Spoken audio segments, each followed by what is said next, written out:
the gravy, please. Rick and Bubba. Ooh, it brings me. All right, welcome in. 8 minutes past the hour. It is the kickoff hour here on the Rick and Bubba Show. Good time gang settling in, and we are rolling. Blazing Silverman, he's your intern today.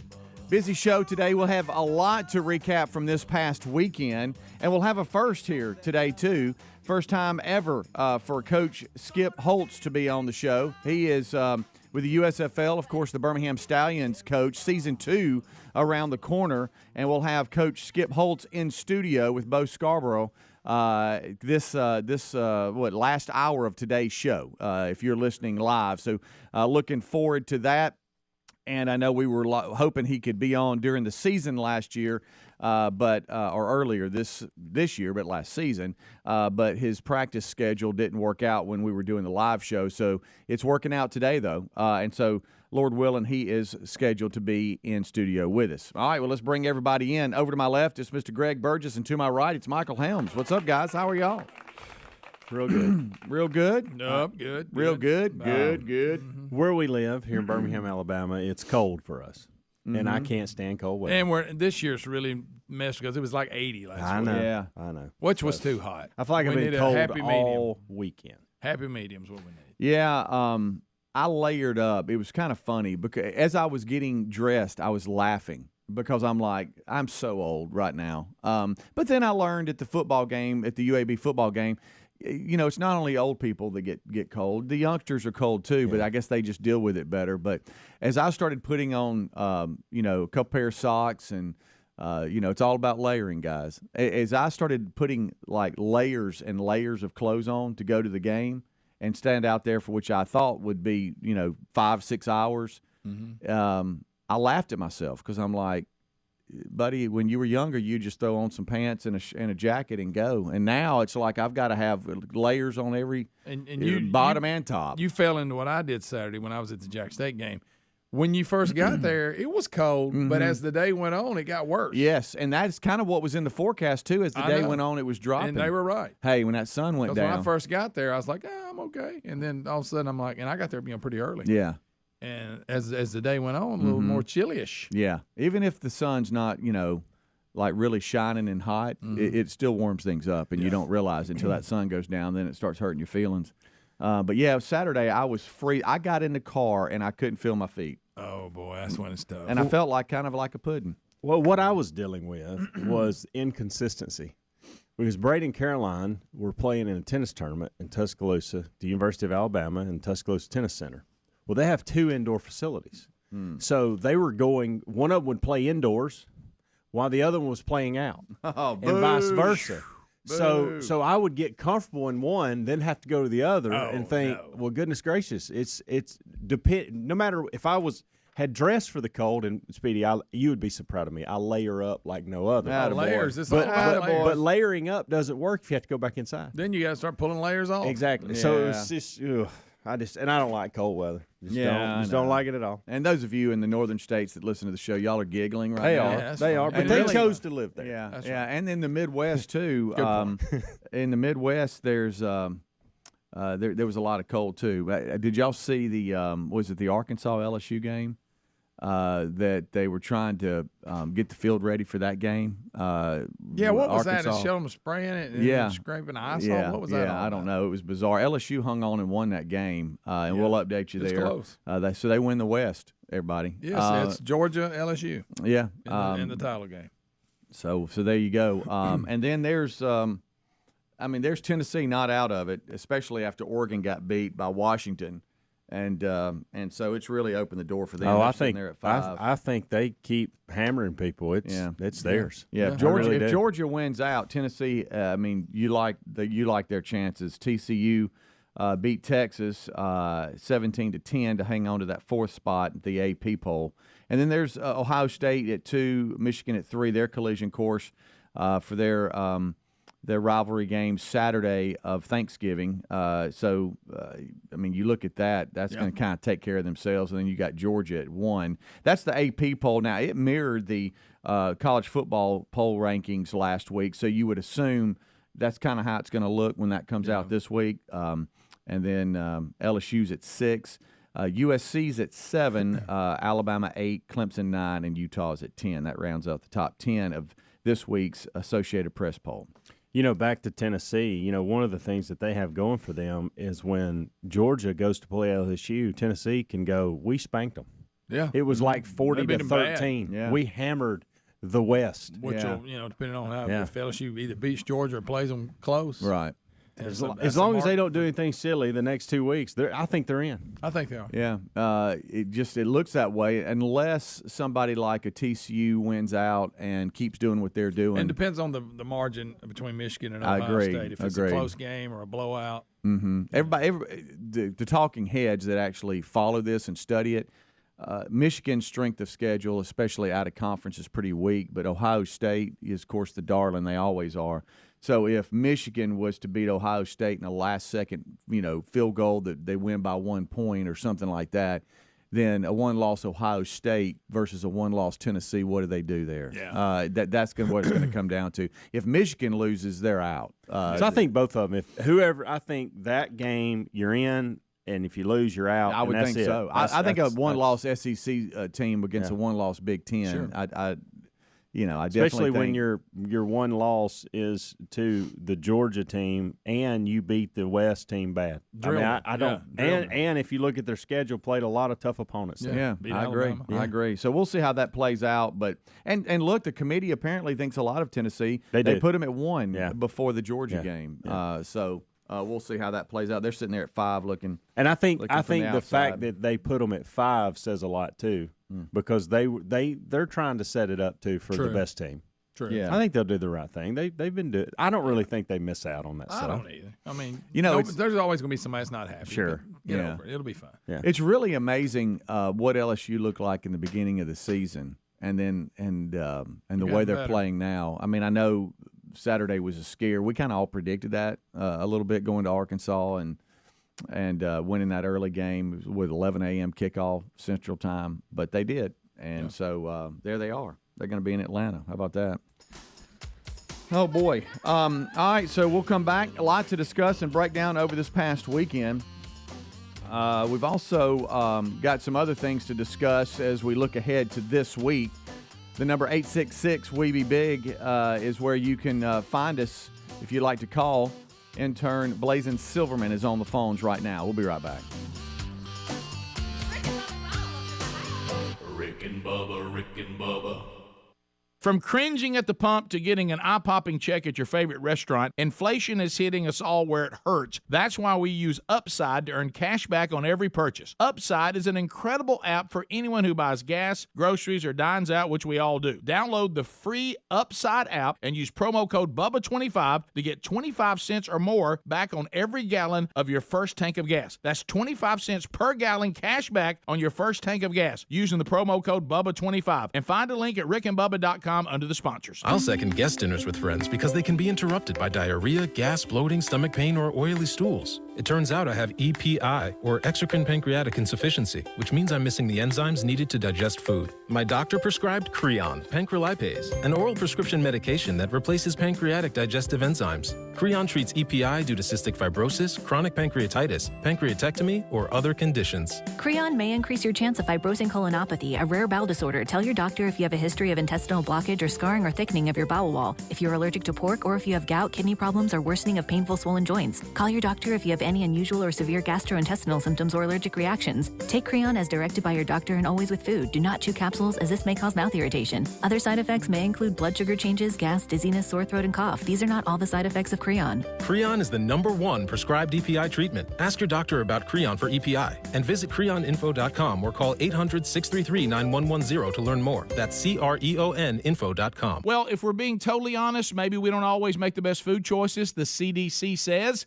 we should eat up to 6 cups of fruit and veggies a day. Now, there's zero chance of that happening. So that's where Field of Greens comes in. With Field of Greens, you have more energy, you feel healthier, and it can help you lose weight too.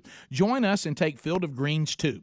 To get you started, we got you a 15% discount on your first order and another 10% off when you subscribe for recurring orders at fieldofgreens.com with promo code BUBBA. Fieldofgreens.com or go to rickandbubba.com. Fall is the tastiest time of year, and HelloFresh makes it easy to savor all the season has to offer with 35 weekly recipes and fresh ingredients delivered right to your door. Not only does HelloFresh spice up your cooking routine while saving you time with fewer trips to the store, it saves you money too. HelloFresh is actually cheaper than grocery shopping or takeout. Get 65% off plus free shipping with the code Bubba at HelloFresh.com/Bubba. That's the code Bubba at HelloFresh.com/Bubba or RickandBubba.com. If you need a new sofa or chair and you want to update your living space, look no further than Allform. We have an Allform sofa, and folks, the Allform sofa pieces are made in America. They're easy to assemble, and they're scratch and stain resistant. They come in a wide variety of shapes and configurations, and they ship right to your front door with a 100-day risk-free trial. If you don't love it, they'll pick it up for free and give you a full refund.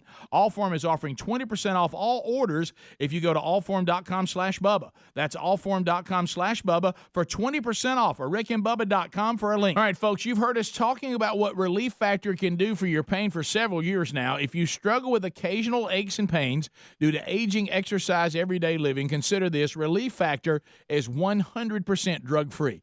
It's made up of ingredients that simply help your own body deal with its natural inflammatory response. And we kid you not, Relief Factor is for real. And the majority of people who ordered the 3-week quick start for just $19.95 go on to order more. Try it at ReliefFactor.com or rickandbubba.com under the sponsor. Helix Sleep mattresses are made right here in the USA, and folks, they ship right to your door for free. If you don't love it after 100 days of sleeping on it, they'll pick it up for a full refund. But based on how we feel about our mattress and what the 12,000 5-star reviews say on Helix Sleep mattresses, we know you'll love yours too. Head to helixsleep.com/Bubba for $350 off all mattress orders.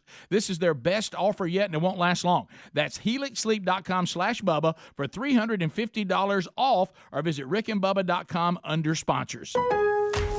Provember is back at Lowe's. Save up to an additional $750 off now on select major appliances from Hisense and get free delivery on items $396 or more. Plus, get an industry-leading 2-year warranty and great low prices on items like a Hisense refrigerator and air fry electric range, exclusively at Lowe's. Find the right appliance for your jobs and properties today.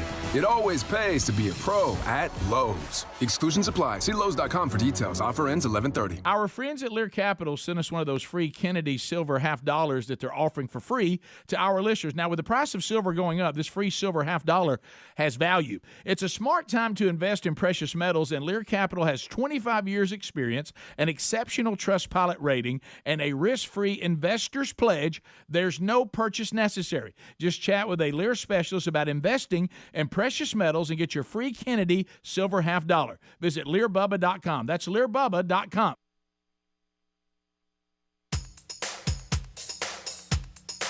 Rick and Bubba's in Ohio.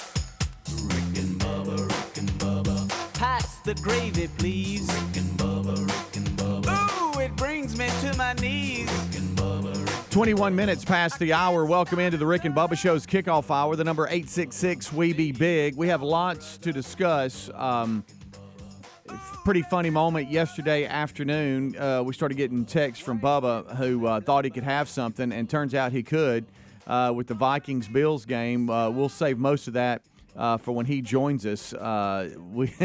Plus, there's tons of college football. I mean, we could be sports heavy this whole hour and then start the main show with it. So we'll pull back a little bit. I do want to ask the guys. I saw where if you're one of those Yellowstone folks, that the new season had a 2-hour premiere last night on Paramount. If you watched it live, it was season 5's premiere, and but it was kind of funny because I had sent myself a story the day before, not realizing and putting it all together that last night was the premiere of season 5, because the prequel 1923.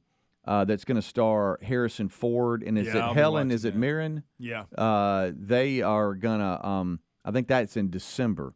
The series, according to their studio, will show and explore the early 20th century when pandemics, historic drought, the end of Prohibition, and the Great Depression all plagued the Mountain West, and the Duttons tried to get through it because that's where they called home. And Kevin Costner will play John Dutton.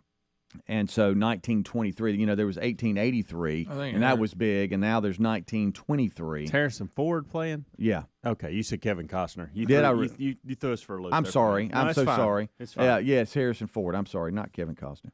Harrison Ford. Kevin Costner currently plays John Dutton on the current Yellowstone. Yeah. Let me get all my characters right, because I said Harrison Ford the first time, and then I said Kevin Costner. You did. So currently on Yellowstone, Kevin Costner plays John Dutton, and that season premiere was last night, season 5. And I know y'all sent a text about it. Was it good? Yeah, nay? It was good. I will say Spent a little too much time on the politics. I agree. It was a little slower than I wanted it to be, and it may just be that we're setting up for the rest of the season. You got to do that. I get it. But it was good. It was just a little slower. It was 2 hours. It was like 2 hours or maybe over. It may have been 2 hours and 20 minutes or something. It was long. Yeah. But Amanda and I watched it, and all I hear is, when does 1883 come out again? And I'm like, babe, I don't think they're doing that. And that was a good one. And they're not doing that. They're doing this new one that Speedy's just talking about. We're it's moving a whole different through time. It's a whole different version, new characters, new everything. Well, why are they not bringing 1883 back? Hey, babe, I don't know. I don't know. Hey, 1883, you've seen it. It's done. It's not coming back. Now we're going to 1923. Correct. And Harrison Ford will play Jacob Dutton.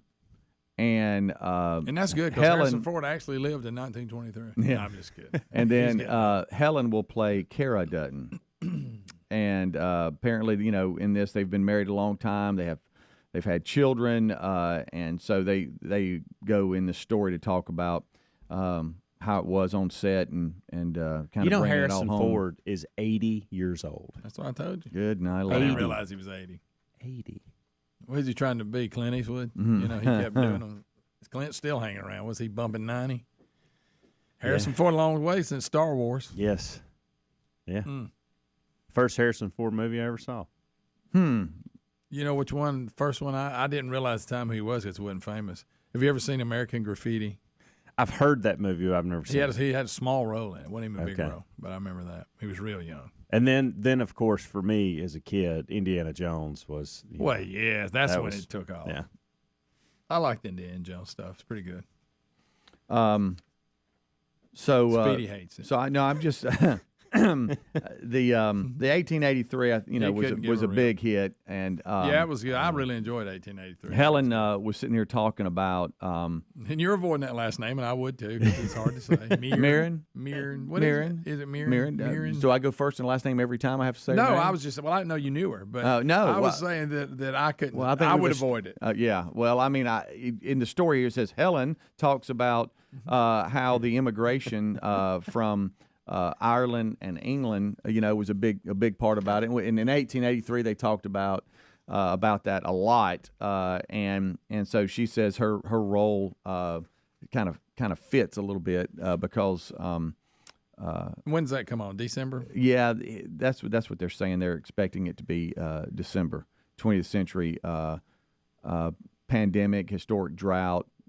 Just tons of problems with the Great Depression and stuff. So they're trying to get through it all. But that'll be another big hit. The old sure. Dutton. Oh, Helen. You want me to say that again? Mirren, Harrison and Helen. Mirren. But yeah, I flipped over just for a second and watched just a little bit of Yellowstone, maybe 4 or 5 minutes. Now, if language bothers you, you better look out. I'm so far behind.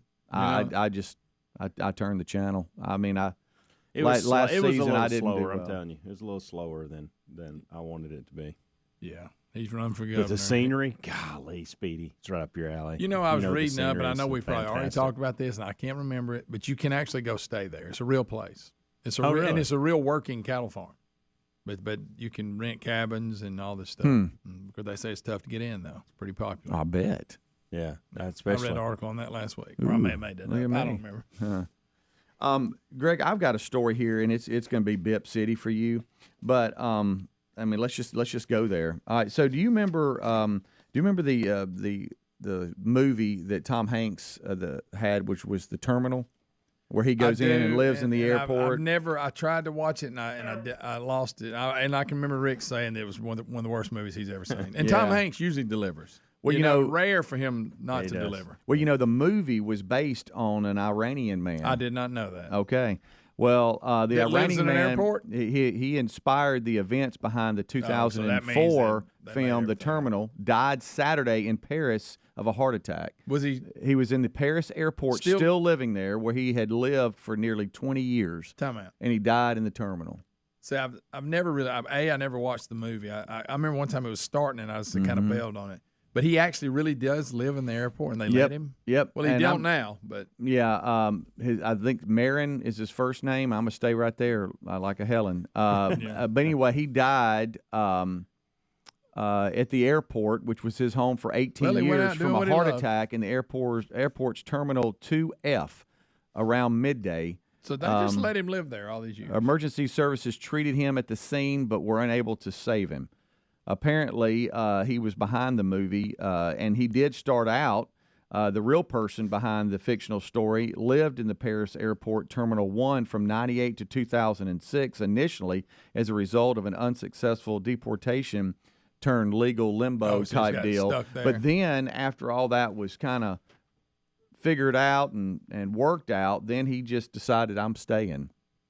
And and they were good with it. And they were I guess so. As years passed, he became a celebrity of sorts, sleeping on a red plastic bench, making friends with airport workers, showering in staff facilities, and reading magazines there at the airport. I mean, what do you do for food and money?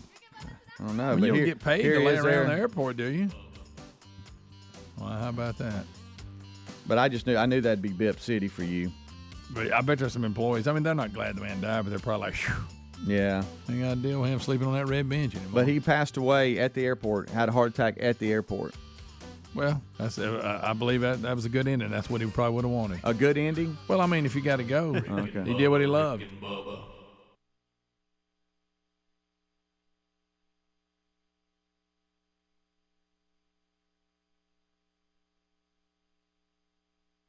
From pumpkin spice to apple cider, fall is the tastiest time of year, and HelloFresh makes it deliciously easy to savor all that the season has to offer. With mouth-watering recipes delivered to your door, right now you can treat yourself to gourmet meals and pick up some cooking skills along the way with their new limited-time Harvest Dinner Series, complete with easy-to-follow videos, and HelloFresh Market makes hosting your next tailgate or party easier than ever with fall flavors. A rotating selection of fall-inspired brunch kits, dessert boards, and more available for a limited time this season. With more than 35 weekly recipes to choose from and the ingredients delivered right to your door, HelloFresh helps spice up the cooking routine with fewer trips to the store, and it even saves you money too. HelloFresh is actually 25% cheaper than grocery shopping. Sign up today for 65% off plus free shipping with the code BUBBA at HelloFresh.com/Bubba. The code BUBBA, HelloFresh.com/Bubba. Folks, a big welcome to our new friends at WizKid Clean Pods. You're going to love these cleaning products. First, they've developed formulas that defend surfaces against the buildup of dirt and grime in between cleanings, reducing cleaning frequency, saving you time. And of course, this reduces the amount of chemicals used in our spaces. You bring the water, Clean Pods bring the clean.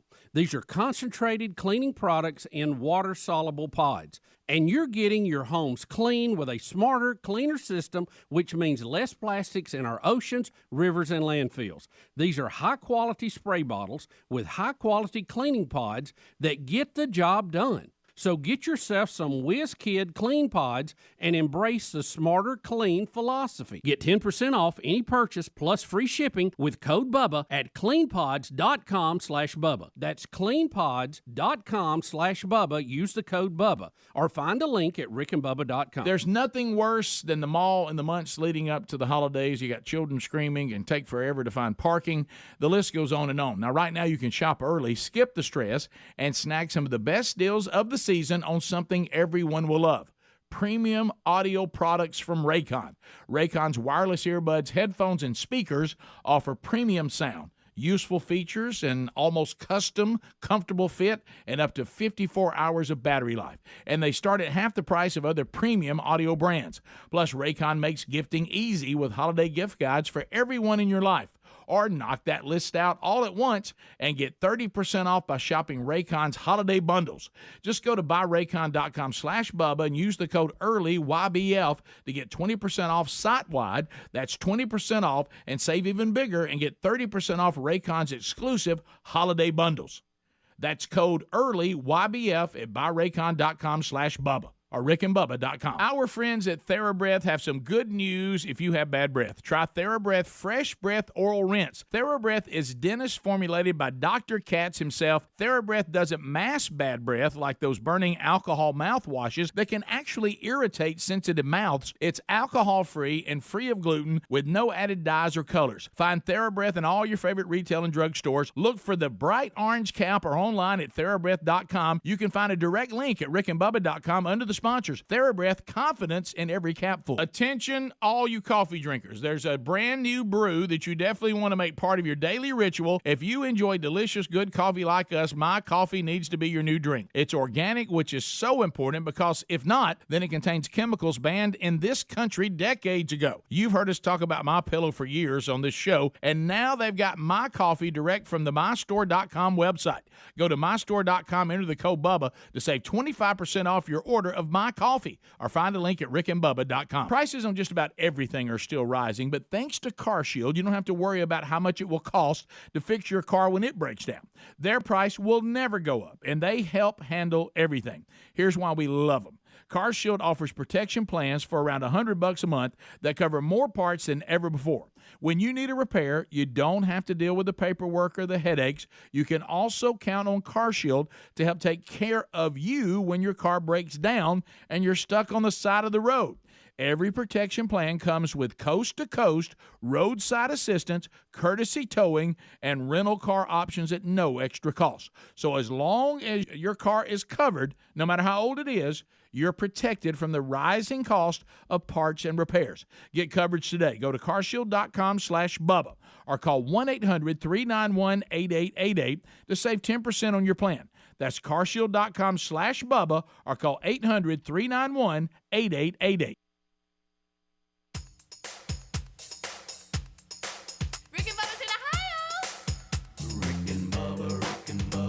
Pass the gravy, please. Rick and Bubba, Rick and Bubba. Ooh, it brings me to my knees. Rick and Bubba, Rick and Bubba. I can't start another Rick and Bubba, Rick and Bubba. Day without 'em, brother. Rick and Bubba, Rick and Bubba. Ooh, there is no other Rick and Bubba, Rick and Bubba. Waking on their blubber. Rick and Bubba, Rick and Bubba. Gonna be a big star. Rick and Bubba, Rick and Bubba. 25 minutes until top of the hour. Thank you so much for tuning into the Rick and Bubba Show's kickoff hour. The number 866-WE-BE-BIG. Yesterday, it was a little cold, but beautiful day. Absolutely beautiful day. And so after church, talked with the Lenores, who we bring up a lot. For those of you who don't know, dear friends of ours, and they have a little farm south of Birmingham in Chilton County.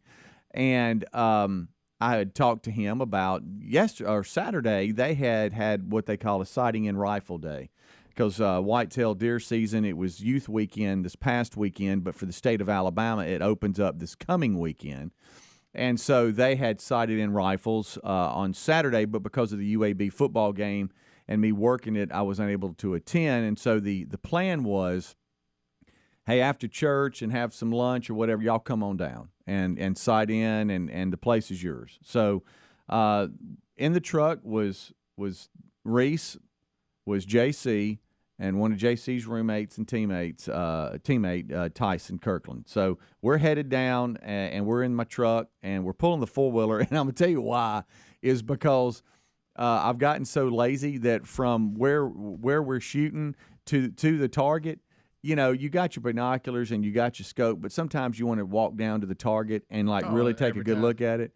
But because I'm so lazy, we pulled the four-wheeler on the trailer so we could just ride back and forth. I'd hate for you to walk down there and speed everything up. My goodness, 100 yards. I know, it's just tough, isn't it? But I tell you what, it did speed things up. There wasn't nothing wrong with that, being efficient. Yeah, but it was just a great day. Nobody asked you to jog down there. But. Yeah. But it was just fun because it brought back, that's where JC and Reese grew up hunting, going to youth hunts and stuff. And Tyson was the same way, but because my kids played baseball all through youth sports, that they really never had a summer because your travel ball and your summer ball really goes all the way up to close to the fall, and then you got school starting or whatever. And so our summers, or our free time has always been towards the end of October, November to like late January, early February. Yeah. And so it's always been kind of our free time. And so it was good for them to get down and be able to just ride around. So Tommy comes out, Tommy Lenore, one of the Lenores. Hey, Tommy. He comes out as we are shooting, and he brought a UTV, and he's like, hey, I need to check some things anyway, and we won't disturb too much. But let's ride the land. Ride a little bit. And so JC and Reese hadn't seen since they did some work. They hadn't seen some of that, and Tyson hadn't seen it all together. But, man, it was just nice, just out riding around. Oh, yeah. And Reese, so I jump on with Reese. Reese is driving the four-wheeler, and I jump on behind him, and I'm hanging on. And he was like, and he's right. He goes, I love this time of year. Everything's changing. Leaves are falling. It's cold. Got a jacket Finally, on. I mean, I get it. Yeah. But like we were talking about the weather.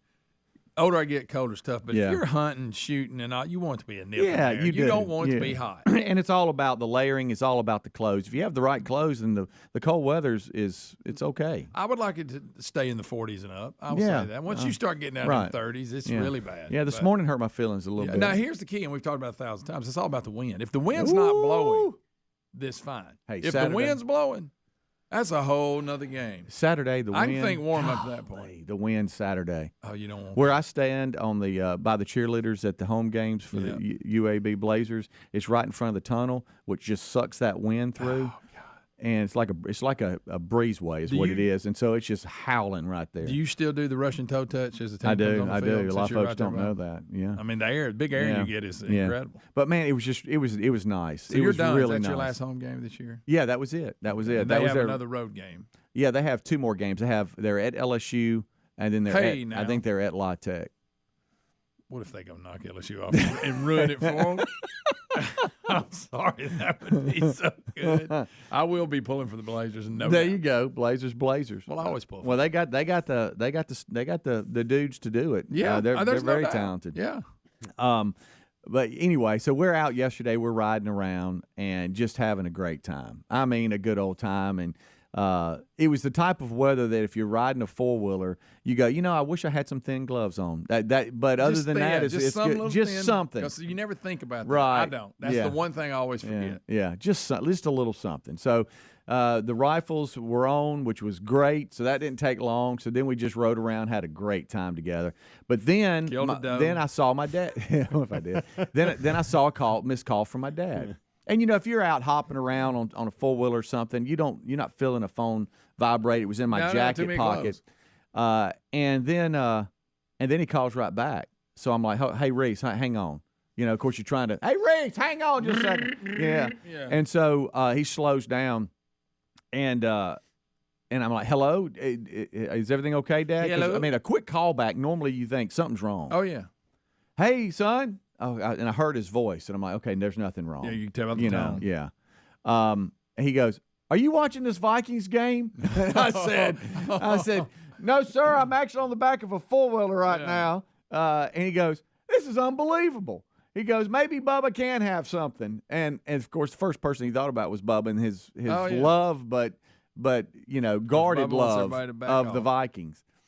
And he said, man, they were down, and he started giving me the score where they were down 27 or 28 to 10. I don't know, something like that. I went by and glimpsed at it, and they were losing a couple of touchdowns, and I never went back. He said all the Bills had to do was snap the ball and take a knee, and they fumbled. And he's telling me all this. That's what's crazy about it. Wow. And he tells me all this. I hate I didn't see it. And now Tommy and them are leaving on their UTV. They're leaving us. I can see them in the distance. Yes, sir. And he says, and then there's like this 20-player pile-up in the end zone. He said, and I'll be dadgum if the Vikings don't come out with it. And they go to overtime, 30-30, and end up winning the game. How about that? But he's telling me all this. Fired up. Even though you told him, Yes, sir, I got it.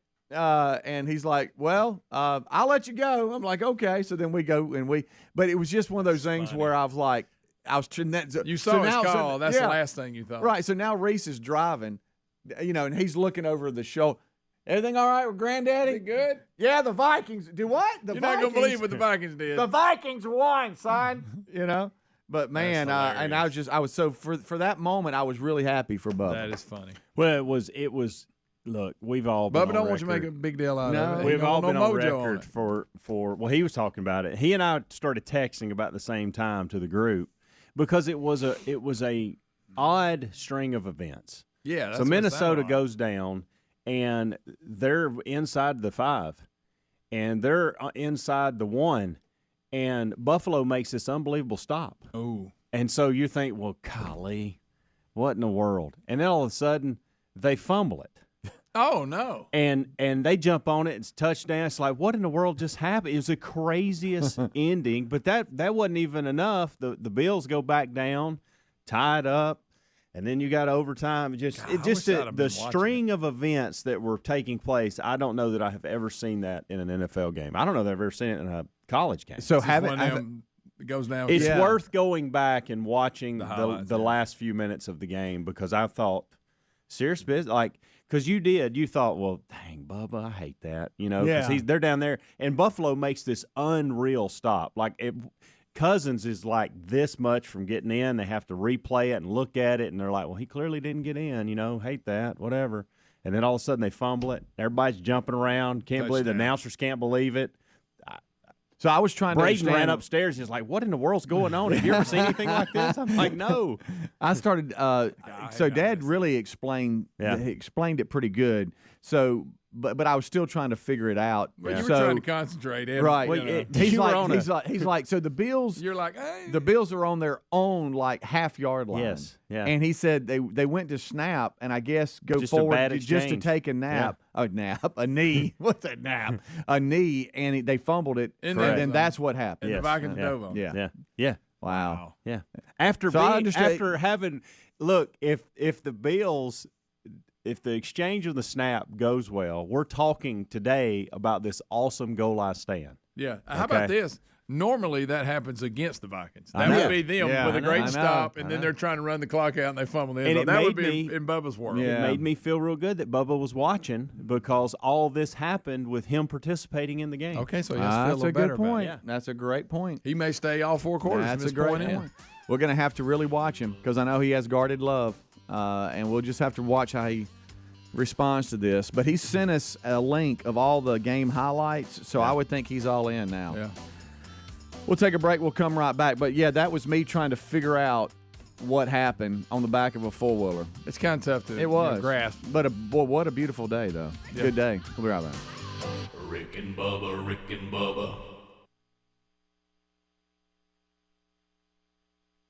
Cashback is not available on gas in New Jersey and Wisconsin. Susan, I'm sorry I'm late. Traffic is terrible. It sure is. But on top of that, gas prices have been skyrocketing. I can't believe how expensive gas has gotten recently. Prices at the pump are up, but I never pay full price for gas anymore. I just use the free Upside app that pays you cash back for every gallon of gas you buy. Wait a minute. Are you saying you actually get paid cash when you buy gas with the Upside app? Yes, I get real cash back every time I buy gas. And does that actually add up to anything? I've made around $200. Wow, that's serious extra cash. I'm downloading the free Upside app now. Download the free Upside app to earn real cash back every time you buy gas. Use promo code GPS for an extra 25 cents per gallon cash back on your first fill-up. You can cash out anytime right to your bank account, to PayPal, or an e-gift card for Amazon and other brands. Just download the free Upside app and use promo code GPS for a 25 cents per gallon bonus on your first tank. That's code GPS for 25 cents per gallon cash back on your first fill-up.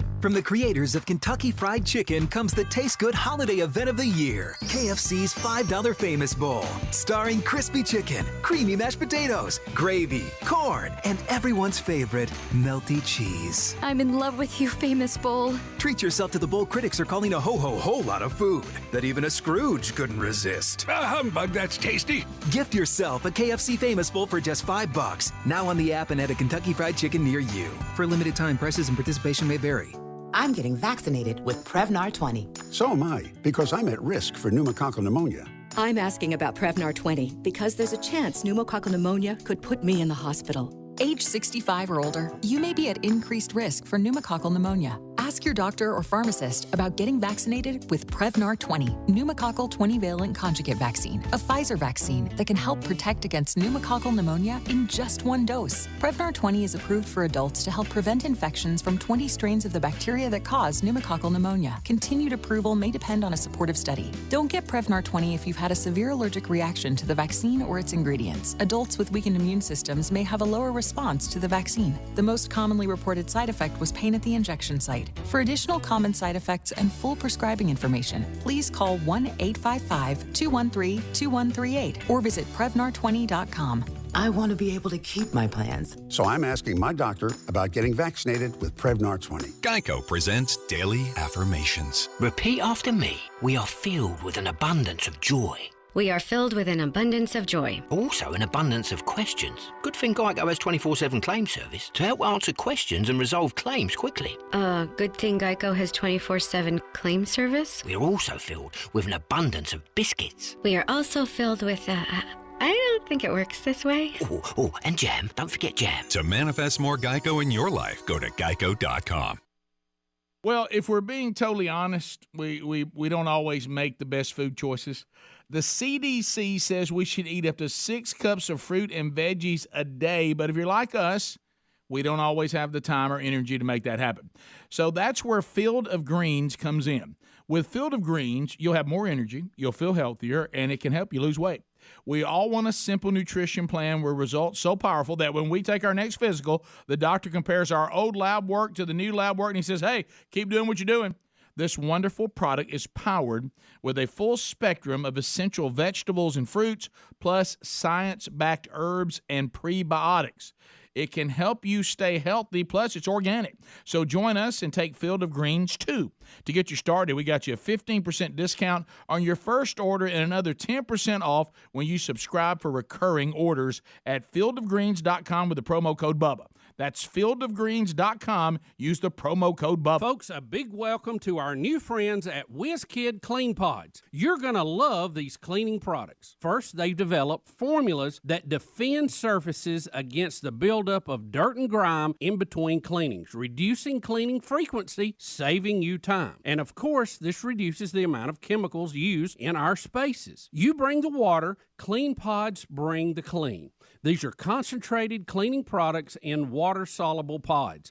And you're getting your homes clean with a smarter, cleaner system, which means less plastics in our oceans, rivers, and landfills. These are high-quality spray bottles with high-quality cleaning pods that get the job done. So get yourself some WizKid Clean Pods and embrace the smarter, clean philosophy. Get 10% off any purchase plus free shipping with code Bubba at cleanpods.com/Bubba. That's cleanpods.com/Bubba. Use the code Bubba or find a link at rickandbubba.com.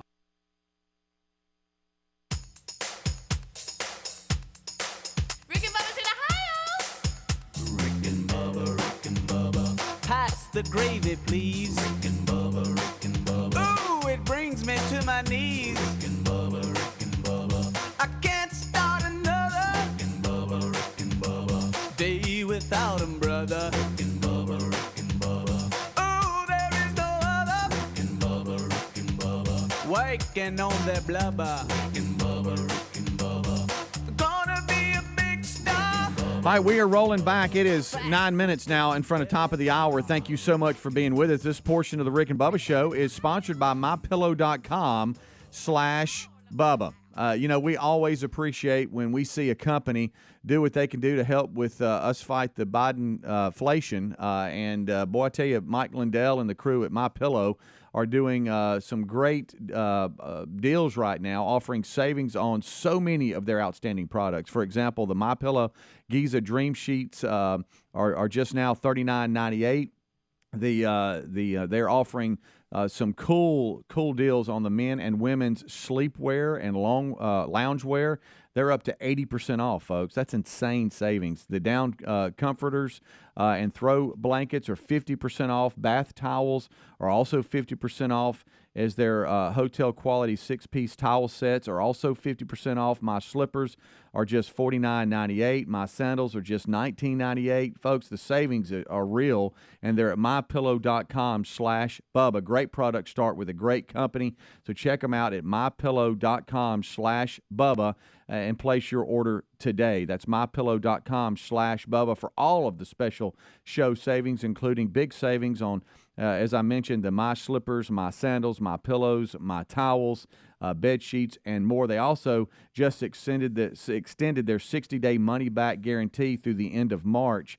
So there's a lot happening right now. So if you're thinking about holidays, here's some great offers right now. Get those holiday orders in place and get your stuff from MyPillow right to your door. You can also find a link at rickandbubba.com under the sponsors button.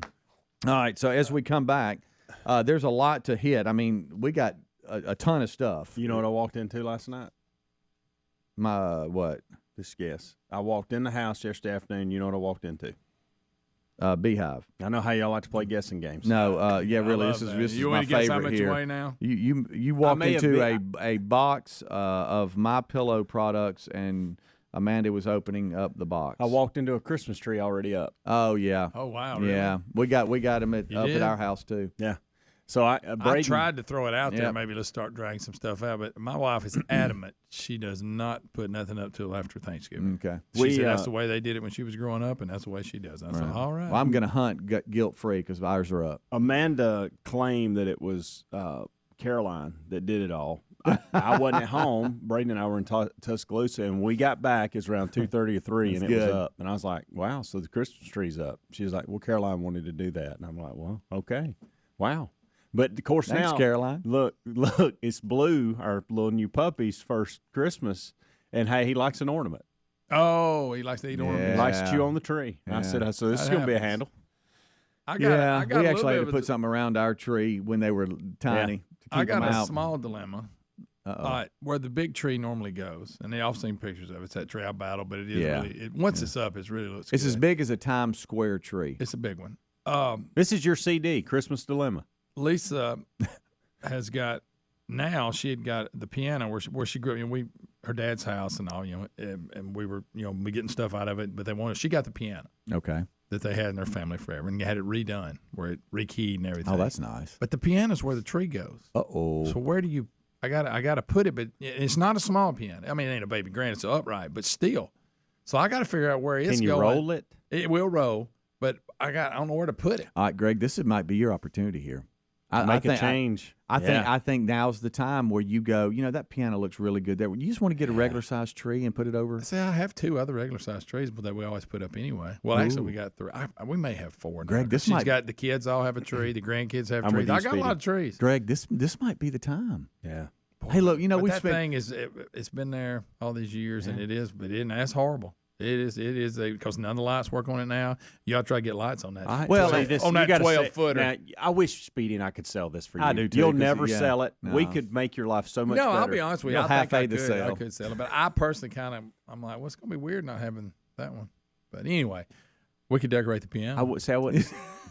Well, you could move the piano, and somebody could play the piano while somebody decorates. No, the that's tree. true too. I think lights on the piano would look great. Yeah, they would. So. Oh, you could do a lot with the piano at Christmas. So, is your big dilemma getting it down, or is it the fact that you have to put lights on this big tree and you have to keep getting up and down on the ladder? Yeah, that's the worst part. And of course, when you have to get it out first and it's all whited up, you got to go to every single branch. And fluff them up. And then and this thing's like 14 years old, so some of them are out of kilter. And I'm sure you put it back real good. I'm forced to. Yeah. Let me tell you, the inspector's going to come see because I'm like hired help when it comes to decorating the big tree. She points at areas she can't reach. Okay. But I am in charge of getting it up and getting lights on it, and the inspector shows up when I'm done and points out all the gaps.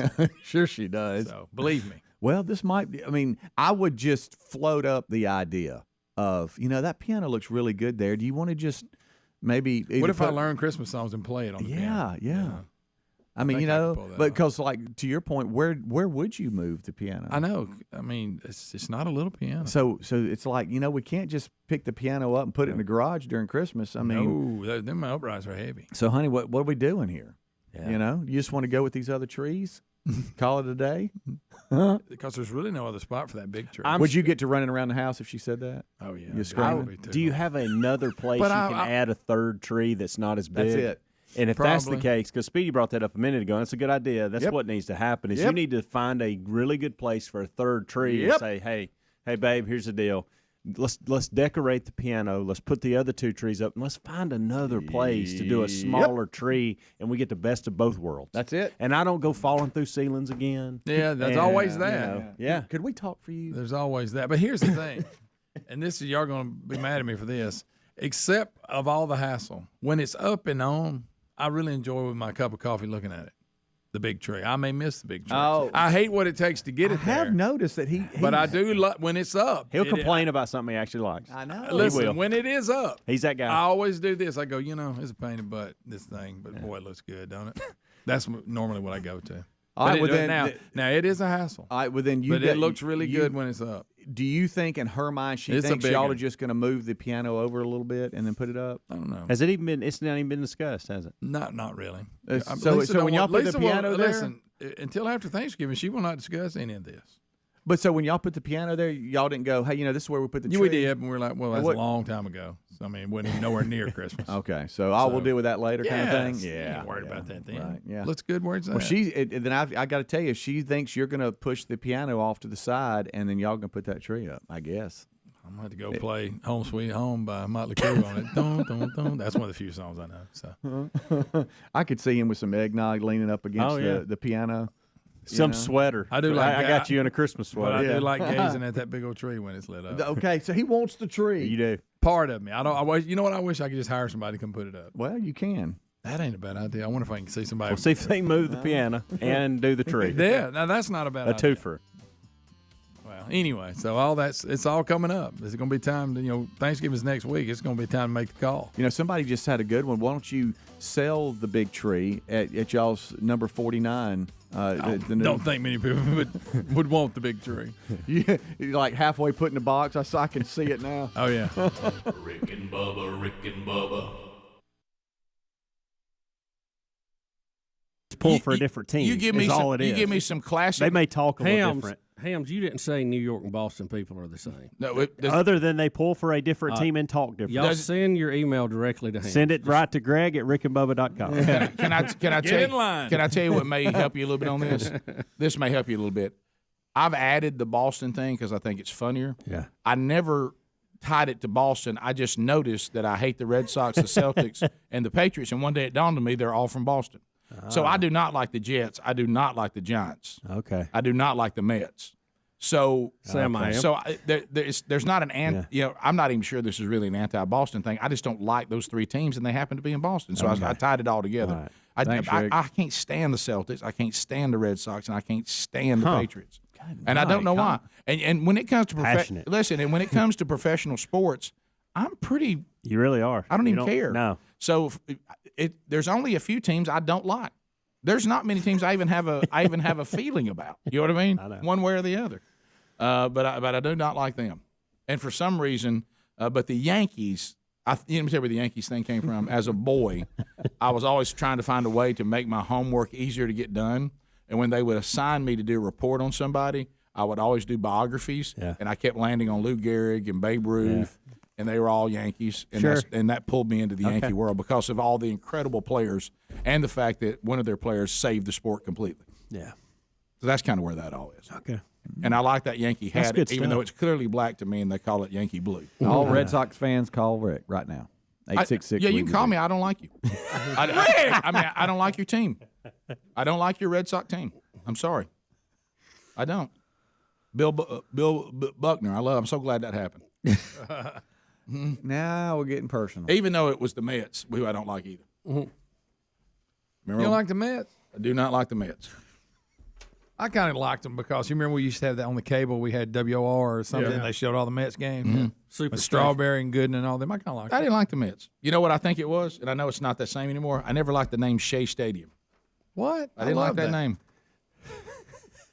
That's a good, that's a good reason. Not like Who's it named after? George Shea. George Shea. I didn't say it was a good reason. Did you make Greg like the Mets because you like the Yankees? Is that it? No, we were pretty indifferent. Or did you like the Mets because you knew he liked the Yankees? I will say this: I was Celtics and you were Lakers. Yes, now that's 100%. Yeah, that's a fact. Do not like the Celtics. Ugliest basketball team I've ever seen. Yeah, I love it. In our day. And it's something about that uniform. Whoever wears it, it makes him uglier. Good night. It makes their legs a little wider. It does. It seems something about that uniform makes you ugly. Not everybody can wear green. I think you could put Tom Selleck in a Celtics uniform. Everybody go, man, what happened to him? but Greg loved the Celtics, and I loved the Lakers. That's only when I cared about basketball. Which there were some good matchups back then. Yeah, it was good. And in football, I was Pittsburgh Steelers. Who were you? I was the Pack until the Pack got no good in the 70s. Then I left them because I couldn't. I thought you were a Steeler guy all the way. I like the Steelers. Yeah, I was Steel all about curtain. Steeler. Yeah, I love that steel curtain. Matter of fact, I wore the number of Mean Joe Green, who was my favorite defensive lineman. Mm-hmm. So, but I in baseball, Greg also loved the Cincinnati Reds. I love the big red machine. Big Red Absolutely. Machine. When they would come to Atlanta and play them, we'd go watch. We would. I like the big red and machine. you had a run of the whole stadium because nobody was there. But then those Yankee pinstripes and all that, I just thought was kind of cool. The whole Yankee thing. It is. Yeah.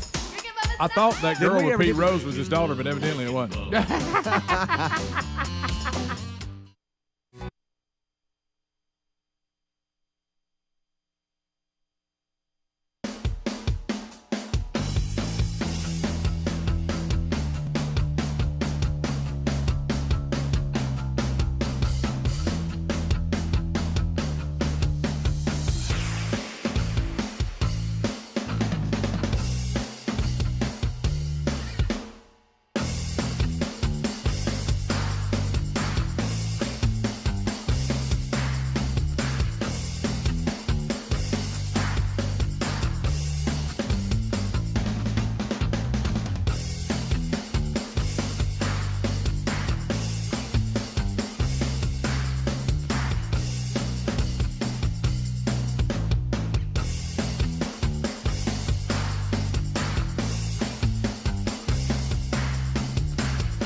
It is 6 minutes past the hour, the Rick and Bubba Show. Thank you for being with us today.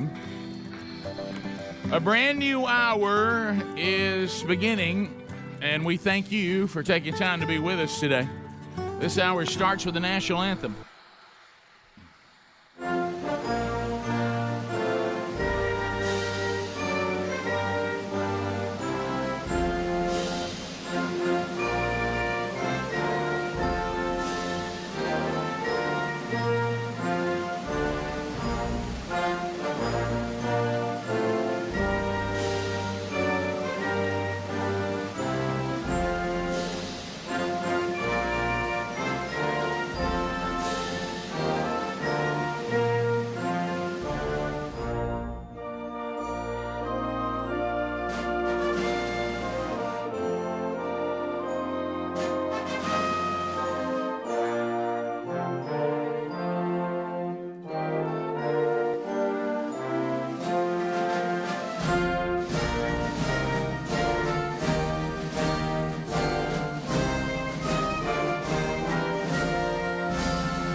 It is 7.5 minutes past the hour. The Rick and Bubba Show.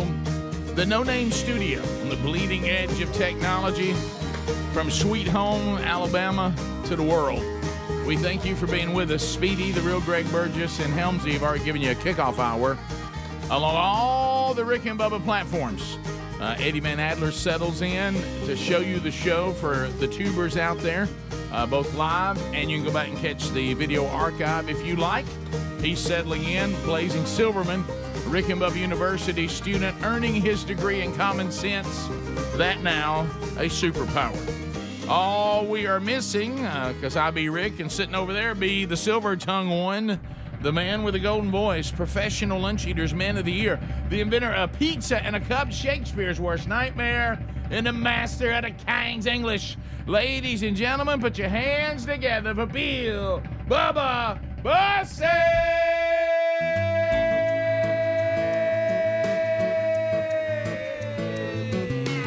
Howdy, Bubba. How about it, Rick Burgess? Friends, neighbors, associates everywhere, welcome into the little party we call Rick and Bubba. Pull up a chair and stay a while. Sing for...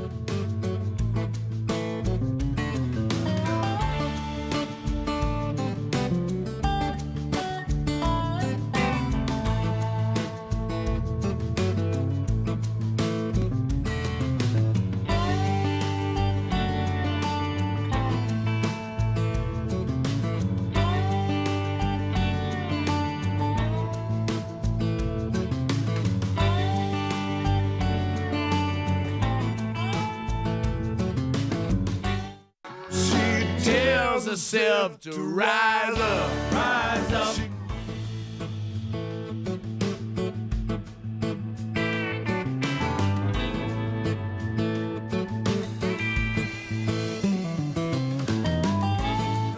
That's what you got to do, Bubba. Got to rise up. Life hits you like a truck. You got to rise up. You got to rise up. Bubba, to say feel like I'm dodging trucks all the time. Boy, I'm telling you. To say that we have a lot to uncover today is an understatement. Yeah, a lot to unpack. Busy weekend, still counting votes out there. For those of you still scoring at home, it looks like the Democrats will hold control of the Senate, just by how much yet to be determined.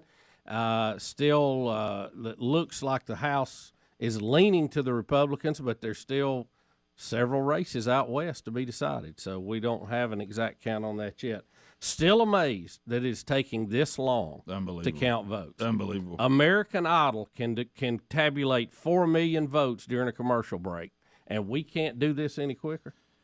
It boggles the mind, and it just leads to more distrust of when before it said, "Hey man, if you want to change things, you just vote."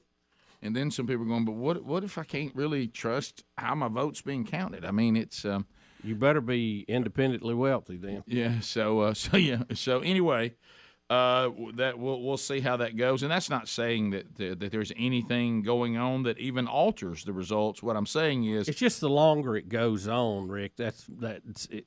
It just builds doubt. Right. You don't want to have the appearance of anything that gives people an opportunity. See, that's the key. To doubt. There may not be anything, but you don't want the appearance of it. You want transparency. Yeah, right. Well, every day, that's more and more hours that people can slide a ballot in there. You know, so come on. So we got to beat that. As most Mondays during football season, it'll be a little sports heavy today, even with our interviews later in the program and all that. But there's enough here that'll keep your interest, even if football's not your thing. Just some of the funny stuff that happened in and around football, and so we'll look at some of that. We have an interview later in the program.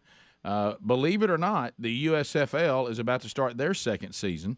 They're still celebrating the champions of year one, which for those of you in our home market, Birmingham, the Birmingham Stallions won the first USFL Championship of the modern version of the USFL. So anyways, Coach Skip Holtz, who we tried to get on the entire season, and we were never successful. Well, he was kind of busy, right? Yeah, and of course, a lot of SEC fans, especially Alabama fans, the name Bo Scarborough, and he will be with us today as well. 30th anniversary of the national champions at Jacksonville State University. Obviously, we have a lot of ties there. Greg was there. Bubba was there. And we will get an update from that celebration coming up this past weekend, and all things involving the latest college football and NFL stories, and then personal stuff involving all the guys on the show. And we'll update you on other things happening around the world. And to the young lady who called from Eastern Kentucky who was coming down to the game, and I said, bring your lawn chair, and I kind of got laughed at a little bit. Was I telling you the truth or what? Yeah, I did. When you said there were no bleachers in part of the stadium, that's the first I'd ever heard that. I bet that concrete was cold. Yeah, oh yeah. Why would you do a project like that during the season? I think it started before the season and then got held up. Let me guess, the contractors didn't get it finished. So well, the season started. I think it had all to do. We're still dealing with. Honestly, I don't know, so I'm speaking out of school. Sure, but okay? has that ever stopped us before from getting in this mind, just blaring? I think a lot of it still has to do with, trying to get back up to speed after COVID and holdups and, issues and funding and all that kind of stuff. I think they've had to change their plans a little bit. But you got to have bleachers during the season. No, you don't. I guess you don't. Because we did. Okay. And a large part of the Can you bring a the chair visitor in? side is marked off. You can't even get in it. Really? Yeah. Okay. I don't know, but it would have helped, I think, because that concrete looked cold out there. I bet it was cold, especially when you get behind. Oh, I've gone into an old school stadium that was still rock or concrete. It's real cold. Yeah, I've been there before. They are cold. Yeah, of course that stadium a little modern for that, but yeah. So there. Well, you it go. will be. It will they all get said one day. So. So anyway, but that was. I understand you and Greg did a video together. Is that correct? Well, or we took a video. We have some video. I was trying to get video of Greg on the field, of course, representing your dad with the national championship team, which they did a salute to. And my angle was bad. I couldn't get a good shot at it because I was shooting through glass. I bet he looked. He thrilled. I'll tell you, from where I was on the field, he looks a lot like your dad. Of course. Yeah. And if he'd have had that gray sweatshirt with the JSU on it and the trucker hat, he could have pulled it off. Yeah, we should have done that. I know. We should have dressed him up. Made him look just as close as you could. Huh? Yeah, I didn't think about that. All right, so we'll be back. So we'll jump into all that today on the program. And also, over the weekend, you talk the word legend and one of a kind is thrown around a lot, but a man went on into glory over the weekend that there's no exaggeration when you say those things about him. We'll talk about that today, too. We'll be right back. Rick and Bubba. In the doorway. As we make our way on the Boston thing.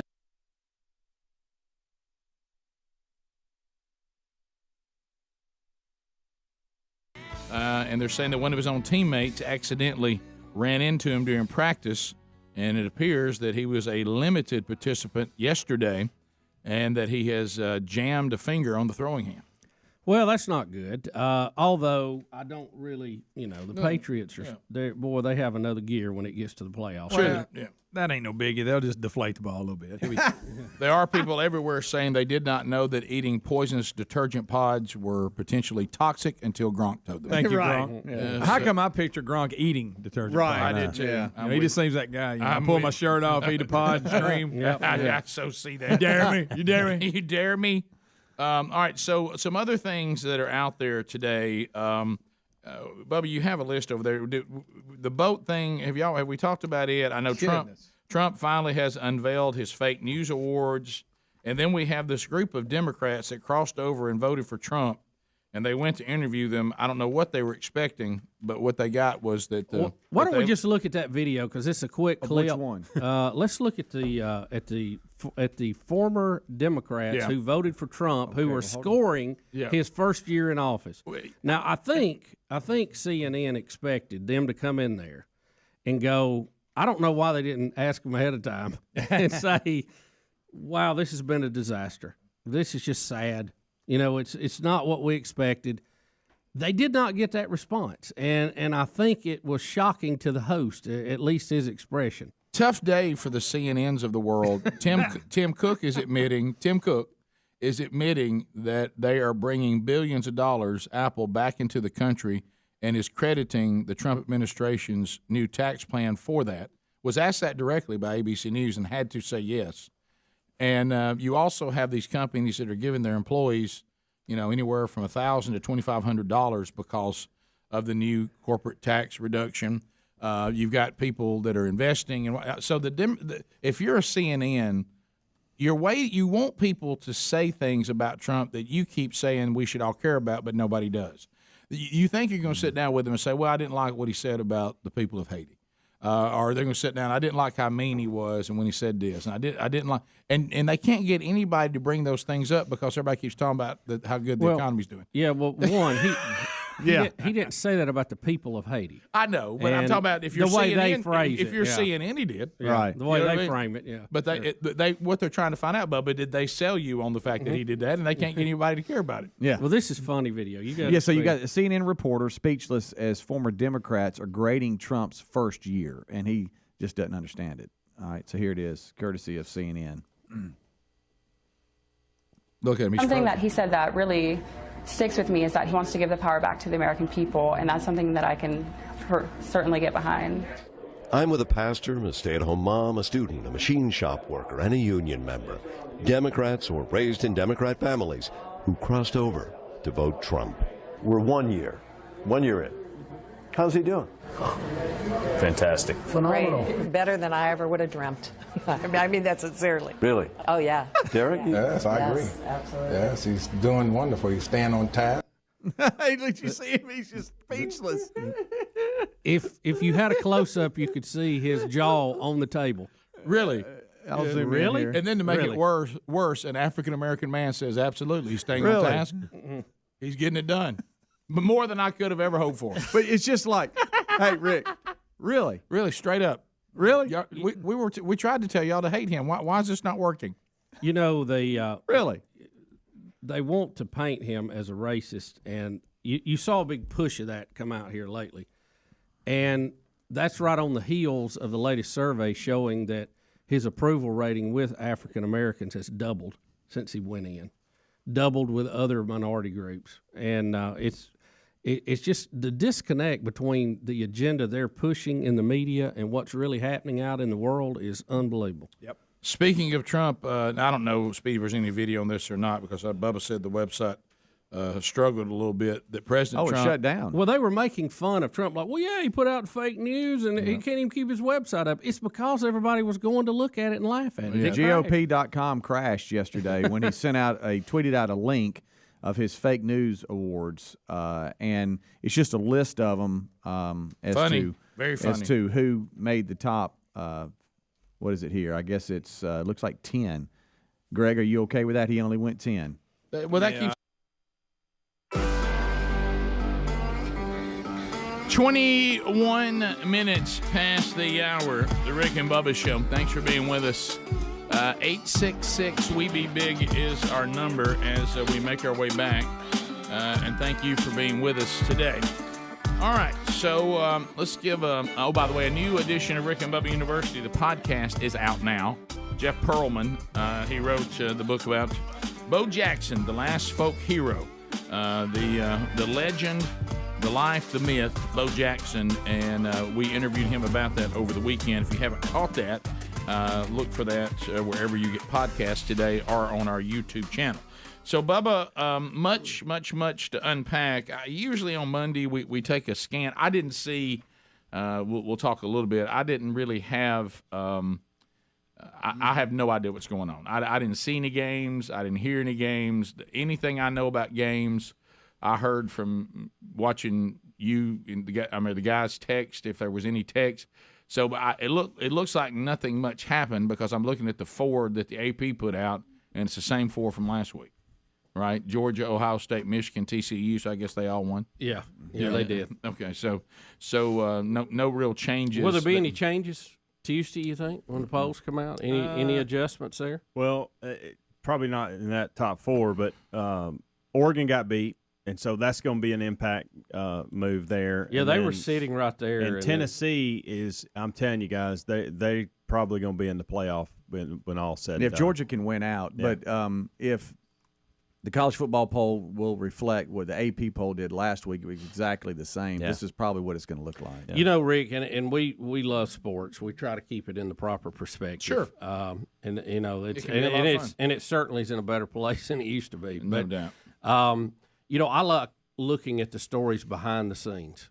And I don't know if you saw it on social media, but it was Smokey Ten's last game at Neyland Stadium. I did not know Smokey that. Ten. Did you know that? I did not. And his last run through the end zone, the players petting him. And He's barking. being retired. I guess Smokey 11. That's is right. in He the- ready is to in go? the bullpen, Yeah. ready to go. He's been in the trained. crate. They've been training Smokey 11. Let him out of the crate. I Let did. him out. I did see that Auburn is about to announce Carnell Williams as their new head coach. I saw Rick, that. yeah, okay. Now You that, know, that, I, there you go. Rick, that I did see. You will have to say this for a season that has obviously run completely off the rails. I was impressed with the crowd and the fan support. I'll tell you what that was. For a team with 3 wins. No, I'll tell you exactly what that was. You want me to tell you what that was? I'm saying, you know what I think it is, and it's I don't want maybe to jump. I'm sure the same thing. I think they're trying to show a potential coach that they Bingo. can the support. But I'll give you the analogy. Let me tell you who Auburn is right now. Auburn is the woman whose husband died or left her. Okay, and now she's got to get herself and turn it up. She's got to work on that look. Got to drop a little weight. Got to get her hair fixed. Got to bring out those outfits that got her a date to begin with. Auburn is on the market, and they are trying to turn it up and want somebody to fall in love with them. Yeah, they're trying to get somebody to date them and then marry them. You know, that's what they're doing. That was all. They had nothing to do with this team. They didn't come out to support this team. They came out. They came out to show somebody. If you come here, we got an atmosphere. Have y'all ever seen that they do have out of a team that is where they're at and just fired their coach? I have not.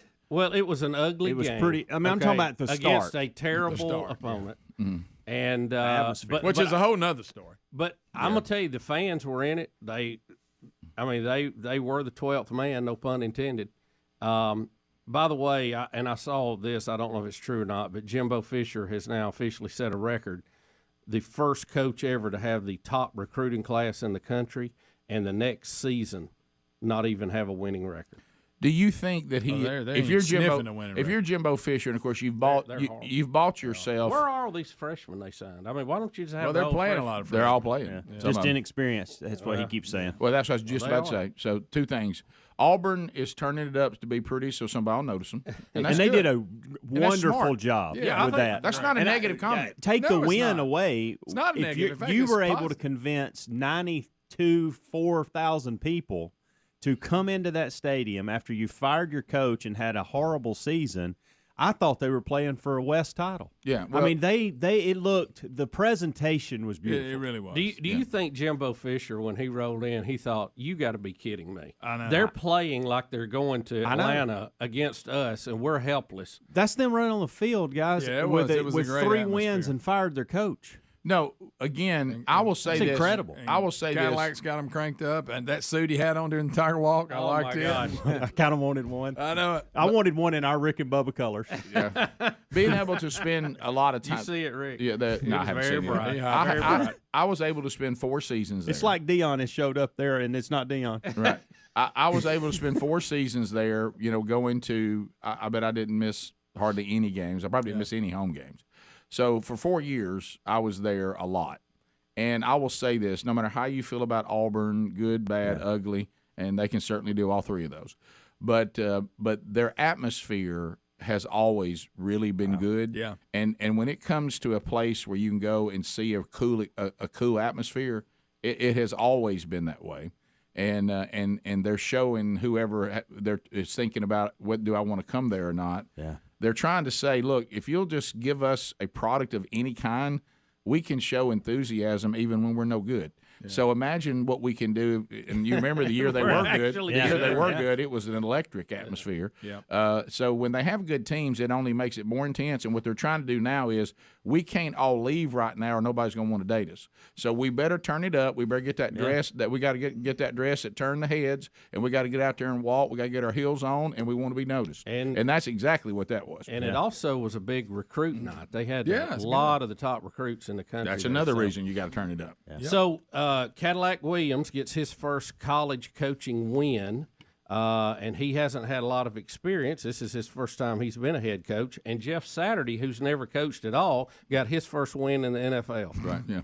I mean, it's crazy out there right now, isn't it? Yeah. Well, sometimes you something different when things are really getting negative. Yeah, you just have to have a change. The players need something that refreshes them. And I don't know anything about Jeff Saturday's performance, but I can guess because he's played. These are two guys. It doesn't mean they're great football coaches. Don't misunderstand me. But both of them were put on teams where they played. And they have new people, and they have an attitude of a player, and they do come in and bring some enthusiasm. And sometimes when you have great athletes and you have players that have some ability, and somebody gets that kind of stirred up a little bit, you can see little sparks of them doing better. Now again, we're still talking 13-10 against A&M. We're not talking about it was an ugly game. some beautiful game. It was ugly, but there was a lot of excitement back to everything else. Atmosphere was great. Yeah. Team still plays a little ugly, but it was but the atmosphere was situation they're in. Considering the situation, response. Well, again, it's saying let's don't give up. I think we can still be a power. We've proven at times we can be a power. We want a good coach. We want somebody who wants to be here, and let's show you what it'd be like if you were to come here. Which I think is smart to players and coaches. What makes this coaching story even a little more odd last night, there was a report that got out on social media, and I don't know who it was from. I took it that it was one of these like Barstool or, one of these kind of a little off-center sports reports that said that Auburn was very close to closing the deal for their next coach. And, of course, that drove speculation crazy. And about the same time, Lane Kiffin posted a picture of a pine box on his social media. Like Tuberville's little comment when he wasn't on it. And it stayed up for about an hour, long enough for people to document it, and then he took it down. I actually think it. Yeah, listen, I got to give Lane Kiffin has fun with everything he's doing. I don't know if he's going to be the coach or not. I know Ole Miss loves him, and he's doing a great job, but that is funny. I don't care who you are. I think it's going to be either Lane Kiffin or Hugh Freeze. I agree with you. We'll be back. Rick and Bubba. Yeah, but he keeps it simple. Well, he kept it with the top 10. That's kind of... Number one, he gave on Fake News Awards the New York Times Paul Krugman, claiming markets would never recover from the Trump presidency. Right. Now, keep in mind, yesterday we passed 2,600, an all-time new high. Yeah. ABC News is Brian Ross for bungling the report on former National Security Advisor Michael Flynn. Yes. Remember that? Yeah, remember he got suspended over one of those. He did. It was a joke. Number three, CNN falsely reporting that Trump campaign had early access to hacked documents for WikiLeaks. Number four, Time that reported Trump removed a bust of Martin Luther King Jr. from the Oval Office. Never happened. That never happened. No. Was there. I saw it. Number five, the Washington Post David Weigel tweeting that Trump's December rally in Pensacola, Florida wasn't packed with supporters. When he actually tweeted out a picture before it ever started. 6, CNN's video suggesting Trump overfed fish during a visit with Japanese Prime Minister. And really all he was doing what the Japanese Prime Minister did. He just did what he did. Why would that even make a story? I know, and I missed that one. That's right. CNN's having to retract reports that somehow there was a tie to the Trump administration in Russia.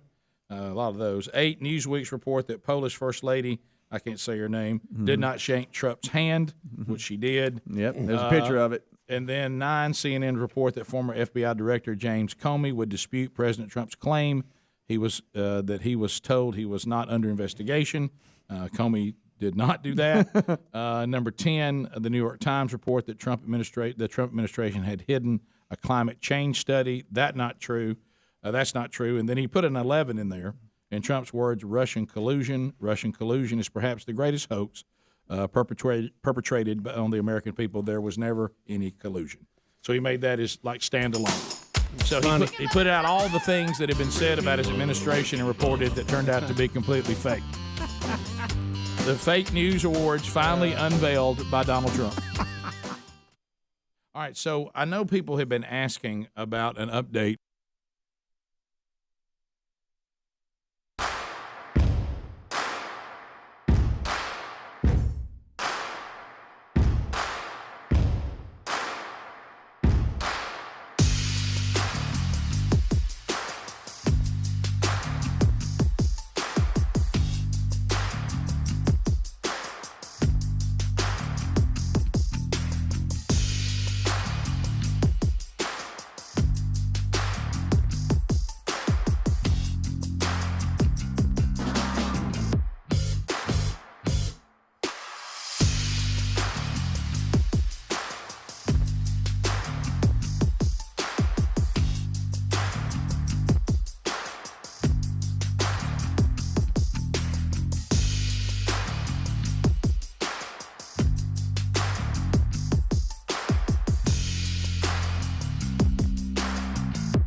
All righty, 35 minutes past the hour, the Rick and Bubba Show. Thanks for being with us. Once again, over the weekend, talked to some more people that were bragging on Relief Factor. Hey, man, thanks for introducing me to Relief Factor. No problem. Glad to do it. And if you have not done this yet, here's Nancy that has written us an email, and she gets the show out of Arizona. Matter of fact, she's helping count votes right now. That's a joke. She won't let us know that she said, I noticed improvement in my situation, the pain I was having when I took a Relief Factor. I noticed a difference in about 2 weeks. I have a nerve spinal fusion damage, so I was taking 3 packs per day. This is week 5, and I took, well, the way this is printed out, I can't see her. I can't see what she said next. But anyway, she says that that she talked to her pain management doctor, and because he had recommended that I take 3 of the 4 ingredients anyway. See, I told y'all, if y'all will research some of this, you'll see that these individual botanicals in Relief Factor, for those of y'all that, well, what is all this snake oil? If you'll just look at the botanicals yourself, you'll see there's been a tremendous amount of research that already showing us these botanicals have success when it comes to the body's inflammatory response. But he had not heard of Relief Factor, talking about our pain management doctor, and which surprised me, and he was glad I gave him the information. I think he's going to start recommending it to other patients as well. Says, I'm sorry if the doctor does this and y'all don't get sales credit, but I tell everyone about it, and I'm really grateful that my husband heard about it on your show. Well, we are too, Nancy. So anyway, go to ReliefFactor.com. That's ReliefFactor.com. Get your 3-week supply. In 3 weeks, you should know whether it's going to work for you or not. And for the majority of the people, it does, including me. ReliefFactor.com or RickandBubba.com under the sponsors button. All right, so Bubba, I know that we can jump into Jack State. You were asking, is there anything else to discuss from the weekend in college football? And I know the Alabama Ole Miss game, I didn't see any of it, but I had some Bama fans where we were having a little Sunday school gathering at the farm, and some of them were saying, hey, Alabama's behind again. I heard them talking about the game a little bit, but not a lot. I know that game was close. I know that Lane Kiffin, before he goes to Auburn, he was saying that that he's tired of, hey, we played good and almost won. He's, basically, this is what happens when you want your program to make the next turn, is for your head coach to say, we're not doing moral victories anymore. If we lose, then we're mad that we lost. We don't say, hey, we almost won, or we didn't get embarrassed. Those days need to be over at Ole Miss, and we need to say that we expected to win, and when we lost, and we don't like it. So I know that was in there. You talked about the Pine Box thing. Who knows what that means? And then the Jimbo Fisher situation at A&M, my goodness, what a bind they're in. Speedy was talking about, one commentator said they can't afford to fire him and they can't afford to keep him. I mean, they're in a terrible situation. Now, Greg, you said the deal was they could pay him. I think they owe him $85 million if they get rid of him, but they can pay him 20% and the rest in payments. 20-something% and the rest in pay. I heard somebody say that the other day. That was on a talking head. That's so he's like the Bobby Bonilla contract for the Mets, and he just continues to get paid in his 60s. Yeah, Bonilla, I mean, that's the craziest thing I've ever seen. No, great contract his agent came up with, but they're still paying him. If that information is correct, you are right. They'll give him 20% or whatever the percentage was. Yeah, it's 20-something. 20-something%. And then and the guy may be wrong, but I just heard a commentator say if that's accurate, he would just get paid really well the rest of his life. Now, think about this, too. At the beginning of the year, he can walk away and wear that ratty Texas A&M hat and fish. Texas A&M was ranked number 6 in the country when we started the season. Mm-hmm. Good night. I don't, and I'm like with Greg, we were talking at the break, I don't think they're going to get rid of him right now. I mean, he's got the credentials, he's got the recruiting. They just have had a bad year. I think he'll get another year at least. Yeah. Oh, yeah, for no sure. No more than that. If he doesn't win next year. They'll have to have a pretty good year next year. I don't think it's important for Jimbo. Because right now you can keep saying, Bubba, to your point, Greg, to your point, Helms, Speedy, y'all have all made this point. He can keep saying we have some really, really, really gifted young players, which Nick Saban, of course, said they bought. And he said, you really can't judge us. You keep saying that when everybody's on you now. Right. But I think, and Greg said this in the break, I think that the leadership at A&M would say, you got one more season, And if it looks like this, it's over. If we see improvement, then we'll keep on going. If it looks like this, and of course, here's the bad thing: if you're trying to use the A&M victory as something to build up your resume, that A&M win is just getting less and less impactful. Wait a minute, Rick, they're preseason number 6. Right, but boy, they set some record about being top 10 or top 6 and not making a bowl or something. I forget. There's all kind of negative records to this. Yeah. I didn't see any of the game. Did they look ugly? Oh yeah. Yeah, it was not pretty. Yeah, but the fans were into it. That's well, I'm talking about their fans. You're talking about A&M. I'm talking about the whole. They did a great job. Hey, Rick, ugly was better than uglier. Right. Yeah. That's what this game So was ugly about. beat ugly. That's absolutely. Yeah. So what we're saying is the state of A&M right now, they're uglier than Auburn. Correct. Oh, yeah. Okay. A lot Wow. uglier. Wow, that's they're ugly. in the Well, not a lot of uglier. Yeah. Well, I just meant from 3 where they point- were. They're about 3 points. They're 3 points Their ugly. expectations at the beginning of the year to now. When ugly plays ugly, it's going to be ugly. Oh yeah, it is. It is. It's an ugly game. We're not as ugly. Right. Did y'all mention Vanderbilt beating How about that? Kentucky? How Sure about did. that? Their Didn't know first SEC win in nearly 30 games, 20-something. Yeah. Wow. What happened to Kentucky? I noticed And basketball Kentucky's running season back started. had like 150 yards rushing. I was talking to a friend of mine who's a big Kentucky fan over the weekend, and I said, it seems like Kentucky football plays very well until they have Midnight Madness, and then everybody starts thinking about basketball, including the football team. Yeah. Mark Stoops to Auburn. It's I'll tell you what it's like. Kentucky football.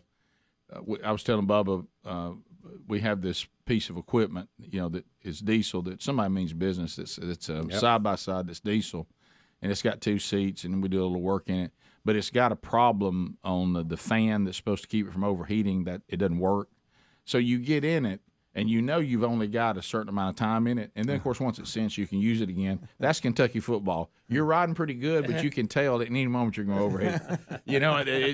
That thing is going to die at some point. It's like they just can't quite put together a beginning and an end. Yeah.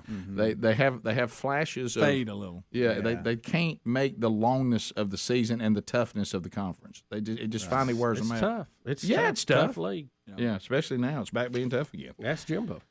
Right. So anyway, I guess that's the bigger stories. I did not know that Vandy beat Kentucky, but and I knew that. And y'all just mentioned that Oregon lost. Who beat them? Washington. I didn't see any of that, but I mean, Was it close? A week ago, we're talking about Oregon, and Bo Nix and the Heisman hunt, and then the wheels come off. I mean, they were a slaughter away or two from being in the playoffs. Yeah, Bo got hurt. I guess their last drive or second to last drive, and then set out that series. And it looked like he was ready on what was maybe 3rd or 4th down. I can't remember. And he was telling Coach, hey, I can go back in. And they didn't put him back in. And so then Washington got the ball. Anyway, they got the ball back, but just a few seconds left. And just couldn't make it happen. Yeah. And so they lost. Well, Washington won. We said on Friday, going into that game, Washington only had 2 losses. Yeah. And they were in the top, and they were in the top 25. Yeah, I'm just talking about in that world they play in. It's a good match. And a lot of people they play aren't very good. I thought Washington was a viable opponent. And beat them. So anyway, so I guess is that and I will say this. Florida State fans, y'all are headed in the right direction. Yeah. Even though it's a little hit or miss right now, but that team is it hadn't looked good, unfortunately, in a long time. Speaking of Jimbo Fisher, he's finally got it turned. But I think you've got the right coach now. You're headed in the right direction. And he was on the hot seat. He had to have a good year. Yeah, and he's had a good year. So anything else from this college that is of any consequence? I see LSU's worked their way back up to 6. That was a close game. You mentioned Tennessee. You feel bad for Missouri because when Tennessee's on the outside looking in, they need to run points up. Yeah, they need to hang 60 on somebody. So LSU clinched, and so that knocks out them in Georgia. So it's going to be them in Georgia. And what Tennessee has going for them is they can already say we thumped LSU. Mm-hmm. I mean, it was like 40-something to 13. The fans were leaving at halftime. Yeah. Mm-hmm. So Tennessee, it's going to be. Here's what it's going to come down to: is Michigan and Ohio State. Speedy mentioned this in the kickoff hour. One of them's going to be out. And then Tennessee's going to get that 4th spot unless Michigan, and this is where Bubba hates stuff like this, but it does go on, if Michigan was to beat Ohio State, and it's a really close game in that Ohio State will be in. There will be an argument for Ohio State, but I think Tennessee, based off the record, who they've played, what they've done against the other opponents, I think they're in. Let's be honest. Ohio State would have to lose by 35 points to be bumped out. Right. I knew you were going there. That's why I didn't even want to bring it up. Yeah. Let's be honest. We're worried in the Final Four. Let's just be honest. We're worried to see Michigan and TCU in there because we know they won't do well in the first round. we wish those two teams would go out and we put Tennessee back in, and I'll go ahead and put Alabama back in. I would much rather see Georgia, Ohio State, Alabama, and Tennessee all go in the playoffs, but that's not going to happen. But anyway. Well, let's talk about what. But I would like for TCU to drop because I don't believe in them. In the playoffs. Will they put somebody like Cincinnati that year? You know, we've been through this before. Will they put somebody in the Final Four in the playoffs that didn't even qualify to go to their conference championship? They have before. They did. Yeah. And the team that they put in won it all. That'd be Alabama. Don't forget about USC at 7. If they went out and then beat Oregon in the Pac-12 championship. They're having a great season. I don't think they're ready for Final Four. I don't either. But if TCU is to lose, and I mean other things happen that we just can't. No, good. Tell. You're right. Absolutely. You never know. All right, let's talk about Greg and Bubba's trip to Jack State next. Rick and Bubba. This Chip Punk, who's trying to take over our home. You know, the trapping, we had something happen yesterday, man, that I can barely utter. You know. Good night. You know, it's one thing for an animal to try to be inside your home. It's another thing for him to go rogue and go on the offense. You know what I mean? Oh, yeah. God love my wife, as I tried to counsel her yesterday, because, you know, the thing that almost makes him so dastardly is how cute they are. You know, chipmunks are precious. Sure. They are. But they can be very dangerous, and they, you know, as my wife says, they just loaded with disease. And loaded. And you know, they've got a little tooth that comes up from the bottom where they can crack things and seeds and nuts and things like that. That if it gets on you, it'll go all the way to the bone. I mean, they'll bite you. So my wife, guys, this is going to be difficult to even say. My wife said yesterday that. And I, you know, because of all the weather and the roads and all that where we were yesterday, you know, a loving wife is going, you know, if she hears her husband getting up about to travel, we'd all been to bed, she'd know what was going on. And so she started asking me about how it was out there, and it's dark and it's morning. And so she woke up trying to say, well, look, you need to, you know, you got a plan, you got stuff in the car. What if you can't get off the hill? And I said, it'll be fine. If it doesn't work out, I'll just come back. So that woke her up. So she got up and did her standard move where she moves from the bedroom into like the living room and gets on the couch and snuggles up and starts reading, you know, or whatever. And of course, a lot of times if it's early, you might fall back asleep. Yeah, yeah, I do. If I ever get so she went in there and started reading on the couch and fell back asleep. Oh boy, folks! What happened next was completely over the line. She said that she woke up because the dastardly Chip Punk had come up onto the couch and went under her pillow that she was laying on. No. And she woke up feeling him running under her pillow. No, you got to be kidding. Oh, wow. He was trying to get warm. You piece of. And I said, "Well, that's over the line, Rick." And I said, "Well, now we should." Now, Rick, are we talking about the chipmunk just full of disease? Yes, just riddled with disease, and you know how dangerous they can be. Oh, Rick. So I said, "Sherry, what is the deal here?" And she said, "Well, I realized that I had him hemmed up," and she said I was going to do, which was a Bubba move, is to throw the blanket I had over him, and then try to throw your book on top of it, and then try to beat him onto the ground or throw him out. She said, but all I could think about was you talking about how bad they can bite. And I was afraid I could get bit in the process, and I know he's riddled with disease. And so then she made a crucial error. Do you have to get a shot if you get bit by a chipmunk? She moved from the area to go get something else and then lost him again. Oh. So she said, so I came up with this plan. She said, I figured how he got in. And you know what? I didn't even know this. You know how we found out we had it? I didn't know this. I had new information yesterday.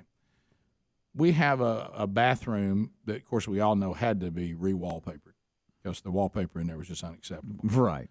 And so there was actually spent a lot of time sitting in there looking around. There was actually a man there who does an outstanding work, and he was wallpapering.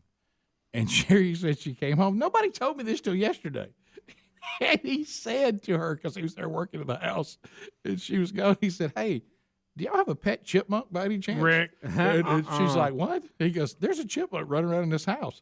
So he thought it might have got out, that it was a pet or something. Yeah. And I didn't know that. That's how we found out. And so I can't believe it wasn't for him. Right. He was like, "Y'all got a pet chipmunk?" What? No telling how long it's been in there. Sure. Yeah. There's probably more than one. Let's not kid ourselves. He's a little bold. Rick, there's a nest. You got a nest. He's getting comfy. And I don't mean to kilometer. He's grown up there. I didn't think the vile beast would go that far. To go. I'm gonna get under the pillow. That somebody's sleeping on. He's getting bold. Snuggle buddy. So Sherry then did something that was a bold move, and it could have only made the situation worse. She decided that since she was leaving, and that she was going to open the doors, thinking and see if he would just leave to the doors back outside while there were some people still there working the house. That's a 50% chance, Rick. More might run in. I know. So anyway, I thought, honey, you decided to do that when the temperature outside was 18. I think we are more apt to others to go, "Hey, it's warm. Let's run in there." Our agent on the inside got the door open for us somehow. So all I can say is I restructured the trap. I've left sunflower seeds and I've gone to peanut butter now.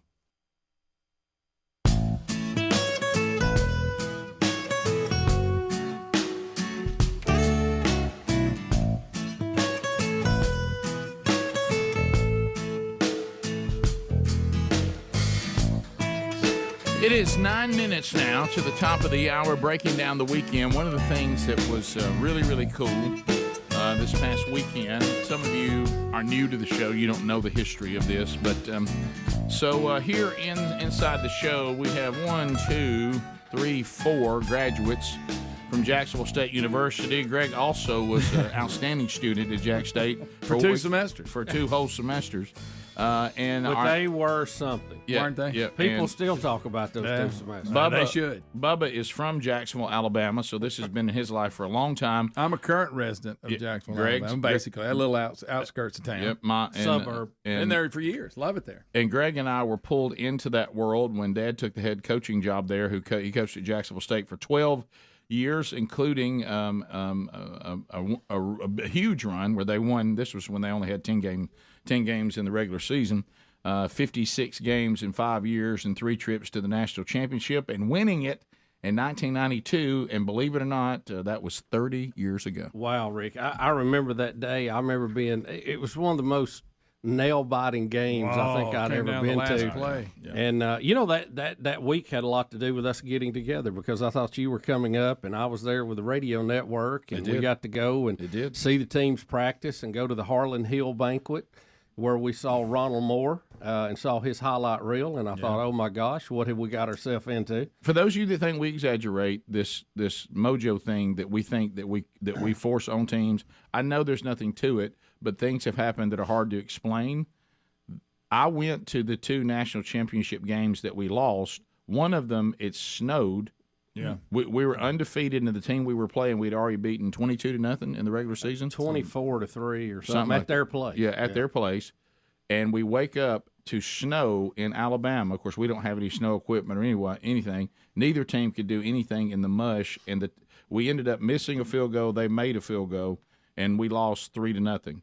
And so I was at that one, and everybody said that Jacksonville State that year, no one even played them close. Oh, that was the best team. Yeah, that was one of the best teams. Yeah, I think they shut out like 6 opponents. Yeah, their defense was ridiculous. Yeah, I remember this. The defense in that 1989 average giving up 6 points a game and scoring 7. Wow. And then you had the greatest habit. Yeah, that Gullidge on offense and all them guys. So then we go again in 91, right? Yeah, in 91 we go again. And lost to Pittsburgh, Kansas. And our quarterback. Pittsburgh. Yeah, they were in Kansas. Right? And then our quarterback gets hurt in that game, so we lose our quarterback. So, and then I don't go in 92 and they win. So this is the kind of stuff. It was a nail biter. This is the kind of stuff that makes us concerned about touching teams. Yeah. Yeah. It was an incredible game. I remember just every play, you're just holding your breath. Yeah. Ronald Moore went on to have a great career with the Arizona Don't Cardinals. forget, he ran the opening kickoff back. Yeah, after your dad had told him they were not going to kick to him and changed his mind right before the kick and kicked to him, and he took it about 103 yards untouched. Have you ever heard the story on why we ended up kicking to them as well? Because the kicker kept coming over to Dad saying, Coach, I'm kicking it in the end zone every time. There's no need to give up that field position. And he's like, well, you better kick it in the end zone. Of course, he kicked it to the one. and Big Ronnie ran over the entire coverage team for a 99-yard touchdown and then we to start the game. We squibbed every kick up. Yeah, that was wise. So anyway, celebrating that this weekend, I was trying to get a picture of Greg on the field. I couldn't because of the angle I was at. And we were hosting the Colonels of Eastern Kentucky. We had the young lady call last week and should have brought a lawn chair because it looked like it was cold sitting on the concrete over there. They got some renovations going on. Yeah, we're in the middle of a big renovation project. It'll be different next time. So we're doing all that, and we're in halftime, and Greg comes down, and we're let me first hear on this because this is funny. I just want to say the turnout was awesome by the team. Tim Suddeth and the Burgess boys, which are former players, and they keep in touch. And they had, a tailgate set up, and great crowd in that. I got to talk to the guys, and they all, mom and dad mean so much to them. It was a wonderful day, and Tim and all the guys that set it up, they did a great job. And I'm gonna say this: kudos to JSU. Normally, especially something that happened 30 years ago, you've been to these games, and they bring out this team did this. Oh, and, yeah. Between we were first talking about and that second on quarter, Friday. Yeah, cutting up. Well, listen, they had a video clip that they had edited that came through the big screen and just booming. I mean, they made a big deal out of it. JSU did. Yeah. I didn't expect what they did, and the crowd they gave a huge response. It was really good. Hats off to JSU because they did it right. Yeah, they really did. We've been able to make the rest of the family the other markers. I think the 25-year we were all there. And, the 30-year, we've talked about this openly on the air. Dad has Alzheimer's now, and he cannot – something like this is not really possible anymore. And of course, Mom, she's 81 now. And so Greg and my sister were going at one point, and then my sister, and she said, which is 100% correct, her son ended up having his first ever wrestling match on this day, and she said, my daddy would have wanted me to be watching my son wrestle. Sure. So at 100%. And she should have been there, and he got a pin, by the way, in one of his first matches, which was cool. Saw that video, and of course I didn't know what the date was on this, and I already had something that I was committed to, and couldn't make it. So Greg was there, and Bubba was there, and they got to be part of it. They did. They made a big deal out of it, and I appreciate it. They did a great job. Rick, we're going to be up kind of tight here. I had a very busy Saturday. I went to the Montgomery Ham Fest early and then ended up at the ball game too. That? So I covered the state pretty well. How about you? You like that? Mm-hmm. So you got your shirt tucked in. Looks good. Yeah, I'm talking to Greg comes down and he's holding court, at halftime. Of course. And we're visiting, and I'm talking to Scott Williams, and he said, well, I got to go down, and President Killingsworth and his wife feed the band after they come off the field at halftime, the Marching Southerners and Jack State. We'll have to talk about their award coming history of great band. Yeah, they basically won the Heisman Trophy of bands. Yeah, they're awesome there. And I said, no, he feeds them. He says, yeah, they throw food to them. Yes. And I said, you throw food they go out there and perform. And then when they come back to the stands, you throw them food. Yeah. Throw it at them. Throw it at them, and they're going nuts. And they said, yeah, that's what they do. And I said, Scott, can I get in on that? I said, because I love throwing food. And he said, yeah, come on down. And I said, Greg, come on. We're going to go and throw food to the Southerners. All right, well, we come back. We got to look at that. So we come back, Greg and Bubba, as part of the celebration of the 30 years since the 1992 national champions, are throwing food at the band? Yes. Am I hearing this right? I hope I'm saying this Hot name dogs right. and The hamburgers. Sudler Trophy award-winning Marching Southerners from Jacksonville State. Yeah, and we got to talk about what that award is, too. It's like the Heisman Trophy, and I think Jack State's probably the smallest school that's ever won it. Well, let me tell you, it's a big deal. If you've never seen the Jacksonville State University Marching Southerners, a lot of you have when they came to play, even the teams you pull for. And every time I'll start getting emails going, man, that band is unbelievable. And I'm going to tell you, they're loud if you're standing right in front of them while they're playing. Yes, they are. Top of the hour. Rick and Bubba.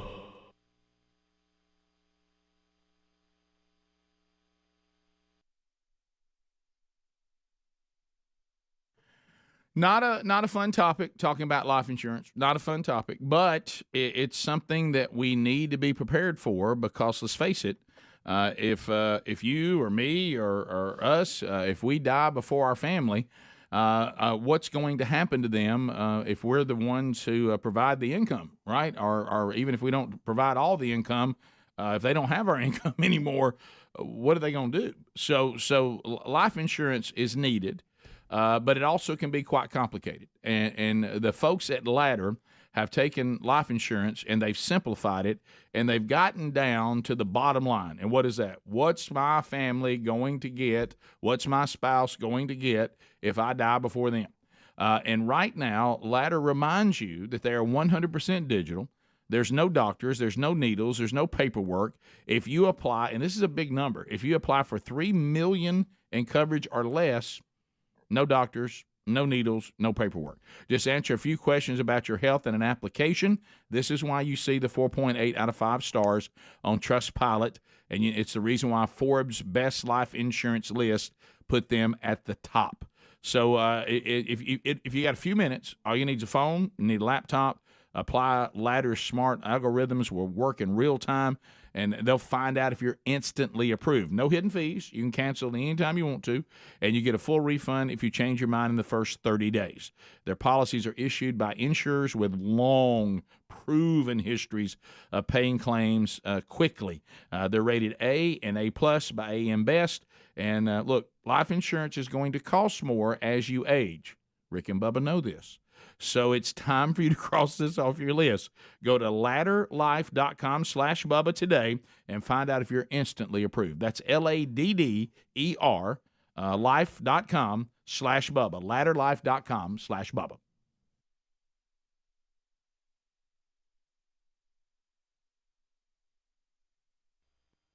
Because everybody loves peanut butter. My goodness, I nearly got caught in the trap yesterday. Sure. Or use it to stick the seeds in. Yeah, well, I did. I put some seeds in the peanut butter. Yeah. And like M&M's. Yeah, and have it. And that's so I set the trap again. And overnight last night sleeping, we got up. I checked it today, and he's not in there. So we haven't seen him again. I don't know if that worked. He left. Rick Einstein, the cat, can be there in about 20 minutes' notice. Well, like I said, the only problem is Sherry is incredibly allergic to cats, and so what we would have then is a dead chipmunk and my wife who couldn't breathe. You know what I mean? Well, so she might be allergic to chipmunk bites. You don't know. Well, you never know.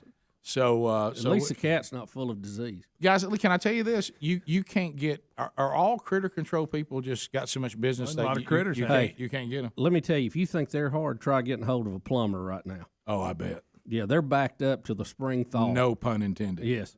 Yeah. Critter control people, are they just in such high demand you can't even get a call back? You can't. You can't. I mean, hey, you better watch them. I had one time. I put it up. My bad thing about the fire. Wait a minute. I got an idea. Right. Call Gary. Say, Gary, I need you at the house. No, I don't know. Let him be your critter control. Rick, I don't know if that's his special. Can I tell you why? This is an interesting comment, Everybody though. be still. Hey, let me tell you something. Right there's where he's coming in, right there. But let me tell you what happened. Rick, have you read the diseases that they can carry? Oh, yeah. You think I hadn't read that? Oh, my goodness. I told you. Who knew leprosy was on the list? I know. Disease-ridden. Well, they've been hanging around them armadillos. Tuberculosis. Rick, Gary can fix anything. No, Let him come up. No, I got to tell you. Gary's already told me. He'll got tear the scared. house up. He's Spotted scared. fever. He's scared he got bit by one. Gary won't nothing. Doesn't want to do nothing. Well, he's to do scared with of Sherry and the chipmunk. Yeah, it's a double whammy. Yeah. Bubba. Well, that sounds nothing like a chipmunk. No, it really does. Do they It's kiss really people? annoying. Y'all just don't know. Right. I had no idea. Hey, I don't have any chipmunks. I didn't know whether that was a I chipmunk. know how to get them out of there. I know that sound. I know if it was a chipmunk or Kevin Spacey showed up. But they're all weak. But anyway, So I don't know what happened to the dastardly beast, but he's turned up his attack.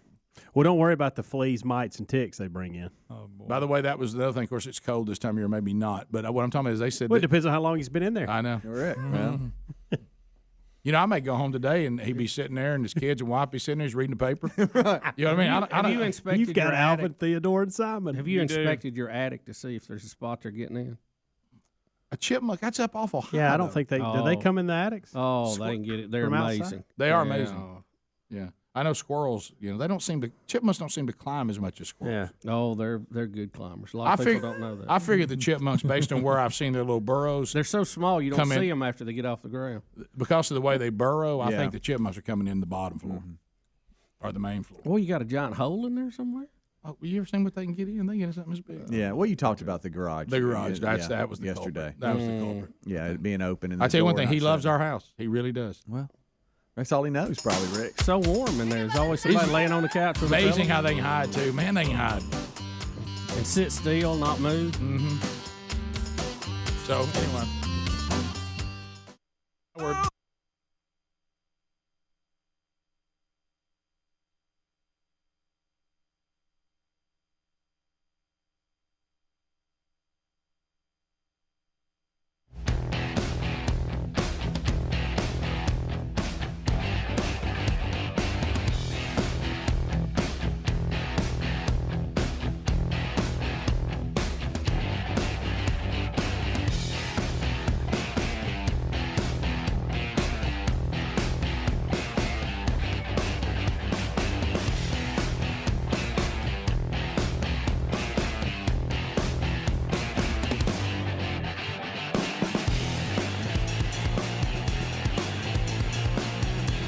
6 minutes past the hour. The Rick and Bubba Show from the No Name Studio out on the bleeding edge of technology from sweet home Alabama to the world. Thank you for being with us today. A couple of man churches this week from themanchurch.com.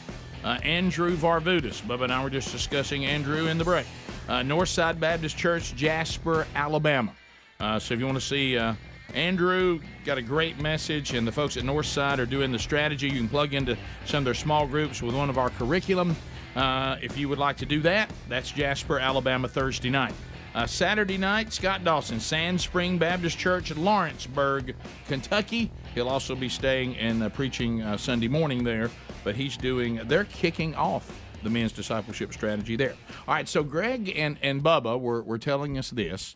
So this past Saturday, the 30th anniversary, recognized the national championship team from 1992 at Jacksonville State University. Greg was there representing the family. Bubba was there as an all-around good fellow who loves Jack State. Dr. Bussey. Dr. Bussey there. And so the Marching Southerners, we found out that they get fed by the president of the university after their halftime performance by throwing food at them. Yes. Now, to them is a better Scott word. Williams was telling me this, and I was trying to visualize it, and I said, Scott, tell me again that President Don Killingsworth and his lovely wife are throwing food at the band. He said they've done it for 2 years. I didn't know this. So I said, hey, can we get in on that? And he said, come on. He said, all arms are needed. Yes. So we go down, and I still can't imagine after the band comes off the field and they've worked. And I mean, some of these guys that these drums they carry and the 20 J's. There's a lot of them. I mean, that's a lot of equipment you're toting. I mean, that's hard work. Bubba, they're Sudler Award winnings. Yeah, and winning. By the way, I was just looking up that award. Let me give you some other schools that have won that recently: University of Notre Dame, University of Florida, Kansas State University, Iowa State University. And then we come down here. It's only given every other year. Jacksonville State University. Congratulations, guys. Well deserved. Yeah. In the past, Georgia has won it. Auburn has won it. Alabama's won it. LSU has won it. So it's big time award.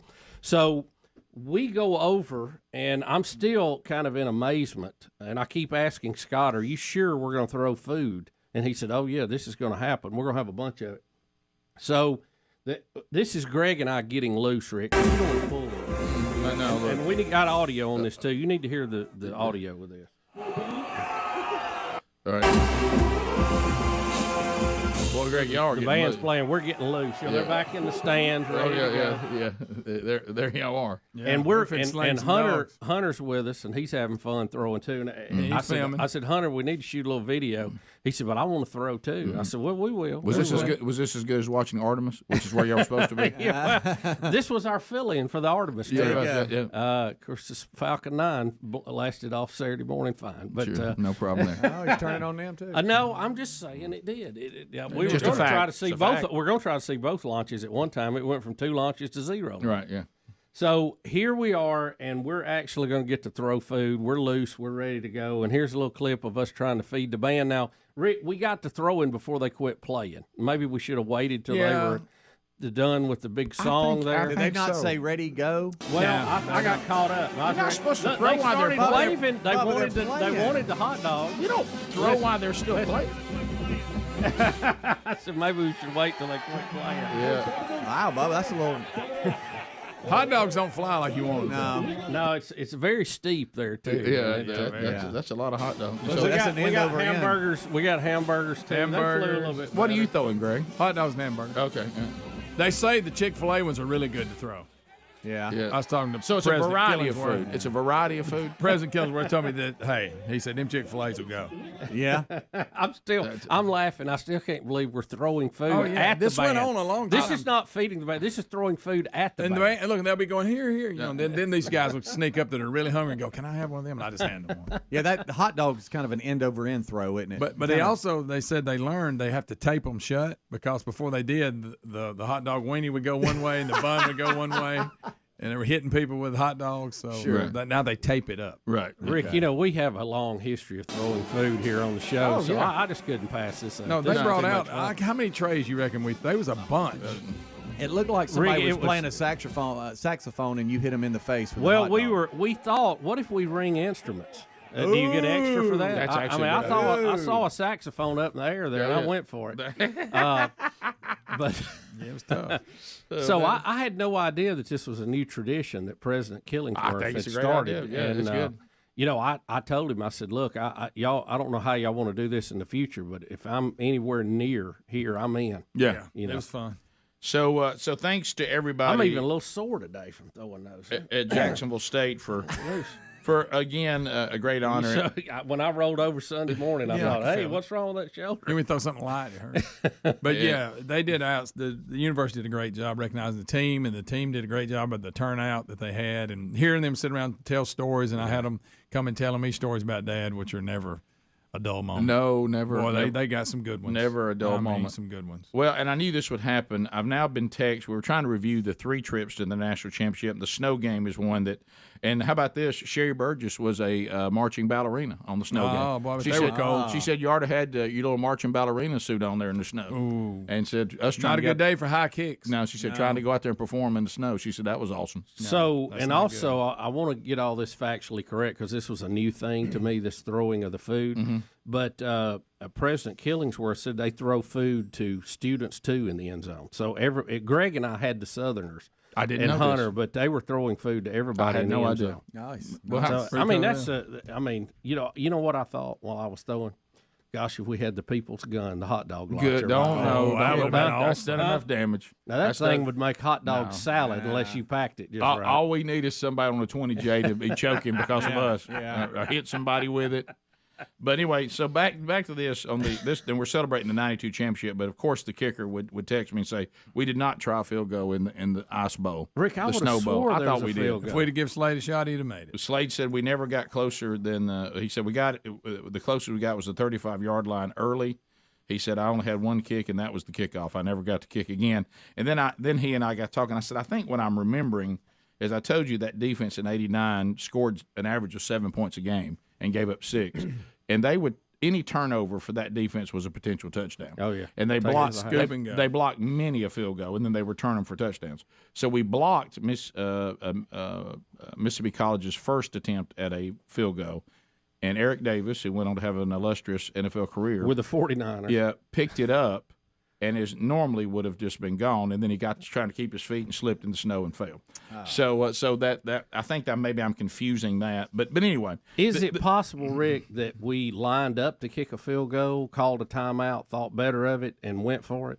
Well, because in my mind, not great kicking I'm thinking, weather. Yeah, it's terrible. And if you remember the way Mississippi College kicked the field goal that won it, we fumbled, and they got it close, and then they lined up kicked one. Yeah, which was smart on their part. I mean, if you can get points, get them. But anyway, the '92 team did win it, and that's what was celebrated over the weekend. We were just talking about the whole history of that era, and thanks to everybody there and those players and the way, like you said, Greg, the way they keep in touch with mom and dad awesome. And keep all that alive, and it's just and they come up with all kinds of stuff that they send us that have been documented, and how about this? Those former players, the Burgess boys, they played probably one of the key roles in the field being named after Deb. Yes, absolutely. Because they started the hype of wanting that done. And there's some documentary they're making about that year that's coming out. Mm-hmm. It's not quite finished, so it's going to be nice. Yeah, Adam and I keep trying to send the part that we did on it, but we just saw one of the weirdest cell phone things ever. I know. How about Rick? Won't you text Tim back? Wasn't that funny? I mean, how does this happen? Maybe Tim shows me his thread, and it shows where he texts you back. You show me yours with him, and it doesn't show it. No, I don't know. My last text to Tim is, "I need your email address. Testing 1 2." He tells you I sent it to Rick. Shows you that shows him where you sent it, and then you look at my phone, it's not there. That's just weird. That's real strange. So anyway, Adder's trying to get with him a lot too. So anyway, so that is we'll hopefully get that delivered. And Bubba, you and Greg, thank y'all for being there. Great day. Be part of that. Great day. I appreciate Dr. Killingsworth and Scott Williams and everybody letting us be involved with helping to feed the band. That's funny. That was fun. That's funny. The Sudler award-winning band. 15 minutes past. Phone calls next. 866 We Be Big. Blazing Silverman standing by and ready to go. We'll chat with you. Rick and Bubba.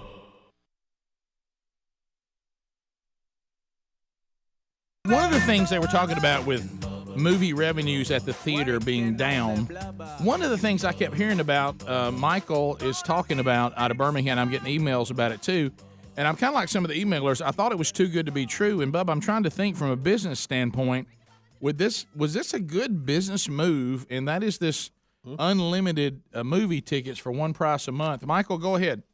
So have you done this? Is it $10 a month? Absolutely, it is. And, I was the same way. At first I thought, no, this is too good to be true. And then had a buddy do it, and he said, yeah, I use it all the time. And, back before kids, I watched movies all the time. Now it takes a second loan to watch movies. Sure, so yeah. Had to figure out something different. And, yeah, it's $9.95 a month, and what it does is it loads it onto a card. They send you a card in the mail, kind of like a debit MasterCard. So you get in proximity of the movie theater, you go into the little app, you check into the movie, it puts the funds on the card, and you use the card just like you would a credit card and pay for the movie. And you can watch up to one standard 2D movie a day. All right, so you can't do multiple, but still, I'm looking at the numbers. You're saying $9.95 a month, and the average ticket price for one movie last year was $8.93. So if you see one a month, you've made your money back. So are they just who sees one a month? I don't know. Yeah, are they? Well, here's what I think they're doing, guys. So let's say, okay, Michael went to the theater 5 times last year. That was all he did. So these are the Movie Pass people pitching it to the theaters. They say, okay, now Michael's going to go, let's just say 30 times this year. The big way they make that revenue, I believe, is concessions. Snacks, because, definitely. I mean, so now you've made it 25 times more likely that Michael is going to buy concessions, which is their big money maker. And, they'll say, hey, give us these tickets for $2 a piece. We'll put these people in your theater this many times. Give them more likely chance to do that. And you know what?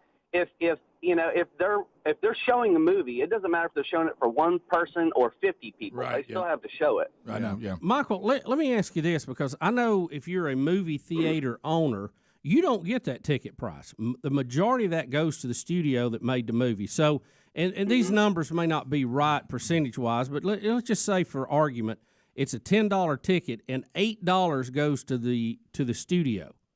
$2 goes to the movie, and they get to keep the concessions. I got that. They'd rather have free tickets and sell concessions. That would work better, but they can't do that. So how does if they do this once a month? And I'm not saying it's a bad idea, because you see other businesses doing that. I'll give you, for instance, Apple Music. It used to be 99 cents. Well, they went to you could pay for the per month, and you get the whole catalog. Obviously, that's better for them, or they wouldn't have done it. Right.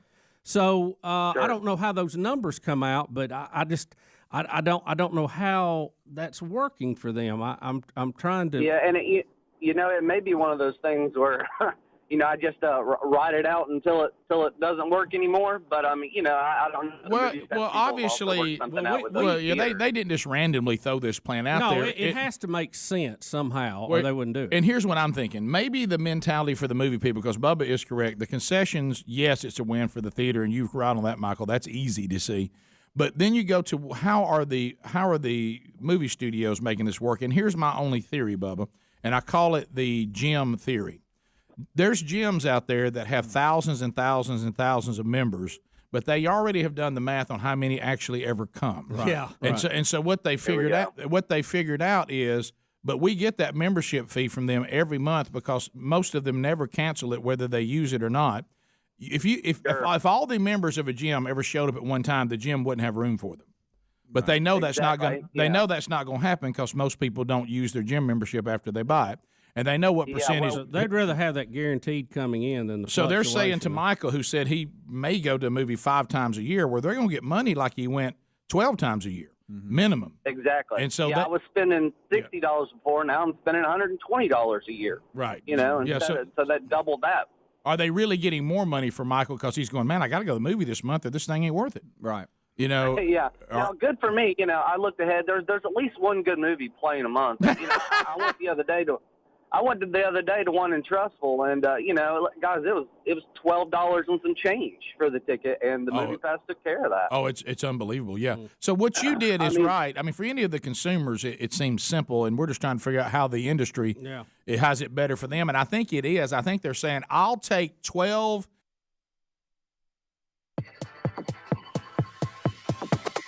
It is 21 minutes past the hour. The Rick and Bubba Show. We're back. Phone troll time. Here we go. You are running the show now. Handle with care. We're handing the whole show. We're saying, here, take it. We're handing it over to you. And you can come up with the topics that you want to talk about. You can ask the questions you want to talk about. Make a comment you want to talk about. So, when this segment's over, you can't say, well, I wish y'all done this, because you're in control. You tell us what you want to talk about.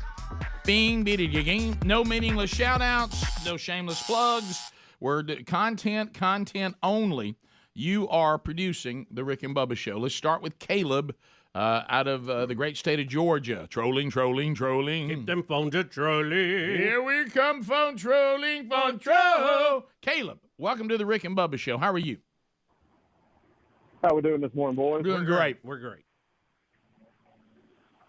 Guys, I don't know if y'all saw in the Auburn game, Texas A&M had a guy, Moose Muhammad, who didn't play. Did y'all ever hear why he didn't play in the game? That was weird. No, I didn't. He's their best receiver. I read yesterday, and I don't know if this is true or not, but I read where he had said that it was because he was wearing sleeves.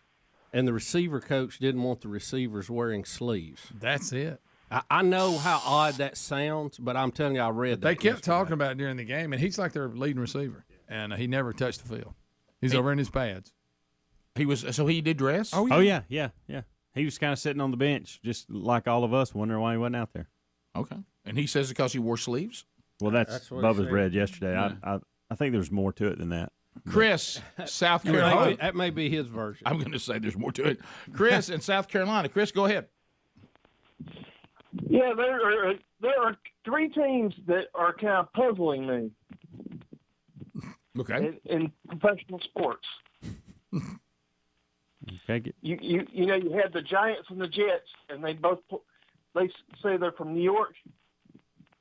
Right. They play in New Jersey. Yes, that is correct. That is true. Mm-hmm. Both of them do. It makes sense if one of them did, but they both do. You're right. Yeah. That makes no sense. Well, there's really no room for a giant stadium there in Manhattan. No. It'd be tough to squeeze one in. Right. It's right across the river. I mean, you can see it, but it used to be what was it when we were there? MetLife. But don't y'all think that since they're called New York, there's room in the state of New York for a stadium? Maybe go upstate somewhere. It's MetLife now, ain't that what it's called? Yeah, what was it when we were there? Giant Stadium. Yeah. Was it just called Giant Stadium? But the Meadowlands. Do you hear what I'm saying? There's got to be space in the state of New York. You don't have to be over in another state. That's a good point. Let's go to Earl in Jackson. Earl, welcome to Rick and Bubba. 30 seconds, go. Hey, good morning. Hey, real quick, get Adder to pull up the second quarter at 7 minutes and 47 seconds in the Alabama-Ole Miss game. on the interference call, and watch the chain gang. The person working the down marker on the chain gang is jumping up and down, pointing out how you missing this call. I mean, he's asking for a flag in the middle of the game. I thought this would be neutral. That's funny. I mean, it's clear as the daylight. What time is it? Give me the time again on that. Second quarter, 7 minutes and 40. 7 minutes and 40-something seconds. Now, I know this. Now, these, crews have their own chain people. I know I have a guy that I know that was on the chain gang for a high school game and got ejected because he celebrated with our team scored. That's what I'm saying. And they tell you, though, if you're in the chain game, you can't do that. Well, he runs and chest bumped the guy after a touchdown, and they chunked him. They had to stop the game and get another volunteer. He went out there and got a chest bump. Okay, that's almost as bad as the guy who was refereeing the game that you and I played in on homecoming our senior year, and I picked up a fumble and ran it in, and I look, and Tommy Dole, who ran Oxford Tire Service, was celebrating with me in the end zone as a full official. Yeah. Oh, yeah. Look, I go over the line, he goes, lineman don't get score much. He was excited for me, but you might not want to do that. No, yeah. We get to pick the officials for the home game. That's good. Yep. Wish he hadn't had Oxford shirt on under his shirt, but yeah. Let's go to Joe in South Carolina. Joe, 30 seconds. Go ahead. Good morning, gentlemen. Hey. Awesome show as usual. Thank you. I know I just wanted to comment on the Georgia Bulldog Mississippi State game.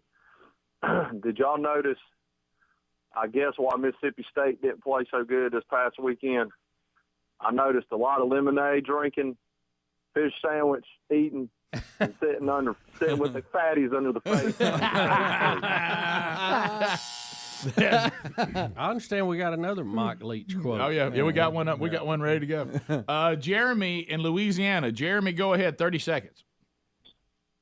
Hey, guys. Hope you're doing well. I don't know if you guys already covered this or not, but I just want to ask Bubba. Oh, boy. Who's going to stop them purple people eaters, Oh, no. them Vikings? Who's going to stop them? Well, probably themselves. Before it was look, it was a great game this weekend. It was fun to watch, and it was reminiscent of some of the NFL great ones. But I've been here, done that, Rick. Okay, we all know she's going to cheat on you before the prom. Yeah, don't give yourself back to the Vikings again. We're peaking way too early. Okay, 8-1. We're 9 games. How many games the NFL play now? 27 or something. 16. 30. So see, we're mid-season basically, and it was a great game. It was exciting, but yeah, sure, Buffalo had like a 20-something game winning streak at home. I got all that. It was amazing to me they played good outside where it was cold. You're not going to let the Vikings do this to you again, are you? No, not Rick. Yeah, I see Rick. you easing in. I Rick, do too. no, I see it. He had a Kirk Cousins jersey on. I'm enjoying it for what it is, and it was a great game. Now, listen, we still got a loss to the Lions out there floating around somewhere, and probably a shellacking by the Bears. You know. And now Green Bay's getting good again. They got dialed in yesterday. Bubba, they won. They beat the Cowboys. Yeah, that's anytime you beat the Cowboys, that's good. Bubba, this ain't 1975. Bubba, when I got up today or late yesterday, I started seeing the team text, and you're all over it about this game. No, it was a good game. I know. I was all over the game, but I'm fine. I don't even know who they play next. I don't. They play the Cowboys. Do they the really? Cowboys? Yeah. Oh boy. Rick, back to the Texas A&M back thing. to reality. I've been reading over here because I'm so intrigued. Bubba, you're all over this. He actually tweeted something out. Moose Muhammad. He said, wanted to clear the air and state that I was benched throughout the entirety of tonight's game due to wearing an arm accessory, which I've have tons of success wearing through the course of my football career. I apologize to my teammates and fans who have may view my decision as selfish or any negative nature. However, I've been playing this game for a majority of my life and have strong understanding of what's best for myself in the field of play. He deleted that tweet, then posted this. I want to clear the air. I was benched for wearing arm sleeves, something that my teammates and opponents wear frequently for protection. I apologize to my teammates and fans and looking forward to getting back on the field. Much love, Gig'em, and Aggie football. Of course, my response is take your sleeves off and get on the field. Well, and I think Jimbo Fisher is having a hard time. One of the things that they continued, one of the continued themes in the discussion the other night is he's got to stop calling plays, get an offensive coordinator that can come in there, modernize what's going on. And to your point, I agree with you, Greg, but Kids these days don't. They don't. I know that's the ridiculous. problem. If my coach would have told us to get the sleeves off, we'd have got them Yeah. off. What kind of or sleeves I'm gonna are sit we out and talking not help about? my team because I want to wear sleeves. I'm gonna Just die the on that hill. arm-protected sleeves. I mean, it's just a Well, sleeve with a pad in it. That's all it is. Well, why? Well, why do evidently not they want think it them to makes them wear drop balls. Didn't his dad play in the NFL? The Mustafa Muhammad or whatever played for Carolina. Yeah. Yeah, Moose He said the receiving coach thought that it had an adverse effect on them catching the ball, and he don't want them wearing it. And Well, don't wear it then. He sat and pouted and missed the game. Bottom of the hour. Rick and Bubba.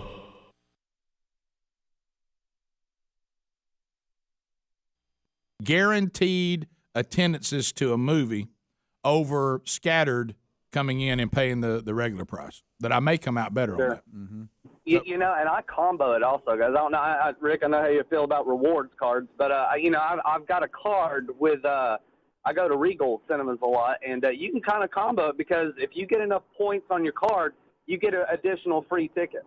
And if I'm going to the movie theater anyway, I have a movie pass for me and one for my wife. We pay separately. I get free points and free tickets on top of that. Well, I don't think we're against it if it ain't a hassle to pile. If they'll just automatically do it and tell me I got free stuff. Oh, no. Here's the thing, and because you're right, I do need to clarify that. I think rewards programs are great.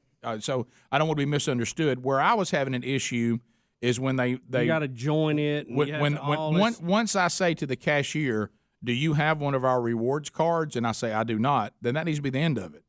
You know, because now I've already established I don't have it. I'd like to move out here, and then you start getting almost like it turns into a carnival barker. Well, let me get you one. Let me get you one right here. Let me go ahead and get. Which I know that's 25. I know because they've been told they better produce a certain number of them. And I would just like for the way you're being, you know, if you don't have one, then everybody goes, oh, okay, and then they move on. You got over first. Either one doesn't matter. All right, I want to let's go boat first. So this scary. This is a scary scene. Yeah, we got to tell set me it what's up, going though. on. Tell me what's going on. Well, we talked about in the kickoff hour about some fishermen that were in a boat, and Greg has great commentary on this, by the way, because of who was driving the bigger boat that ran through them. You got to read the whole story. And apparently they had a drone that was kind of, I guess, capturing the day. It started with them going out, and then it shows them fishing, and then coming from the distance, you can see a big boat speeding towards them. Oh, boy. And they quickly realize, wait a minute, this thing's headed right at us. And they're trying to signal, do what they can to get it to stop. Oh, and he was hauling, too. Yeah, and so one of the guys gets up on the back of the boat close to the motor and just waves at him like, hey, we're right here. We're right here. What's up with this guy? And they quickly realize he's not turning. And that's where we can kind of pick it up if you want. And it says, is this the story here where they have to jump out of the boat? Yeah, that's it right there. Keep in mind, it's about a 20-foot fishing boat, and they've got a 31-foot bayliner headed their way at full speed. At full speed. And they're waving him off. And we're going to start it with them seeing the boat in the distance. Hey! Hey! Hey! Oh, my God! Oh my gosh! So now we're slowing it down. Hey! Hey! How can they not see them? Well, Rick, I'll tell you why I can't. The driver of the boat, 75-year-old, he claims that he was sitting down, and because he has to ride a scooter when he's on land. I'm not making this up. He couldn't see. Now, his son-in-law kind of empty skimped on him when they were doing the investigation and said he'd been telling him to stay off his cell phone all day. So the lawsuit claims that he was on his cell phone, was distracted, and that's why it happened. The guy wants $375,000, by the way, the ones who had to bail out of the boat. And now, how'd they get that figure? I'm not sure. And Rick, look at that. But the best thing is the old man claims that him being on his phone is fake news. That's what he went by. Of course, he's using fake news in the wrong context. Yeah. That's fact. Yeah. Rick, and he said, what's the big deal? Nobody got hurt anyway. Yes, he did. He did say that. He's 75. He almost killed three people. Whoa. Good night, guys. Think about that you're guy on that don't need to boat. be out there driving that boat at that speed. We went ahead. We talked about it earlier. Let's say if you have to drive down the dock on a scooter, maybe you don't need to be driving. Maybe you should just be riding. Yeah. The minute you're Enjoy on a the scooter ride. headed to the boat, we got a problem. Burgess. That's true because what Greg it says. I mean, you can ride on the Greg boat, at but you Rick shouldn't. and Well, Bubba.com. Bubba, look what happened. Bubba, don't you agree? And I'll water tell you, safety. that lady didn't get out as fast as she needed to. The guy at the back waited a little long too. He's the last one out. I mean, that boat barely got him. Yeah. That water was cold. They didn't want to get in it. But guys, I'm telling you, they're lucky because if the guy had turned at the last minute, he'd have chopped him up. Yeah. They're realizing, wait a minute. How about when you hear thud when you're in that boat? So he claims he can't see them because over the front. Well, I know, Greg. He sure couldn't. But you got to be able to stand up if you're going to drive a boat. But you know he's sitting like he is, you know. Well, some boats don't have the best view on the front. You'd think they'd be real clear. Well, it's got to be better than that. Yeah.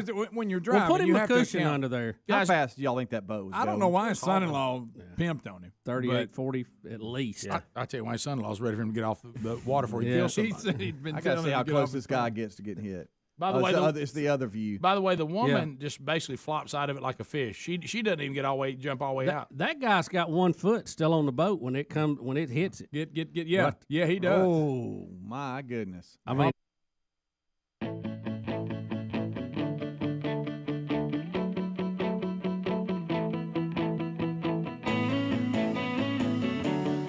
"35 minutes now past the hour of the Rick and Bubba Show." Looking back over what was a hectic weekend, a lot going on. We've updated some of that. We've got more stories to come, and updating what's happening around the world too. I will say this, and you've heard some of the legendary stories on this program if you've been listening for a long time, and a lot of you are big fans of Rick and Bubba's segment that's relatively new, What's Eating Scott Gorosky.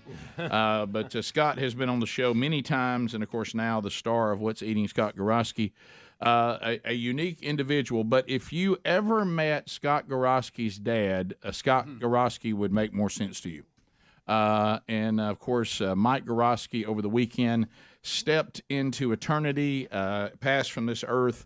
And in very Mike Gorosky fashion, even the way he left this world was just so unique, and there's so many stories. I won't go into it here, but it was I was staying updated through Scott and the way even his dad in his final weeks here on this earth, some of the things that happened. I will say this one. I think I have permission on this one.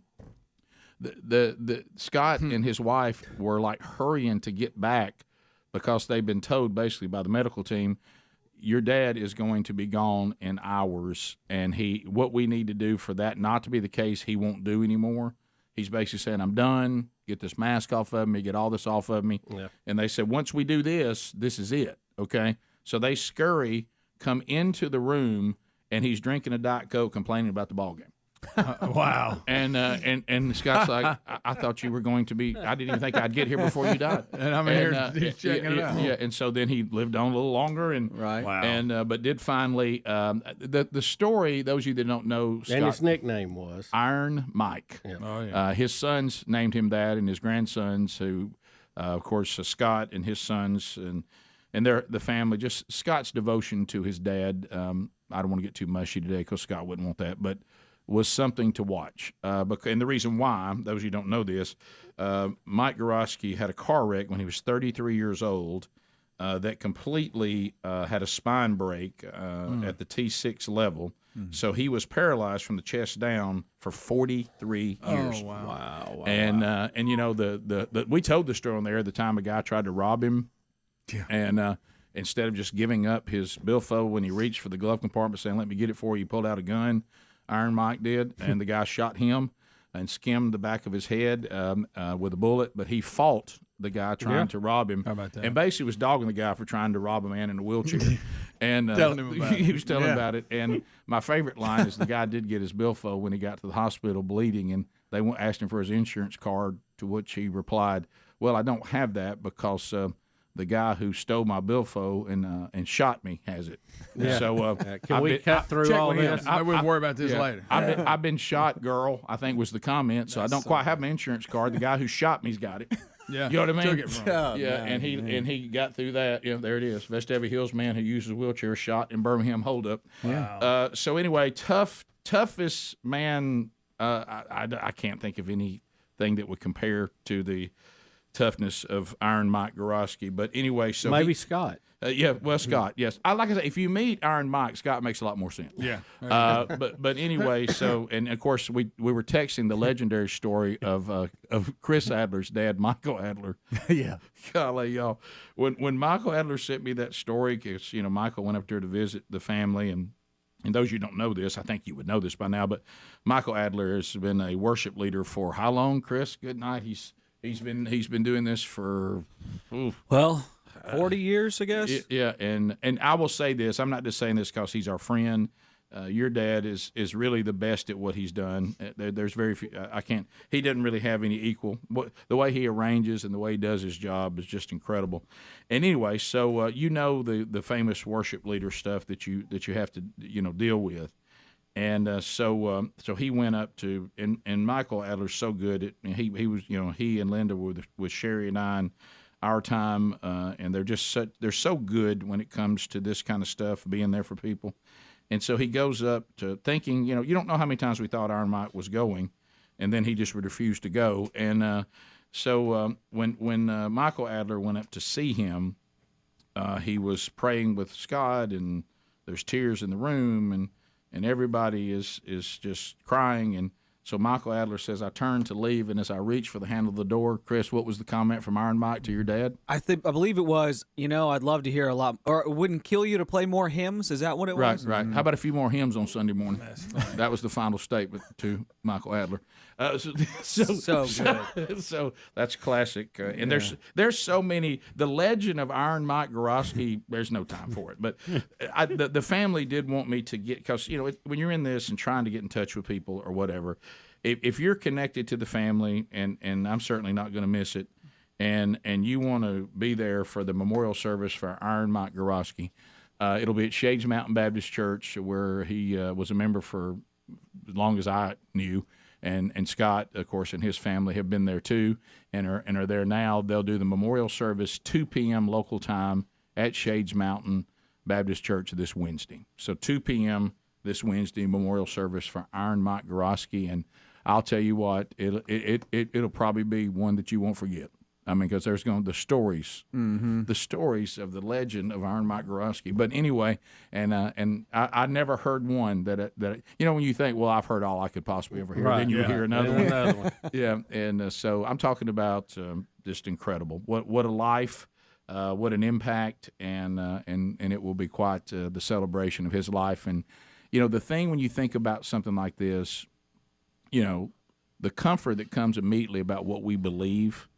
I sent this to Scott because it is a verse that Jesus says so clearly in John 16:33 when he says, I say this so that you'll have peace.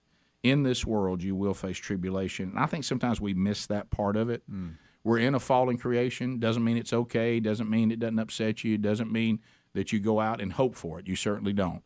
But no one would pick these things. But Jesus said, in this fallen creation, there is going to be tribulation of some kind. And Jesus said that's not a might, that's a will, but take heart, because he said, I say this so that you'll have peace. Have that joy in your heart, remembering what? And Jesus said that I've overcome the world. I've ultimately overcome it. So Mike Gorosky might have spent 43 years in a wheelchair, but he's not in one now. And so because of Jesus, all that's glorified. And as Scott said when he sent me the text that his dad or the group that he was sending it to, had passed while we were sleeping, and got up and I saw it. I even told Sherry, I said, I bet I'm about to go look at that phone, and Mike Gorosky's going to be going on to glory, because Scott was saying, look, it's ours now. Of course, he said that before, and then he complained about a ball game and drank a Diet Coke. But but this time the Lord said, this is it. But Scott's quote was, my dad ran into heaven. Think about that. I mean, sitting there in that wheelchair for 43 years. That's right. But when he stepped into glory, he ran into heaven. So that's a celebration. That's what's so incredible about what God has done. And really, when you think about that he's done that, we really don't have a complaint with him. I mean, if he never did anything else other than saying, by the way, when you die because of my redemption and your repentance, everything's going to be fine.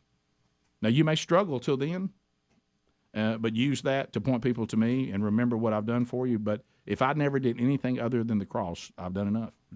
And the fact that he does beyond that is amazing. So anyway, just want to pass that along to those of you obviously on the show that love Scott and his family. Be praying for them as they grieve. And for those of you that are connected to Scott, his family, and Iron Mike, that memorial service will be Wednesday, 2 p.m., Shades Mountain Baptist Church. So just want to pass that along to you.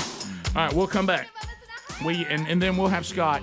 He'll come in, post all this on his next what's eating Scott Gorosky and maybe have him tell us some of the highlights of growing up as the son of Iron Mike Gorosky. Yeah. And there's some great ones. So we'll be back 16 minutes to the top of the hour.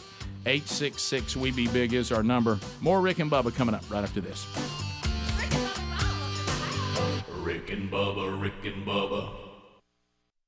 Papa Rocks nearly took them all out. Yeah. Rock. Look at that right there. What if you saw that thing coming? Why, that would be terrifying. Rick, he said he don't know about the lawsuit. Nobody got hurt. Wait a minute, Greg. Please tell me he's saying fake news. Is that not in? Yeah, I like when he claims it's fake news that he was distracted. No, sir, that's misinformation. That's not fake news. Fake news is an agenda against a person. They made it up. Fake, you love Trump. Oh, you think you know? Oh, Garot. Ricky. All right, so what's the other one? All right, Rick, we have a drone that helped save 2 teenage swimmers struggling in a powerful surf on the Australian coastline in what authorities say is a world's first because they dropped them They dropped them a lifeboat, a raft with a drone. Huh. So they're caught out there in the. Now, how big a drone is it to pick that baby up? Yeah, so the undertows got them, and they're just saying gonna drop them something. Mm-hmm. Well, I guess this is footage from the drone, right? That is really cool. Yep. Well, it wasn't a very big thing. It dropped. Well, it'll inflate. Yeah. See it inflating on its when own. it hits the water. Look at it inflating. But I mean, is that a little drone that carries that, or a big drone? I don't know. Probably something like Adler's got. Oh, I'll tell you one thing, that is huge. How about how pretty good drop too? Drop right in between them. I got to tell you, it was really That's good a very drop. good, It's a good drop. pilot there. For life saving, I would see a drone at the beach as being. I mean, that is really cool. You know, Helmsy brings up a great point. I mean, we think this drone just flies itself. So there's a guy, a man or a lady that's back, and they're piloting this thing. Which is, I mean, you and guys just looking at a screen. Guys, it's one thing to get the drone and find them. It's another thing to get the drone and get a raft on it, and then but the drop was so good. Mm-hmm. I mean, it dropped it right in between them. Really, yeah, good stuff. I mean, of course, and they're still it looks like, is it a raft or just kind of like a? It's just something long that tube. inflated to hang on to. It's like one of those noodles. Yeah, exactly. Exactly, like a noodle. Yeah, so it inflates out with air in it. Yeah. How about that? Huh. You know, they make the life jackets now that, inflate when you hit the water. All right, I mean, you could drop one of those. Yeah. So what caught the footage of the boat of Garak nearly killing everybody? I don't know. They had a GoPro. They had a GoPro, mounted. and I went into about 23, 24 seconds into the footage. It looks like they were kind of documenting their day of going out and stuff like that. I love and the day of cameras. But there'd been a time we'd had this story and everybody just been telling us about it, and we'd had a picture of the beat up boat and that's it. Yeah. Now we got footage because everybody's filming everything. Yeah. I'm with you guys. They wait a little long to get out of the boat. Can they just not believe the guys? Yeah, they're thinking surely he sees us. Yeah, exactly. I think that they're water's thinking, cold. We they're don't thinking, want okay, this ain't gonna. Wait a minute. When to Bubba's point, if you jump out and at the last second the guy tries to avoid it because he does see it, then you get run over. Yes, a decision you're trying to make. Right. What do I do? That's probably a two propeller boat coming at him. Why is Casio waiting so long to get out of the boat? I think maybe they're. I think maybe they're kind of going off what Helm said, and that is, all right, let's see if he turns. Yeah, because you don't want to jump that way. Well, that's true. Good. No. You're in a bind right there. Yeah, you are. And that's scary. God love the woman. She just flops over the side eventually. Yeah. It's like she couldn't quite make herself jump in there. No. You know how you just keep going over till you trip yourself and fall in because you just can't make yourself jump in. Look at them. They don't have any idea what their day's going to be like. Well, they're think out there. having fun. They got the sun coming up. They think, man, what a day. And it does look beautiful. They got a pretty good day going. Yeah. And then, boy, old Garak ruins it. Here All of comes a sudden old, you're paddling in the water. Good. Here night. comes old Scooter. But even a boat that big probably has some kind of surface radar to it. But there has to be a what we have is a person behind the wheel that the time that they can drive the boat safely has passed, and he doesn't need to be driving it. Rick, that there's fake news. I think that's clear.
the gravy. 10 minutes now to the top of the hour. The Rick and Bubba Show, 866-WE-BE-BIG is our number.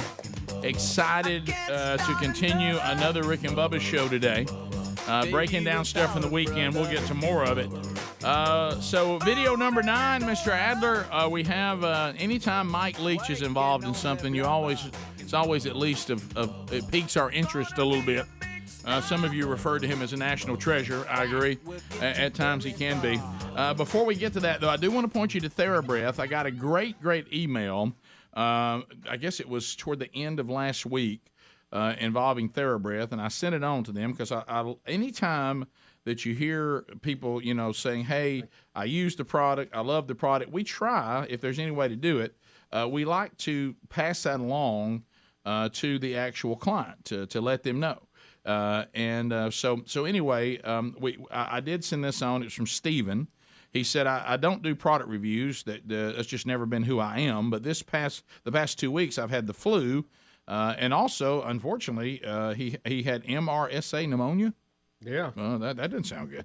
And so he said, I've been in the hospital from it. As you can imagine, that leaves you with some pretty nasty taste in your mouth from the things that my wife would bring me. The TheraBreath lozenges were the most valuable, and wow, they made a difference. He said, I'm a long way from recovery, but at least I won't have to do with some knockdown bad breath.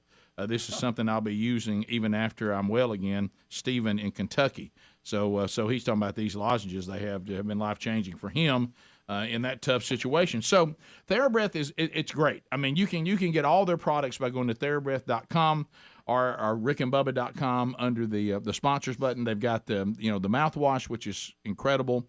Doesn't have the alcohol content at some of the others. It actually goes after what's causing the bad breath. Told you about the lozenges. They're great. Also, there's a healthy gums oral rinse. Gum disease can be nasty, dangerous. Keep those gums healthy. They've got a rinse for that. It's FDA approved to fight gum disease. There's even a TheraBreath whitening oral rinse. It's a breakthrough rinse. It works to loosen and actually dissolve the stains that other whitening products just simply miss. So their products are above anything else that's on the shelf next to them. So you can get every product that's available by going to TheraBreath.com, or you can look on shelves at retailers everywhere. TheraBreath is fantastic. And thank you, Stephen, for that email.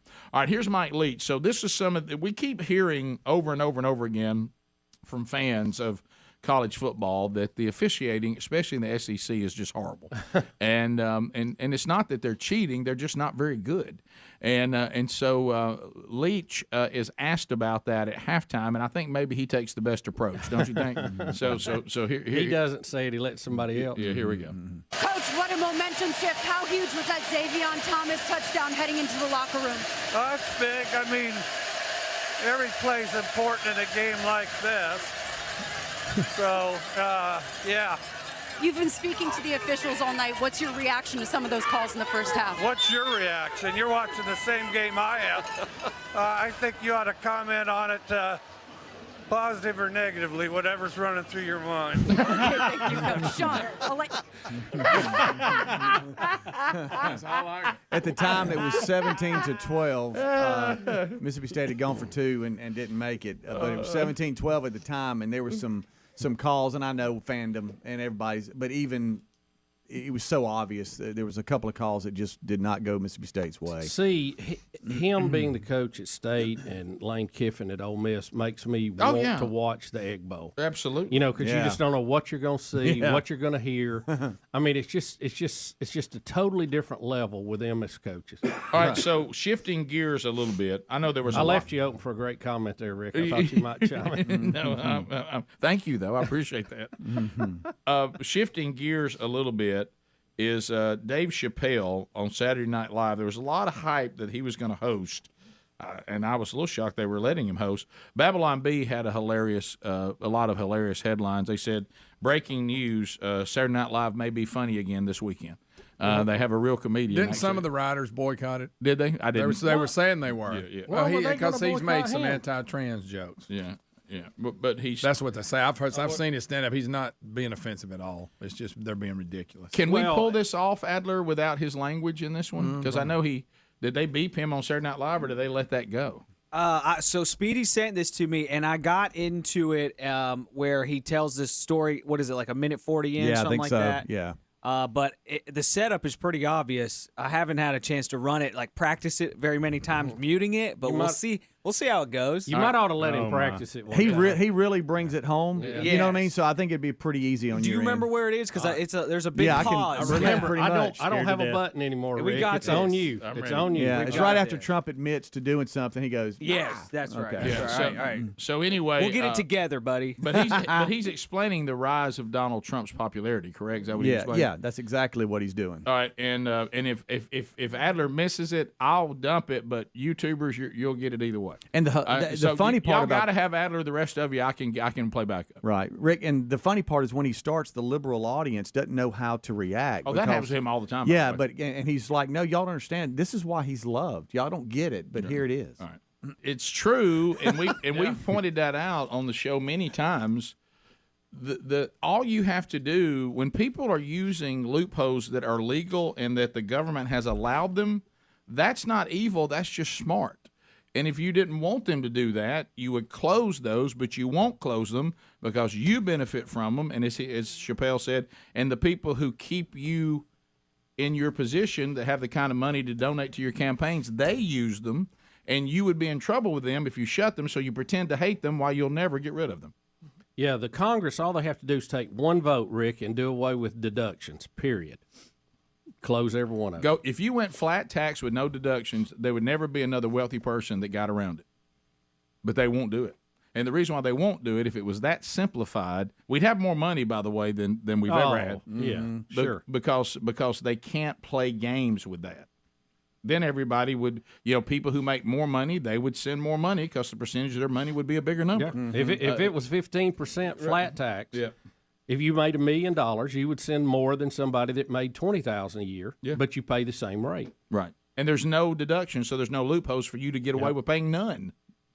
And but they don't close them while complaining about them. And as he said, Trump shed light on that and was very honest about it. And he said, and that's when a star was born. Yeah, I always liked the fact that Trump told us what he was thinking. Exactly what he was thinking. He always does. It was fantastic. You can count on that. Yeah. Top of the hour. More Rick and Bubba coming up right after this. Rick and Bubba, Rick and Bubba.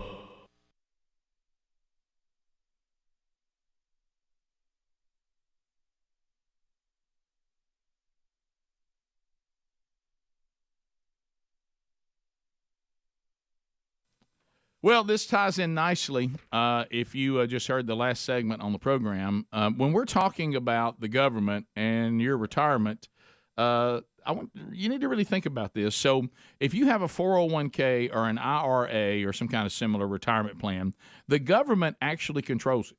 Yeah, they decide how much you can borrow and when you must pay it back, and you'll owe taxes. They decide that. Penalties. They decide that. If you take out money too soon, you know where else they'll penalize you, Bub, if you wait too long. Mm-hmm. I mean, you've got to do their little dance. They're like shooting at our feet as we dance. Dance. And how about this is what we keep forgetting. That's your money. That's my money, and the government acts like it's theirs. And thanks to the skyrocketing national debt and a Congress that continues to spend like a drunken sailor on a Saturday night, who knows how much we'll have to pay in taxes during retirement that could last, some of us could be retired for 30 years if you're in good health, yeah. So bank on yourself. I want to introduce you to them. Bank on yourself is a better way to grow and protect your hard-earned money. I'm actually looking into this myself. When I met them and talked to them, I'm like, hey, this is something I need to look into. This retirement plan alternative has never had a losing year in over 160 years. Guaranteed predictable growth in retirement income with no luck, skill, or guesswork required. Your plan doesn't go backward. When the markets tumble, both your principal and your growth are locked in. Tax-free retirement income. You'll know what your tax rate will be in retirement. You know what it would be? A zero under current tax law, which protects you from the coming tax tsunami.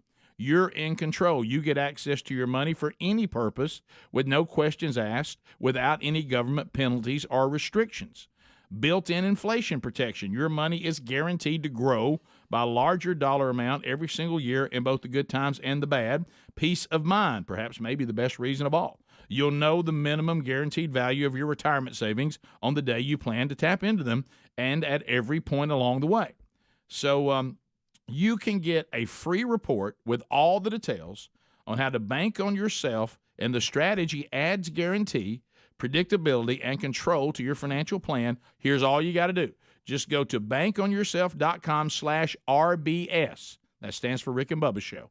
That's bankonyourself.com/RBS. Get a free report with all the details at bankonyourself.com/RBS.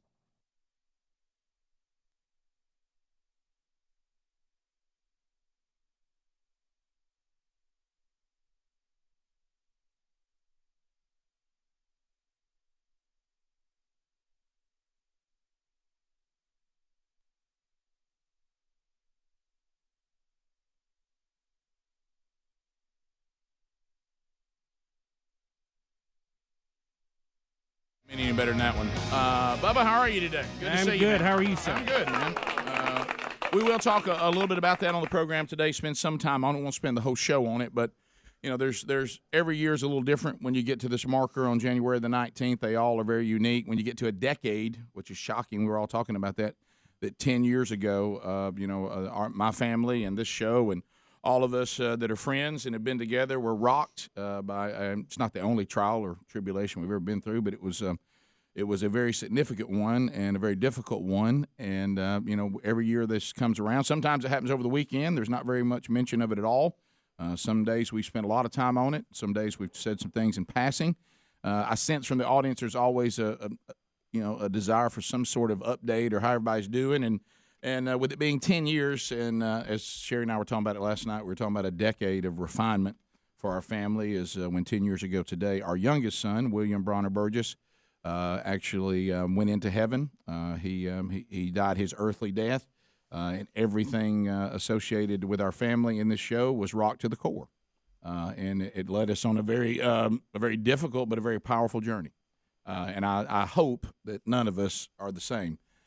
From that day forward, I know that I can tell you with zero reservation that to know me before this event and to know me after is to know two completely different people. Praise the Lord for that, thankfully. And so we'll unpack a little bit of that on the show today too. And we'll also talk about the stuff that's going on in the world. You know, you'll have to forgive me if I'm not overly concerned about the government shutting down. Yeah. I mean, who cares? Because not just because of this, but because of all the other times they've done their jumping up and down and posturing and trying to scare us and all that. Surely we understand that. What we proclaim is not ourselves. All right, as we come back, a couple of things that you need to know with today, January the 19th. My wife put out a blog, and it's actually the message she gave on Calamity back in November. And she put it together in blog form last night and put it out. If you haven't read that, you need to. It's in show notes. It's out on all the social media. I put it out on Twitter. Sherry's put it out. So if you want to read that, find time to read that today, I would highly encourage you to do that. It's a very, very deep and very profound message through her from God concerning calamity, and it's really good. So I hope you'll read it today and find time to do so. All right, so we're and it's easy to find. Where you look at our website and all of our stuff, it's there. And I retweeted it too. Yeah, it's out on. That's what I say. There's individuals. It's on the show stuff. It's on the Facebook. It's everywhere.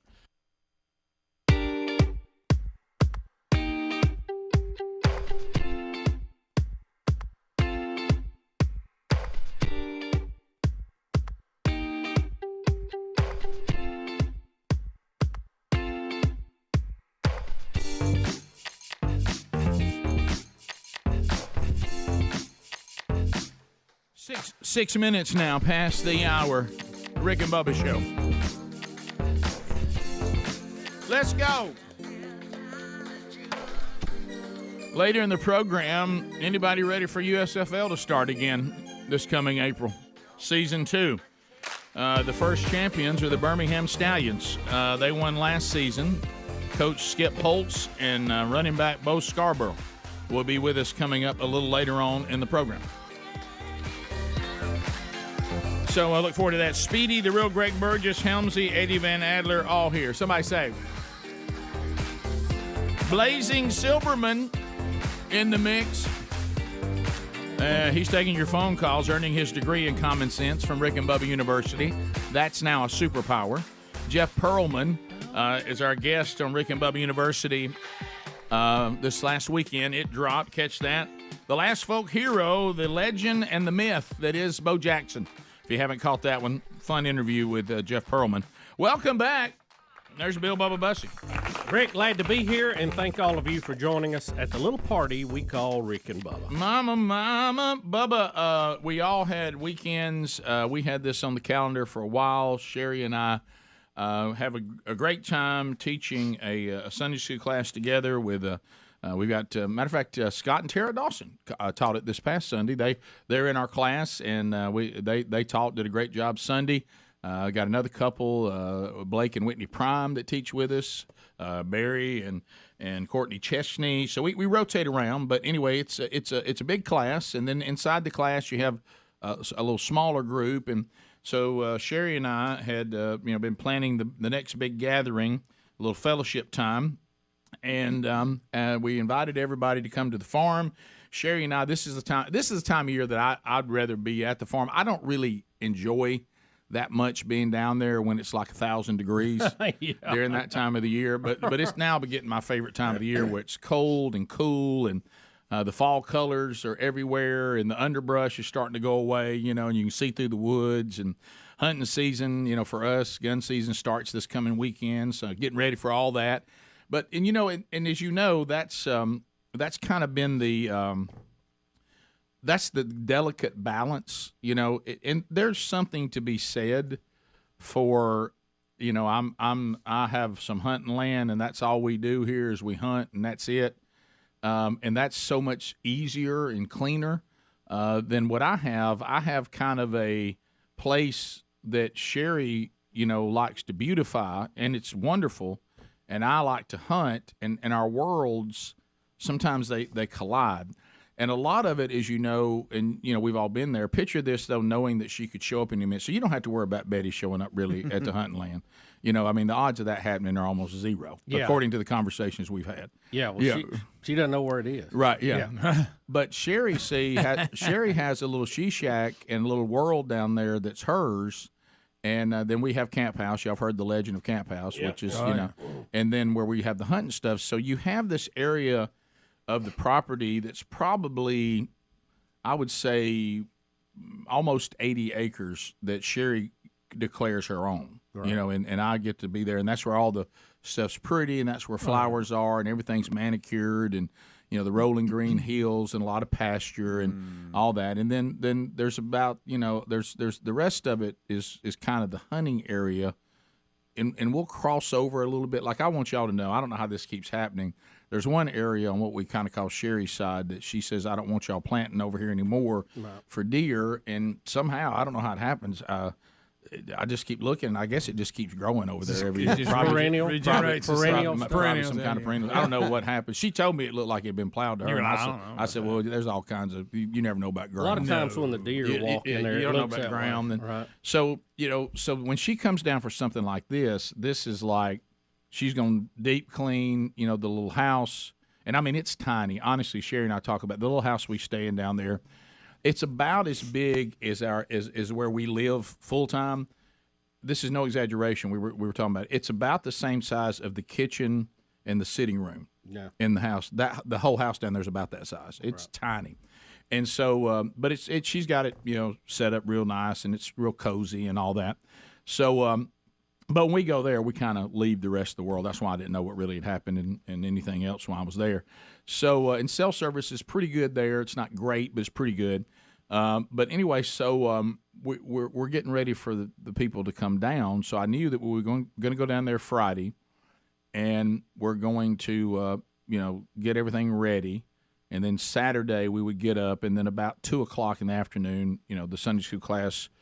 Small group inside our Sunday school class that would come, and we would spend the rest of the day. And we had barbecue ordered, for delivery, and we'd eat in the barn and all that. Well, I think Sherry set a new record and y'all, and she made a good point this time because it got cold on Saturday, and it was actually going to get colder as the day went on. You would wake up to one temperature, and when the day ended, it would be colder than it was when you woke up. That's right. Yeah. And so, and we knew that, and we told everybody to dress appropriately. Some people listened, some didn't. The ones who didn't paid a real price. But anyway, so in the barn we have like an old antique wood heater. Okay, oh, yeah. So Sherry's a firebug, so she likes that. Mm-hmm. Well, guys, the people aren't getting there till 2, and Sherry and I get up and have breakfast, and basically she says, "Well, I'm gonna get some fire started." I'm like, "Baby, what do you?" Well, you want to get it good and hot, right? Well, that's gonna be. Yeah. So she started not just a fire there, not just a fire there. She goes out to where the fire pit is, sets up all the stuff for s'mores and all that, like mid-morning, and gets the fire started. And I'm like, honey, she goes, oh, yeah. She said, now, see, that'll just be over here burning all the time. People want to get warm around the fire. They want any time of the day. There won't be an official go to fire time. The fire's always burning. And I'm like, you can't wait, can you? You can't wait to start a fire. On your little stove, where do you get the ashes out? Does it have a tray or a dump, or do you just have to scoop it out of the main box? It's got a little tray you pull out of the bottom. So anyway, and by the way, I had to put some new popping on it. The pop finally rusted all the way through from the original. Yeah, so it just has a brand new pop on them, one that means business. They put one on that didn't mean business, right? And the first time we put a fire in there, it kind of crumpled in, and they said, hey, that ain't enough. And have you ever thought about putting copper tubing around that pipe going up and getting hot water off of it? I haven't. Yeah, you can do that. You know what I've always wanted to do on the wood heater? Seriously, always wanted to do this. And Sherry says, you know how Sherry looks and she's expecting. I would go with the hot water heater. Yeah, we actually have hot water heater. But anyway, listen to this. Well, off the grid stuff. But listen to this, Bubba. Listen to this. This is so true. Sherry, on the top, when you look down in there, it's got a window in the front. But you pull the top off and it's got the handle on it. Yeah. But anyway, and it's flat up there for it to be, if you want to cook. Yeah, put stuff on. So every single time it's been lit, she goes, and go ahead and get the ice system. I said, I really want to do camp house beans on that. I said, I really want to make some beans on top of that. Pork and beans. She goes, we're not doing beans, but I said, all right. With some meat in it? Yeah, I'd like to make some camp house beans. What about right popcorn? There. You ever done popcorn on I haven't, no. Oh, but put a Jiffy Pop up there. Oh. So anyway, And I'm preparing for what I know is going to come. So I asked Sherry, I said, are these people bringing their kids? And she said, yeah, they're bringing their kids. And I knew that. I said, give me a run of how many teenage males we talking. And she goes, oh, it's just a pretty good number.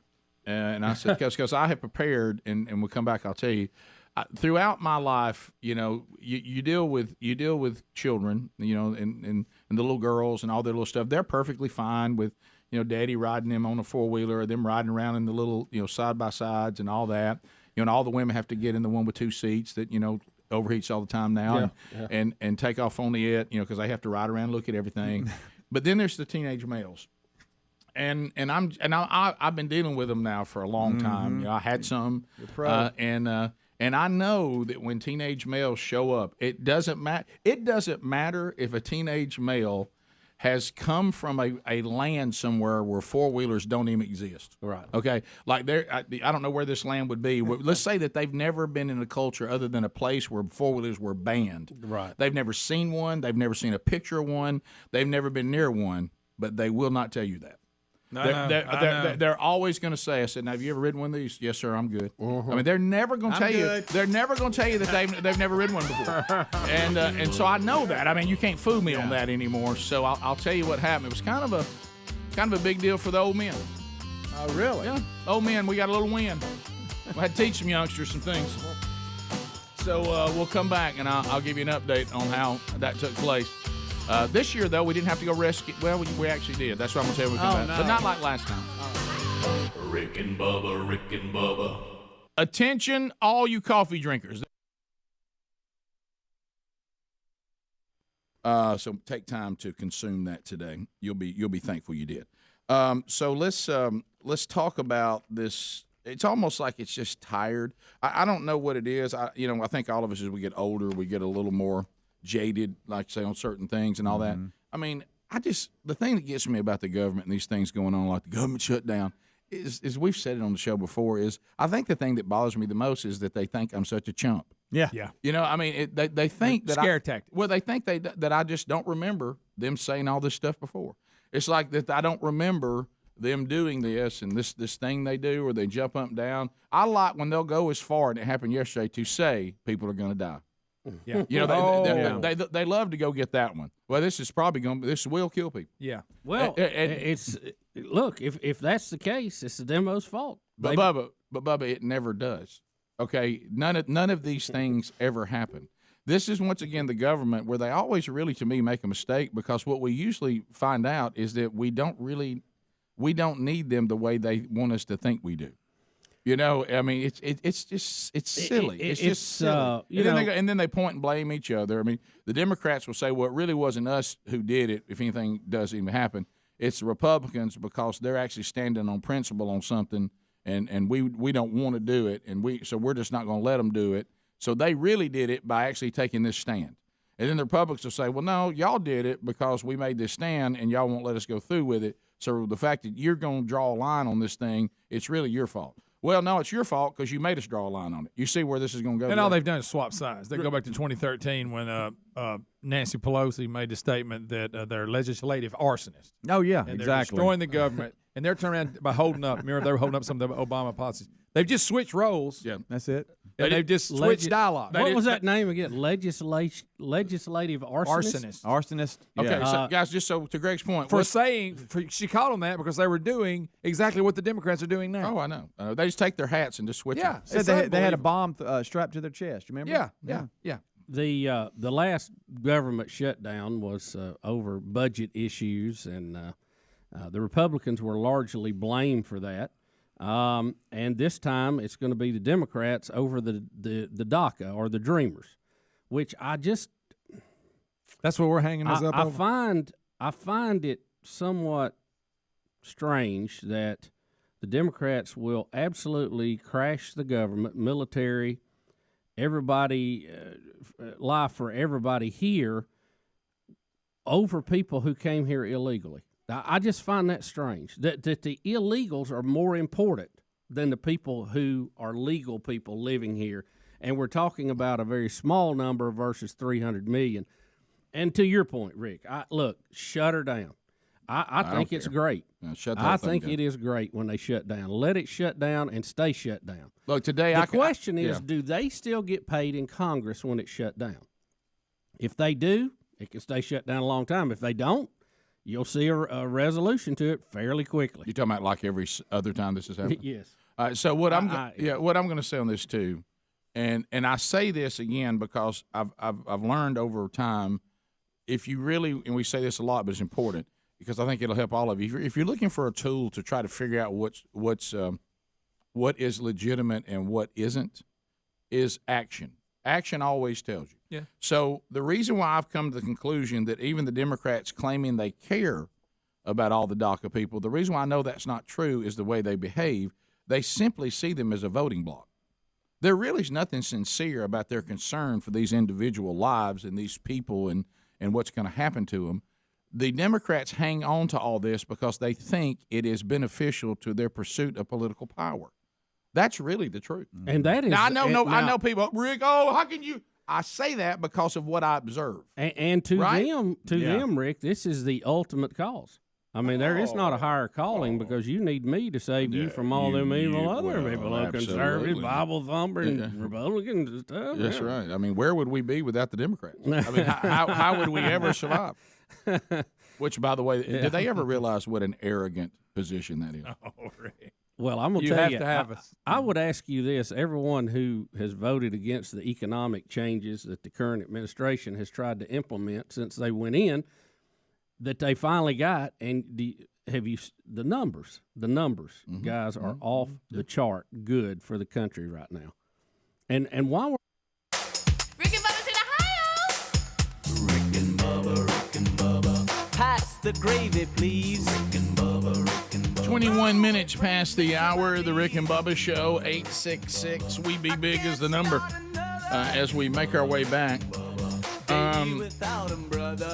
So, having a great weekend at the farm with my beautiful wife and somewhat of a firebug. So she gets multiple fires going. We're ready for everybody. It's going to be a beautiful day.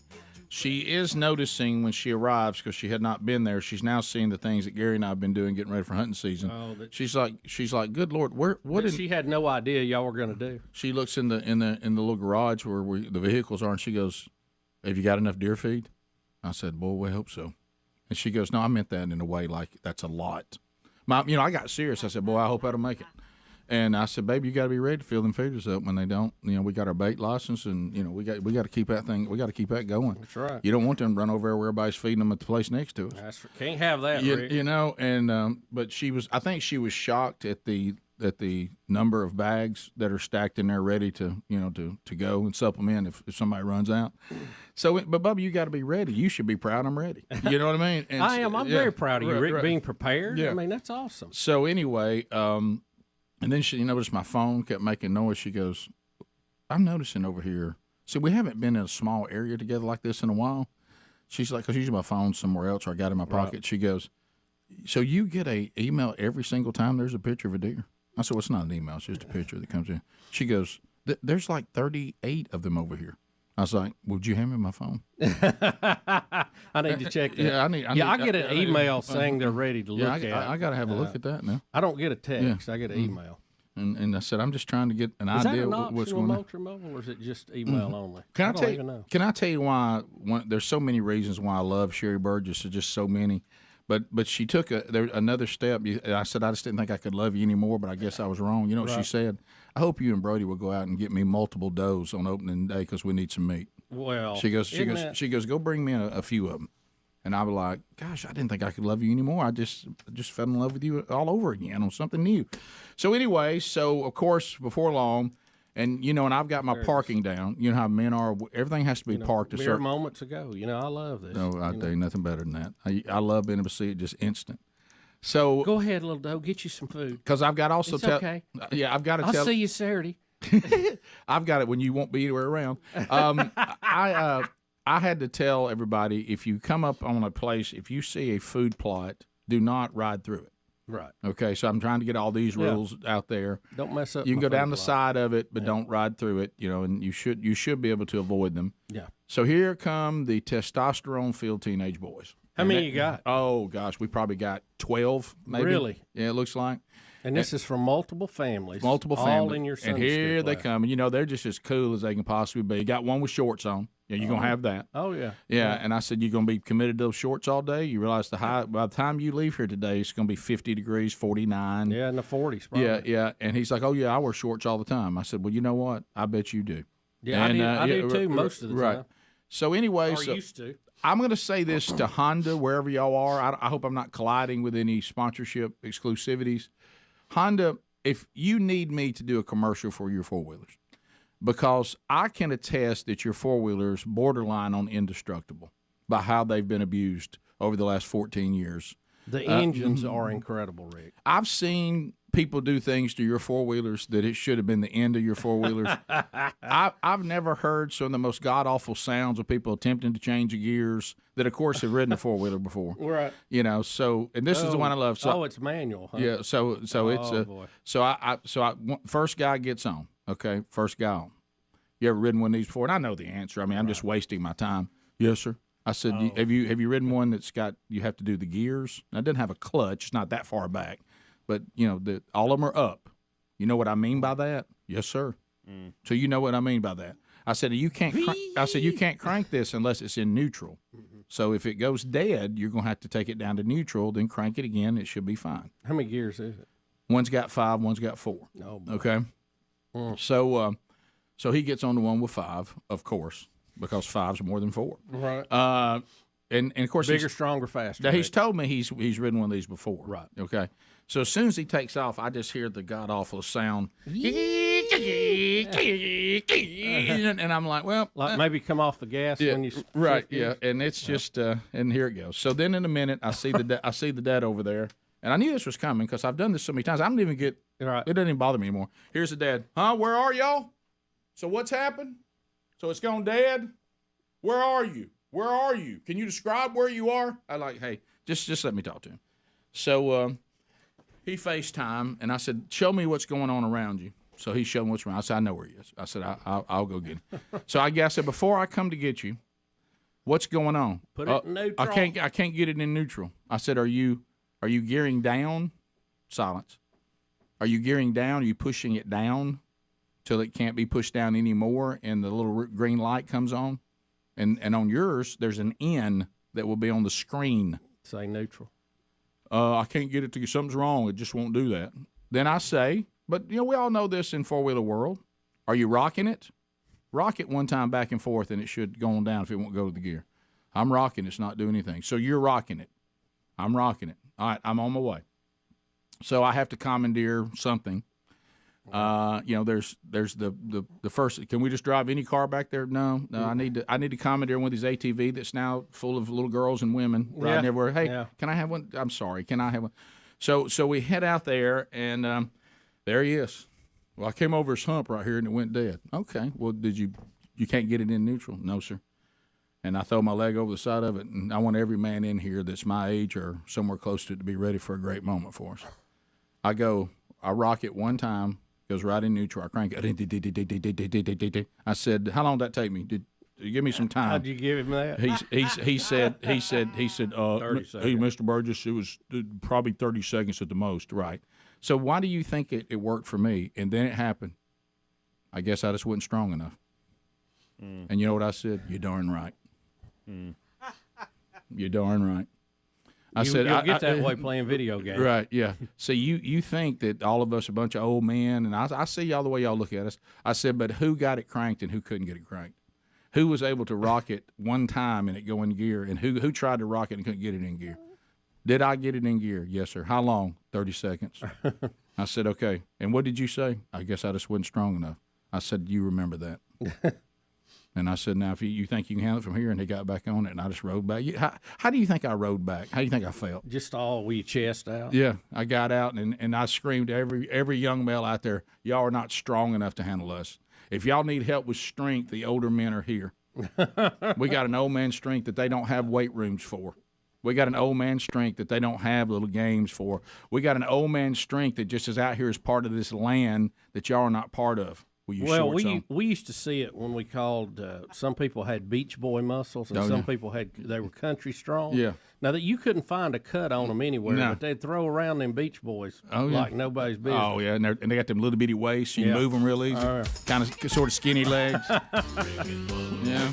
I went out there with a pair of jeans that was barely hanging on. You think I didn't throw them big old legs over that thing? As soon as I got on it, the four-wheeler said, this must be a man. I also taught them what you taught me about the diesel. I had every one of them saying, I want to do this one more time. Tell me what this sounds like. Found out. Means business. Mr. Burgess, that means somebody means business. You're darn right. Rick and Bubba. Standing in the way of this. And this is some compromise. Well, they didn't get all they wanted. No, Bubba, look, there's too much compromise in my opinion, but there should be enough that everybody, whatever you view, ought to be all right. Nobody has actually grabbed it and said, it's our way or no way. Everybody's compromised. Yeah. If the Republicans are smart, and I don't think they are, they'll just let us shut down. They won't. Just let her shut down, and we'll see how many 430 departments in the federal government are really essential and worth keeping I say open. this, I would be, and this all goes back to another problem, abuse of the system, where we got outside the system.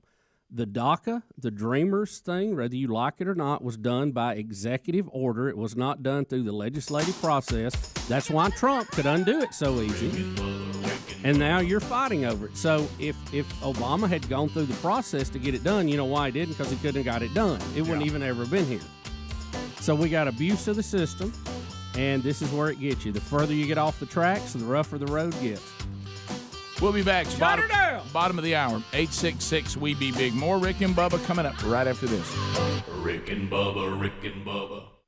From the dead.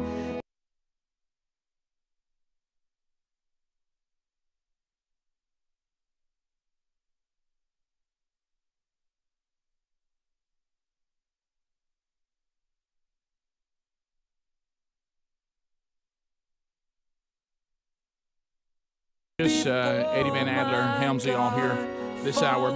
For those of you that are new to the program, some of this may be new to you today, and every year kind of takes on its new stuff. But I was talking to a lot of folks as we were approaching January the 19th, 2018, which would now mark a decade, 10 years, if you can believe that, since our youngest son, William Bronner Burgess, went to heaven, a day that rattled, obviously, all who were connected to our family, all who were connected to this show.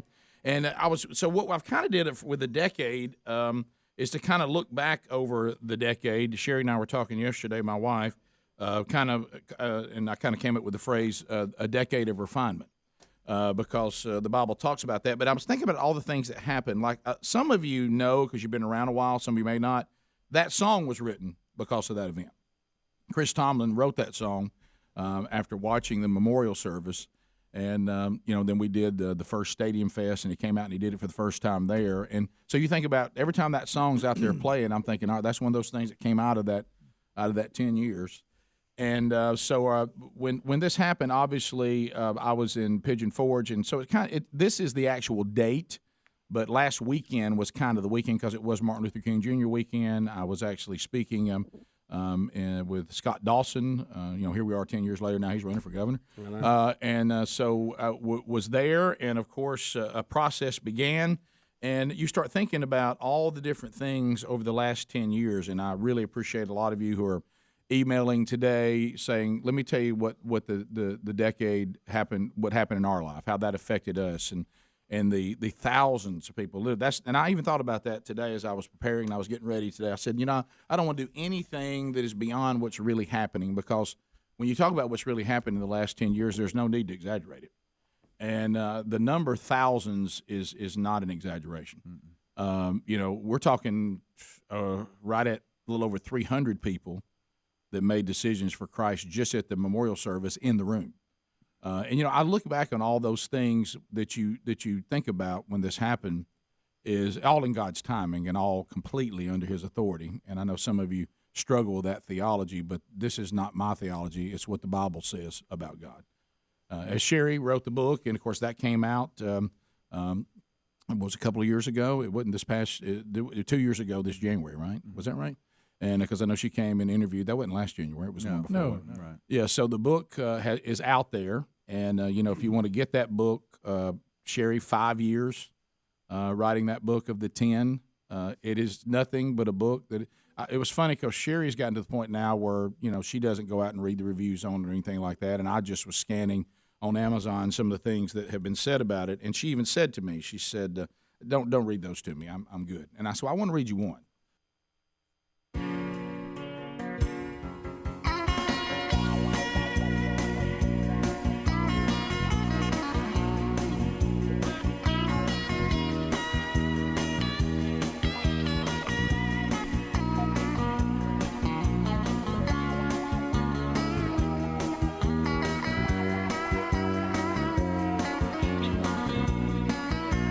Berlin.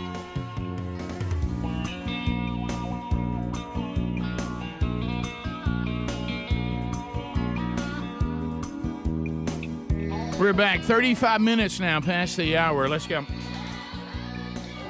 Still to come, we just saw the Birmingham Stallions, Coach Skip Holtz, Bo Scarborough, and look like the Stallion himself, the mascot. They got the whole, I think the whole staff is here. Everybody's here. So we'll get you ready for that coming up as soon as the mascot feels like he's ready to go. I hope there's no interaction between the Stallion and Henry the horse. I know. Yeah, that's this could be embarrassing. Bubba, you know what the beautiful thing about the gospel is righting a wrong. About forgiveness and grace and mercy, and of course there's a repentance factor there too. So I do repent of the fact that I did not bring probably the world's greatest pound cake to the show. I was in Mobile at West Mobile Baptist Church. Pastor Kevin Cobb's here. Kev, how you doing, buddy?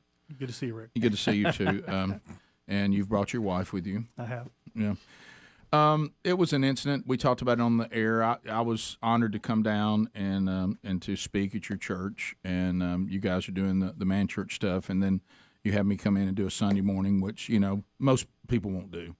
And you did that. And you're still employed. That's wonderful. That's right. You still have that job.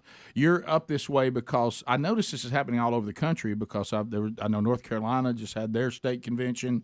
Florida's having theirs right now. and you're here for Alabama's state convention, correct? Right. Yeah. Pastors Conference today, and then the state convention tomorrow. And you said, I'm going to be in town. Could we bring the pound cake by? Now, some of you may not know the story, but you can tell it. I came and you presented me with one of these great pound cakes. Well, and I said, most everybody gives you things, and they say this is the world's greatest, and I'm not a guy of hyperbole, but it really is the world's greatest pound cake. And so I wanted you to bring it to the show, but I gave it to you, and I just said, look, you do what you feel right about. And, you know. We never saw it. Well, Bubba, that's on me. I never thought that Rick would be a Bogarter of pound cake. I thought surely he would bring it by and just leave it with the guys. Right. And being a former Southern Company employee, I really just couldn't stand the fact that Greg didn't get a pound cake. Right. There it is. It really just he's been real upset about it. I can tell. I listened on the podcast. I thought y'all were going to tie up and fight. Right. Yeah. Look, still mad about it, but it's here, Greg. So you look, have a wrong has been righted. Right. Let's all rejoice. Yeah. And so you did, and you made the trip to bring the pound cake. Do you normally go with your husband on these conventions? I do. Okay, good. So this is not you didn't say I'm putting in an extra effort to be sure the pound cake is delivered. But I will tell you what y'all are saying loud and clear, and I hear it. If we want the staff to enjoy this pound cake, we have to bring it ourselves because Rick won't get it there. Right. I hear that. You made that obvious. It's not that Rick wanted to hog the pound cake. Right. He's just incapable of getting anything here. Right. Because Rick doesn't keep up with things I very don't. well. I don't. Yeah. I find his papers blowing through the parking lot about half the time. Right. Well, to be honest, I reached out to Bones and I told him that some of this fell on him because he did have the opportunity. He's local. Yeah. He I mean, it wouldn't have killed him to drive it over here the next day. I mean, y'all got to kind of hold him partially responsible, I think. I think Bones is getting off scot-free on this. Bones could have. Once Bones heard me say, "Hey man, you can keep this." You've wore Bones out. Yeah, he took it home to his family. Yeah. And Bones lives in the middle of the woods now. Oh yeah. I mean, so he's not as close to here as he once was. And he doesn't show it. He could eat the whole cake. You would never know it. Do y'all know those people like Bones that never put weight on? But I used to be that person. You? Yeah. Really? When I graduated high So school, did I was I. like, So was I. Yeah, I've heard you talk Yeah. about it. I feel I like was a we rail. have a kindred spirit there because I was about 6'1", 140 when I graduated from high school, and I've overcome that. You have, but you could eat like Way you to fight through. In one little youth trip, I ate 7 McDonald's regular hamburgers, a large fry, a large Coke, and a large chocolate shake. Didn't gain a pound. Okay. Boy, that's a Thanksgiving meal right there. telling you. Yeah, now, just when I said that, I gained 3 pounds. So what do you think? What is the secret of the pound cake? What do you think makes it the world's greatest? And by the way, I had a slice of it. It is phenomenal. So what do you think it is? It's just a really good recipe. And By the way, Bones has the recipe now. He does. So he could have brought you a pound cake. Do you already. make this? Are you serious? Baby, that's a foul. I think we just ended Bones. Right. Yeah. That's it. So did you get this through your family? My aunt found it years ago, and it's just the best. I did not like pound cake when I grew up. It was too dry, but this is phenomenal. By the way, that is the key to a great pound cake. Yeah, you is can't being get moist. it too crumbly, too dry. Yeah, and it can be it's deliciously moist.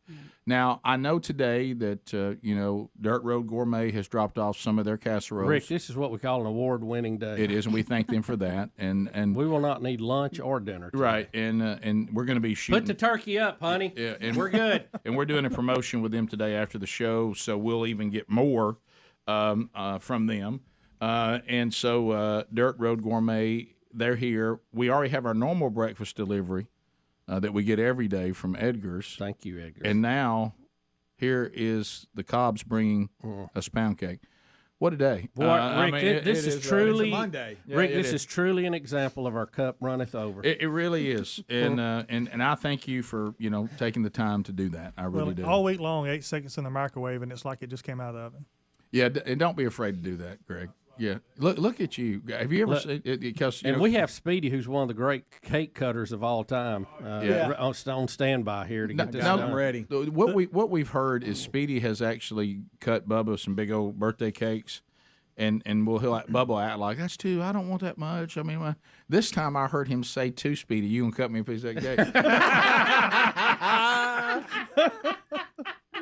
And you know what I love, too, is that I love when people come into our world and they have no idea how things churn, Right. Yeah. And the Birmingham Stallions staff and all that's coming up soon, they're all gathering where all the food is congregating. And they're like, what is this normal? Yeah. I mean, Bo Scarborough's in there going, okay, so I can have a fruit cup or eggs or a casserole. I bet he doesn't Road. pick. I bet he doesn't pick fruit cup. No, and now and now a pound cake. It's unbelievable. Bo puts a little protein down, Rick. How many of these do you get a year normally? Is this mainly around the holidays? Is this a business, or are you just doing this being nice? I just do it on the side. Wow, that's awful. He nice loves the of you. batter, so he likes the batter. Oh, listen. I think more than the pound cake. You But- lick the bowl, then, yeah, huh? that's all he gets because usually I make it for other people. Did y'all have any problem finding the studio, by the way? It wasn't terrible. We found the front part. We just had to Right. figure out how to get around to the side. Yeah, anytime somebody's we new, we try to throw everybody off of that. No, really what it is, what you guys experienced is if you didn't have the pound cake and we didn't really know you, you probably would have heard, well, I don't know where y'all are. Just, hey, work it out. With the pound cake, I ran out during a commercial break and stood in the parking lot was doing this. Yeah. I was listening to the show. Y'all went to break, and immediately you replied to my text. Where y'all at? Where are you located? Well, thanks for doing that. Out there with a Roman candle. Yeah. Also, I'll let you guys know down that way, speaking of West Mobile Baptist, their next man church will be December the 10th. And you're welcome to join them. Andy Blanks will be speaking, and you guys, I guess you should be getting toward the end of the first curriculum. We just started the second. Just started the second one. So y'all did the Pursuit first, and now you're doing Real Men. Is that right? Okay. Great response by our guys too. Yeah. How's it going? Really good. Yeah. I mean, we've never really had a men's ministry. I've been there 8 years. Became senior pastor in 2020. It's blowing and going right now. Our worship pastor Grayson Holt, his dad Byron Holt, they're kind of heading that up. We've got a lot of guys involved, and it's trucking. Yeah, that's good. We keep hearing that because I think sometimes it's not there's not a desire to do it. There just really isn't a game plan. So and to watch men try to put something together with really no building blocks is not pretty. Well, you said it. You get the high challenge at a conference, but then you come back and then there's nothing. Right. You're trying to scramble together some quarterly that somebody put out, or you're trying to cobble together some, devotional thing that you're trying to read from, and guys get bored with it. This curriculum keeps them rolling, keeps them connected, gets discussions started. It's really helped. Yeah, we've actually heard there's some guys, like I know one guy said he never even led a Bible study, and he was in his 70s, but this was the way it was set up. He finally did it, and of course he said it's taken him to another place. And then others saying there's men that have never been involved in a discussion or a Bible study. Now they're talking, and I because we really worked on trying to design something for men, because I think a lot of things are thrown at men, do this, but it's wonderful. I mean, women's ministry is also incredibly important, youth, children. But what happens is when it comes to men, usually we throw them a curriculum, if there even is one, or some kind of Bible study that really wasn't designed for them anyway. Yeah. And they lose interest in it. Or I don't know who came up with this 6 weeks thing. The Bible don't even like the number 6. But and then on the week 7, the men usually don't get back together. They vanish. Also found that it's intimidating for a lot of men, as it at one time was for me too. If you say, well, just take a book of the Bible and teach it. A lot of men are like, I've never done that before. So this is designed that we hope one day, the men are so engrossed in the Word of God that they're like, hey, we got it. That's what we're doing now. But this is designed to get them to a place interested in Scripture where maybe they never had been before.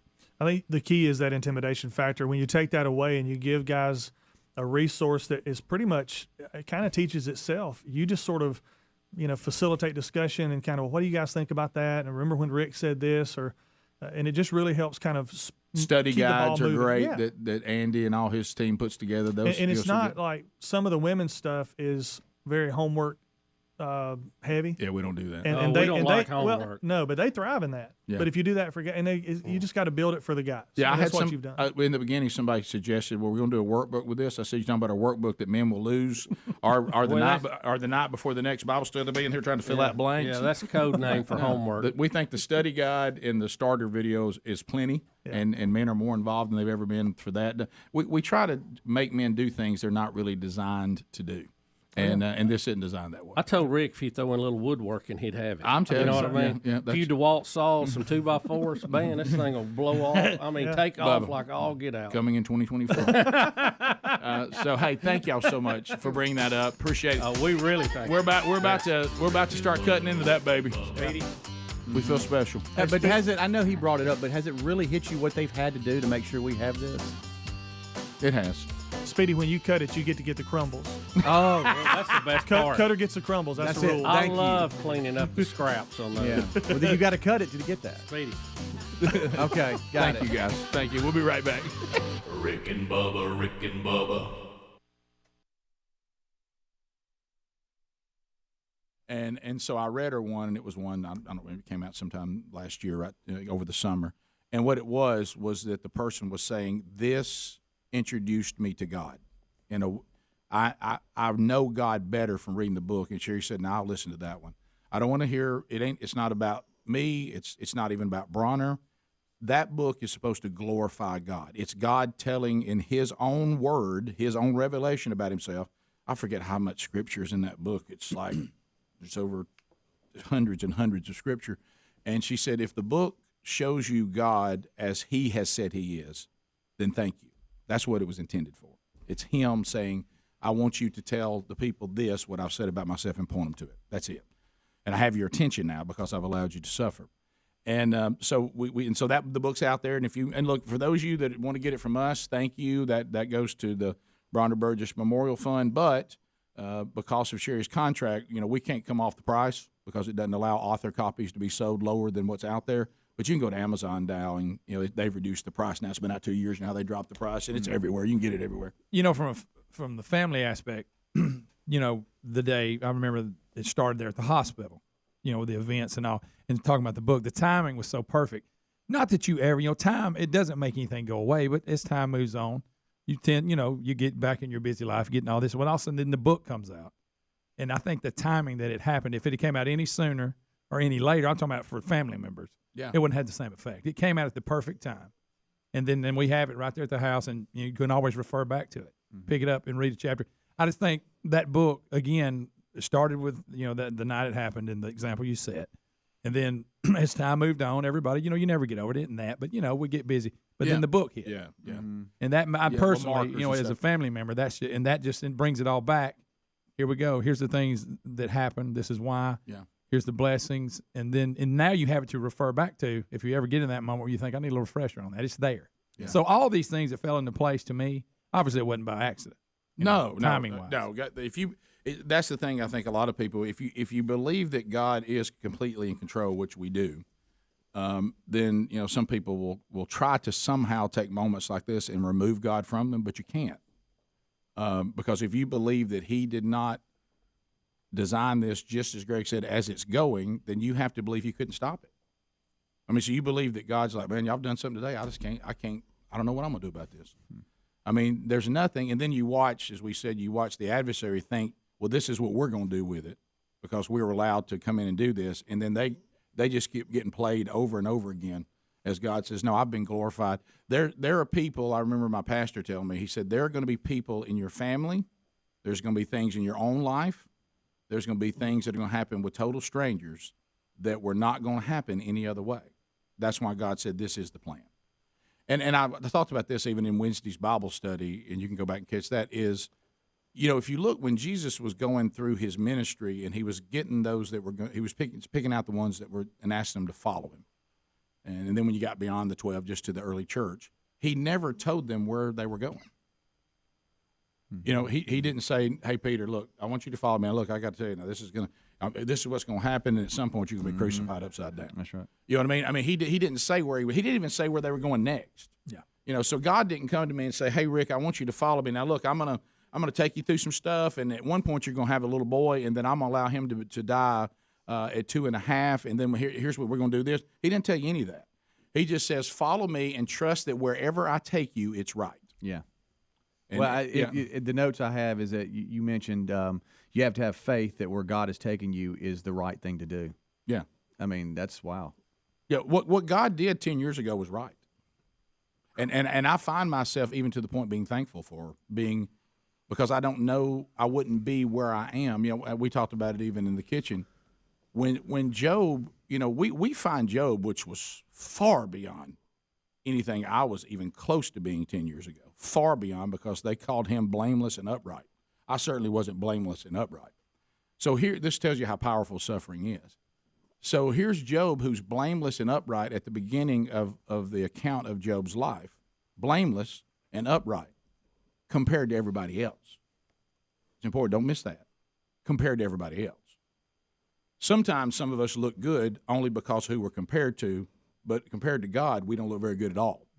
So compared to everybody else in his time, he was blameless and upright. So God tells Satan with Job exactly what he can and can't do. You know, I mean, Satan.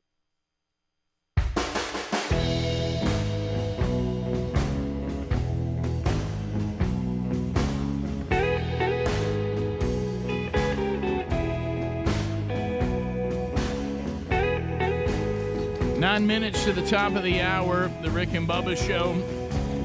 Our thanks to Kevin and April Cobb dropping by what they say is the world's greatest pound cake. I got one when I was speaking down there at West Mobile Baptist. Didn't bring it in. Caught a lot of flack. Speedy's giving Bubba his piece of the... Kevin said that he was pretty sure it was a little slice of heaven that fell out. And Speedy, it seems like, did I not hear your wife wanting April's recipe immediately? Are we going to start getting bombarded with that? Terry knows that one of my weaknesses is pound cake. Oh, yeah. I love a good pound cake. Oh, yeah. Oh, I love a good pound cake. You know what I like about this one, too? You know how some of them feel light? Oh, this yeah. one doesn't. Yeah. You can tell it's the real well, deal. it's named appropriately. Yeah. How good is that? Very. And Bubba's tearing it up right now. And Bubba, like I always do, I just want to make sure you know you don't have to eat the whole thing. Okay. Y'all, so we've got this pound cake. We've got dirt. Wait a minute. Speedy, I can't eat all this. Yeah. Hey, I saw your son Hunter up here. Don't let him be he won't double up on you. No, he can't be he's busy. He's not working for mom. He's busy. Up here, huh? DirtRoadGourmet.com also brought us these delicious casseroles today too. Guys, this is a banner day. And then we had our normal breakfast from Edgar's. I mean, we got Birmingham Stallions up here. Yep. By the way, true story. I was just in Piggly Wiggly day before last and grabbed a casserole from them. Did you? It was a home run. You know why? Because you can find them at the pig. Yep. You know, we got a pig down there by the farm too. We got a pig. You sure do. We sure do. I was telling you, Sherry and I were trying to get the lay of the land, all the things there. What was so funny is when Sherry asked me to go get a product at the pig, and I'm like, baby, we talking about the pig now. Yeah. Yeah. Right. Their selection of soaps is not all that big. Okay. Right. Yeah. Grab some. I can get you Dial, and I can get you Zest. Now, if you're gonna get outside of that, you know what I mean? But is there anything more hunting weekend than walking in there, Rick? Oh, I didn't know if somebody at the pig screaming, going, "No, we got 3." Yeah, that's right. I'm sorry, I did see an ivory. Okay, thank you, Bubba, for that correction. Hey, speaking of things that are life changing, though, I hope wherever you're shopping, you got cleanpods.com/Bubba pretty soon. Come on. Right now, you can get these online. Cleanpods.com/Bubba. A better way to clean. Bottom line, and here's why: it costs less. It doesn't have some of the harsh chemicals that we had in the past. We've learned. They come in these concentrated pods. Get the packet that fits the kind of cleaning you need to do. Like here's one for floors, here's one for glass, here's one for countertops, and they've got a variety of those. You pick the bundle of the pods you need. They're going to send you 5 commercial grade spray bottles. Yes, if you just go to the store and grab cleaning products, you're paying for the water, you're paying for the logos. Here, these are now your spray bottles, commercial grade, very heavy duty. You put a pod, whatever kind of cleaning you're going to do, into the spray bottle, fill it up with your water, okay, and then let the cleaning begin. About $2 a bottle full of cleaning, ready to go. Now, you try to beat that somewhere. So, and man, we're getting great reviews on this. It's a better way. I think it's revolutionizing the industry. So right now, go to cleanpods.com/Bubba. We'll get you 10% off whatever bundle you pick, and we'll get you free shipping. There's also a link at rickandbubba.com under the sponsors button. How you like it over a Buzz? Oh, boy. You know what? Golly. I'm going to go ahead and say this, and I'm going to say it right now. I know I'm trying to do a little bit better. I will have a slice. I got to have a slice. The only thing I didn't do is heat it up for like 8 seconds. I'm sorry, what was Kevin's wife's name? April. Hey, number 1. April Cobb. April showers. I've got pieces of April's cake. April, this is awesome. Right. Awesome. So thank you so much. Bubba, Pete Rose is doing it again. He's asked for the Hall of Fame to consider him again. I guess lifetime ban doesn't really mean lifetime ban anymore. But I'm one of them. I'm like, Pete ought to be in there. I know he did some things he shouldn't have done, but right. If you saw Pete Rose play like we did, you know what he meant to the game. Oh yeah. And there wasn't anybody that loved baseball and played harder than Pete Rose. They called him Charlie Hustle, but very. I mean, he was just he was incredible. I mean, I wasn't a Reds fan. I hated to see him come because I knew what he was going to bring. Well, I think we've hit this a couple times too. Where does the Hall of Fame get on some high horse about anybody? Well, I mean, yeah, we're at the point now. These are all great players, and honestly, a large portion of them weren't great people. Well, they were that's great the players, thing. but they just weren't great people. Yeah, this is not the Hall of Morale or morality. No, morale is what we saw when Speedy brought that pound cake in here. Now that took the morale of the show and went through the roof, didn't it? And that may be what's affecting me right now. That off the diamond, there was a lot of problems there with a lot of players. Yep. But if it's the Hall of Fame, let's talk about what they did between the chalk lines, and Pete Rose is one of them. I mean, seriously, John Hinckley shot a president, Rick, and he's out with no penalty. I mean, he's open now. He can do whatever he wants to do. And Pete Rose is still banned. Are you kidding me? I know. Well, and he keeps talking about how he apologizes, but he'll apologize, but then he'll misbehave again. Yeah, well, I know. Look, Pete's his own worst enemy. Oh yeah, okay, sure. It's you know what Pete Rose is? The thing that the great Bill Searcy told us before he went on in. Everywhere I go, there I am. You know, there it is. And talking about baseball greats, Babe Ruth's glove was just sold for $1.5 million at a sports auction. What kind of shape's that thing in? I mean, at this time, leather. I saw a picture leather of it. Kind of, it'll crack and go away over time. Is it still together? I saw a picture of it, and I was shocked at how good a shape it was in. There wasn't really that good a glove back then. No, anyway, it's almost like a glove. It wasn't like an A2000 or anything. Look at this thing. Bubba, for that to be Babe Ruth's. Rick, I've got a better glove than that I work at the farm. Does that not look like a glove that seriously we go out and work with? And how would you catch a ball in that? Carefully. You think that old hand would burn? Oh yeah, look at him. Is there a pocket on that thing? I'm gonna tell you, I bet that. I mean, that hurt. It had to hurt to catching that thing. All right, so if you buy this at auction for $1.5 million, do you go home and oil it up, or what do you do? I don't know. I have to wear it. How do you take care of it? I have to wear it once, and they probably tell me, "Don't get your hands." But you ain't gonna go out in the yard and pitch with it. No. Well, you remember my kids? I looked, and they were outside playing with a catfish hunter baseball one time, and destroyed like it. to have a panic. Yeah. I'd have to put it on one time though. I'd have to. Yeah. But what do you do? Do you keep it in a box? Yeah, or, Bob, I do a shadow box. You know how we do a shadow box, but I mean, do you do more than that? Is it supposed to be temperature control? That's true. I'd have to learn a lot about it. Humidity? What about the humidity? I'd have to learn a lot about it at 1.5 because I want to take care of it. Yeah, I would too. I would like to have Babe Ruth's glove, but not at 1.5. You would not want to be the guy that bought Babe Ruth's glove for 1.5 and then had it deteriorate. No, I would not. You want that title. No. And let's face it, if I'm paying 1.5 for Babe Ruth's glove, I'm already in pretty good shape. Yeah, I'm probably all right. Top of the hour. Rick and Bubba, Rick and Bubba.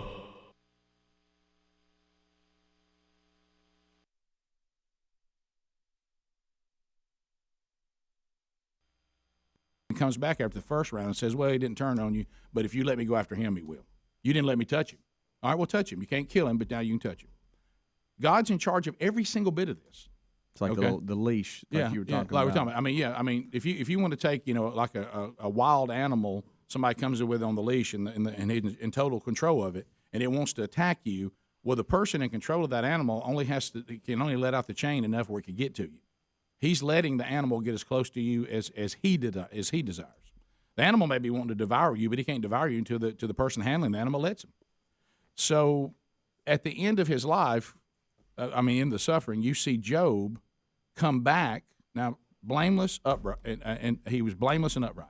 But after God gives his resume, and the resume only came through what? When Job was completely beaten down. And God says, let me tell you who I am. Who is this that darkens? Who's this complaining about me? And he said, let me tell you who I am. And by the time he's done, even though Job tries to interrupt him halfway through, and he says, no, I'm going to finish, Job looks blameless and upright before the suffering, according to the standards of everybody else. But when he saw God for who he was, and I've experienced this in the last 10 years, he said, before I'd heard you with my ears, but now I actually see who you are, because suffering has gotten me so intimate with you that I know you like I never did before. I repent of how filthy I really am in ashes and dust. I thought, compared to other people, I look pretty good. But compared to you, I look really bad. And I've got a lot I've got to repent of. It's an amazing story, isn't it? Well, but that's what suffering does. Yeah. We'll come back and we'll talk more about it. I hit on a couple of more items, too. 866-WE-BE-BIG is your number, too, as we spend some time on it. It's been 10 years, and so many things went on the guys on the show can share with you, too, because of the great job they did when they were called into battle numerous times over the last 10 years. We'll be right back. Hang in there. Rick and Bubba. Punch right in the gut over the loss of William Bronner Burgess, and the word loss people use, and there's certainly nothing wrong with that, and I don't have any problem with it. I'm not one of those people that tries to do a gotcha every time somebody says something. But when you think about losing somebody, you only lose things you don't know where they are. So I never really use the term, hey, we lost our son, or whatever. I say this is the day that he went to heaven. This is the day he died his earthly death, because I assure you he's every bit as much alive today as he ever was. And I'm just working to get to where he is and pressing on. And we'll talk about that a little bit. So for you guys, I know it was tough, too. I mean, Bubba, here you were having to come back and host a show with Speedy. And, of course, Helms and Greg were not here at that time. I don't, you think back to even what you guys, of course, Greg, you were involved because of being a member of the family. But, you think about, we were still looking over the decade of all the things that took place, and you start right at the very beginning. There were literally people who were pulling off on the side of the road and dealing with their eternity as you guys came in and did what was a very difficult job. Yeah, well, God was working in a lot of ways and a lot of places, as he does, to make it all come together. And it was, it was terrible. We felt very, very bad for you and Sherry, Rick, obviously. Yeah, sure. Mm-hmm. But we knew that there was a bigger play here, and that we had to do what we needed to do, and we did that to the best of our ability. But God was involved, and I told you that. It was a morning I wasn't looking forward to until I started to work that day, and I really felt the Holy Spirit involved, and I think that Speedy did too, and there was a lot of concern by the folks at the radio station how this was going to play out. And I told them, just don't worry about it, that it was all happening like it was supposed to, and it did, and we saw the Holy Spirit move in a very powerful way that week. It's funny, we talk a lot about how we don't do things the way other people do them, and sometimes that's what you'll love about the show, and it's sometimes what you won't like about it. Yeah. But I don't know that there was ever a better example of that statement than that day. Yeah. And the few days after. We had a meeting, I guess it was Sunday afternoon at the radio station, and there was obviously a lot of concern on a lot of levels for you and Sherry, and how are we going to do this? And they kind of wanted to know, and I said, let's just do it like we do everything else. Let's just be brutally honest and let the chips fall where they may. And I knew that it would all be fine. I knew it would be difficult, but I'm honestly the Holy Spirit really was involved in that week, and it was there was so many good things that went on. It helped to, really change your heart from the sadness of that night to where everybody was, and the conversations and the way everybody felt about it. And you could just see, you could see the Holy Spirit moving in a very, not in that private solo place that we pray in, but like in a public area, and the way that it was affecting people and our family and all these other families too. But I knew you, and I knew how God had been working in your life prior to this. So, in my mind, I had no doubt that you would come out stronger and tougher than ever and more focused. And I knew when we were going to pick you up that night, that's the way you would be. I never had any doubt. I remember, Greg, you said it's going to go one way or the other, and both will be extreme. Yep. That's our conversation on the way over.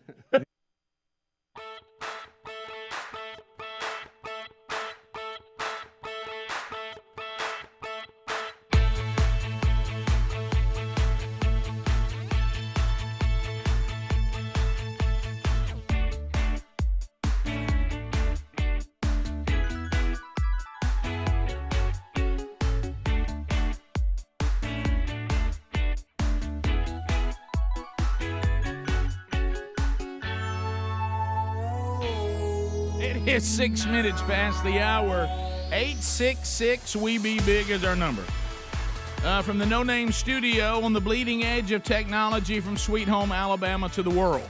On various platforms. I mean, if you want the Rick and Bubba show, go to rickandbubba.com. You can get it. Either on radio stations, on YouTube, on podcasts, on streaming apps. You name it, we got it. And Speedy, the real Greg Burgess, Helmsy, Eddie Van Adler, all here. Welcome back. There's Bill Bubba Bussy. Rick, glad to be here, honored and privileged. And you know what? I'm just glad to be sitting here next to some champions. No, we're talking about champions of the USFL. Look at that trophy. We got a trophy sitting here. We've got head coach Skip Holtz with us and running back Bo Scarborough. Welcome to Rick and Bubba. Boy, it's great to be here, especially I didn't realize the stardom we were in front of until I saw the cover of the two fat, sexiest men alive. I mean, now I realize we hit the big time. I didn't realize how big it was until I saw that. Now, it's an honor to be here. It's kind of like you have to assess what kind of skills you have, and you have to coach to that. And, that's right. You know, we've had to play with the cards we've been doing, you know. So. Yeah, as a matter of fact, Bubba, when he played football, started out as a running back, and then, as you see, was moved to pulling guard. What happened, Bubba? Too much pound cake.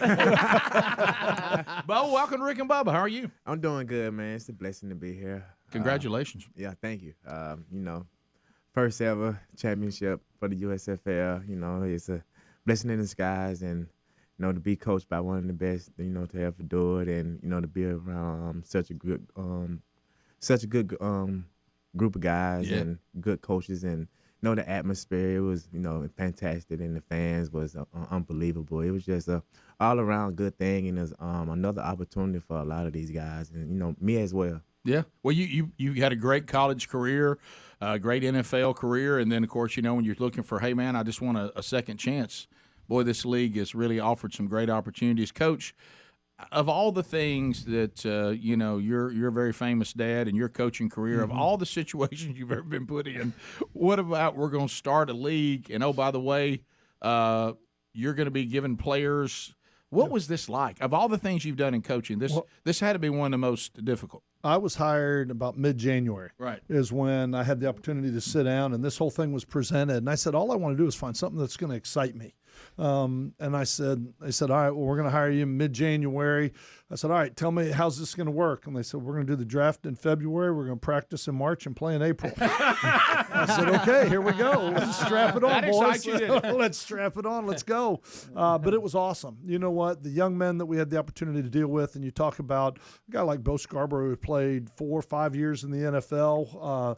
You've got a guy like Bo Scarborough in the backfield. You've got Scooby Wright, you know what I mean, your linebacker who probably had as much personality as anybody in the league. As we say, he wasn't right. But no. we're glad he was our guy, wasn't right. I agree with you. But have you ever known a great linebacker that was right? Yeah. No, exactly. We don't want him right. No. But it was an awful lot of fun, and so I absolutely loved it. Loved coaching the players. I had the opportunity to sit in the meeting room every day with the running backs, wide receivers, tight ends, quarterbacks. We all sat in that same room together. It was a treat for me. I really enjoyed it. But as much as anything, I enjoyed watching these guys come together as a team and really watching unselfish, great attitudes. It was a joy to work with them every single day. Bo, let me ask you this, since you've played at every level of football, okay? What was this most like? Did it feel like back to college a little bit? Did it feel like the league? Did it feel like high school a little bit with that, hey, we're just, you know, as my dad used to say when he coached, you have to play what the mamas bring you? I mean, what did it feel most like of all the different football that you played? It felt more like the NFL to me, okay. Especially the way that it was ran. It was ran more like a pro style. Yeah. Like having meetings throughout the day in the morning, and then you having that time to get yourself together for the next day, you know, basically preparation, really. And I just liked the way that they did it. I felt like I was back in the NFL. Okay. And it was, especially the way that Coach Holtz ran, I definitely felt like I was in the NFL and, you know, handle responsibilities. I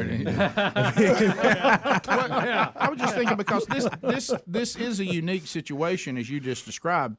Neither one of you had ever had this experience. We're going to hire you in January. We're going to draft you in February. We're going to practice in March and play in April. I mean, none of you had been through that before. for me, I had always had 8 months to build a team. Right. So normally when the season ends in December, you go through January's recruiting, you get into winter workouts in February, spring ball in March, you have summer camps, you have fall camp, and then you go to a season. This one, really, you had 3 weeks to practice and put it all together. But I'll tell you what, when you have professionals, and I say professionals, people like Bo that have been there, that understand it, that have done it. We talk about the stages the team goes through. You got to learn how to compete. You got to learn how to win. But the hardest step is you got to learn how to handle winning and be able to have that focus and that concentration and that 1-0 mindset. You take a guy like Bo, who was invaluable in helping our football team really understand that, and coming from a program like Alabama and being in the NFL for as many years as he was, it really helped. I mean, in us being able to bring this trophy home right here. Coach, you come from a famous football family. Yes, sir. What was it like once you won that trophy? What was the first conversation with your dad like? He said, congratulations. He said, now, what are you going to do next year? Spoken like a true coach, right? That was pretty much it. Congratulations. Great job. Boy, your team looked really good. And what are you going to do next year? That's over. Yeah, speaking of that, how much shakeup is there in the team? Right now, I mean, we had over 50 players in the league were in NFL camps. Yeah. How many ended up sticking and all that, and it's still such a moving product because even with injuries, and this is one of the things for so many of these players, they all just got done playing a season. So for the NFL, when somebody gets injured or they're looking to they're bringing people in every week, trying them out. So right now, I don't know exactly, but for everybody that I've talked to, they're excited about. If they're not in the NFL, they want to come back and they want to have the opportunity to do this again. And so been a lot of fun, and I'm certainly looking forward to it. As the opening game is going to be April 15th. April next 15th. Year. Something good about April 15th. When will you know your roster? Probably March. Probably March. How will the draft work this year? Will it be?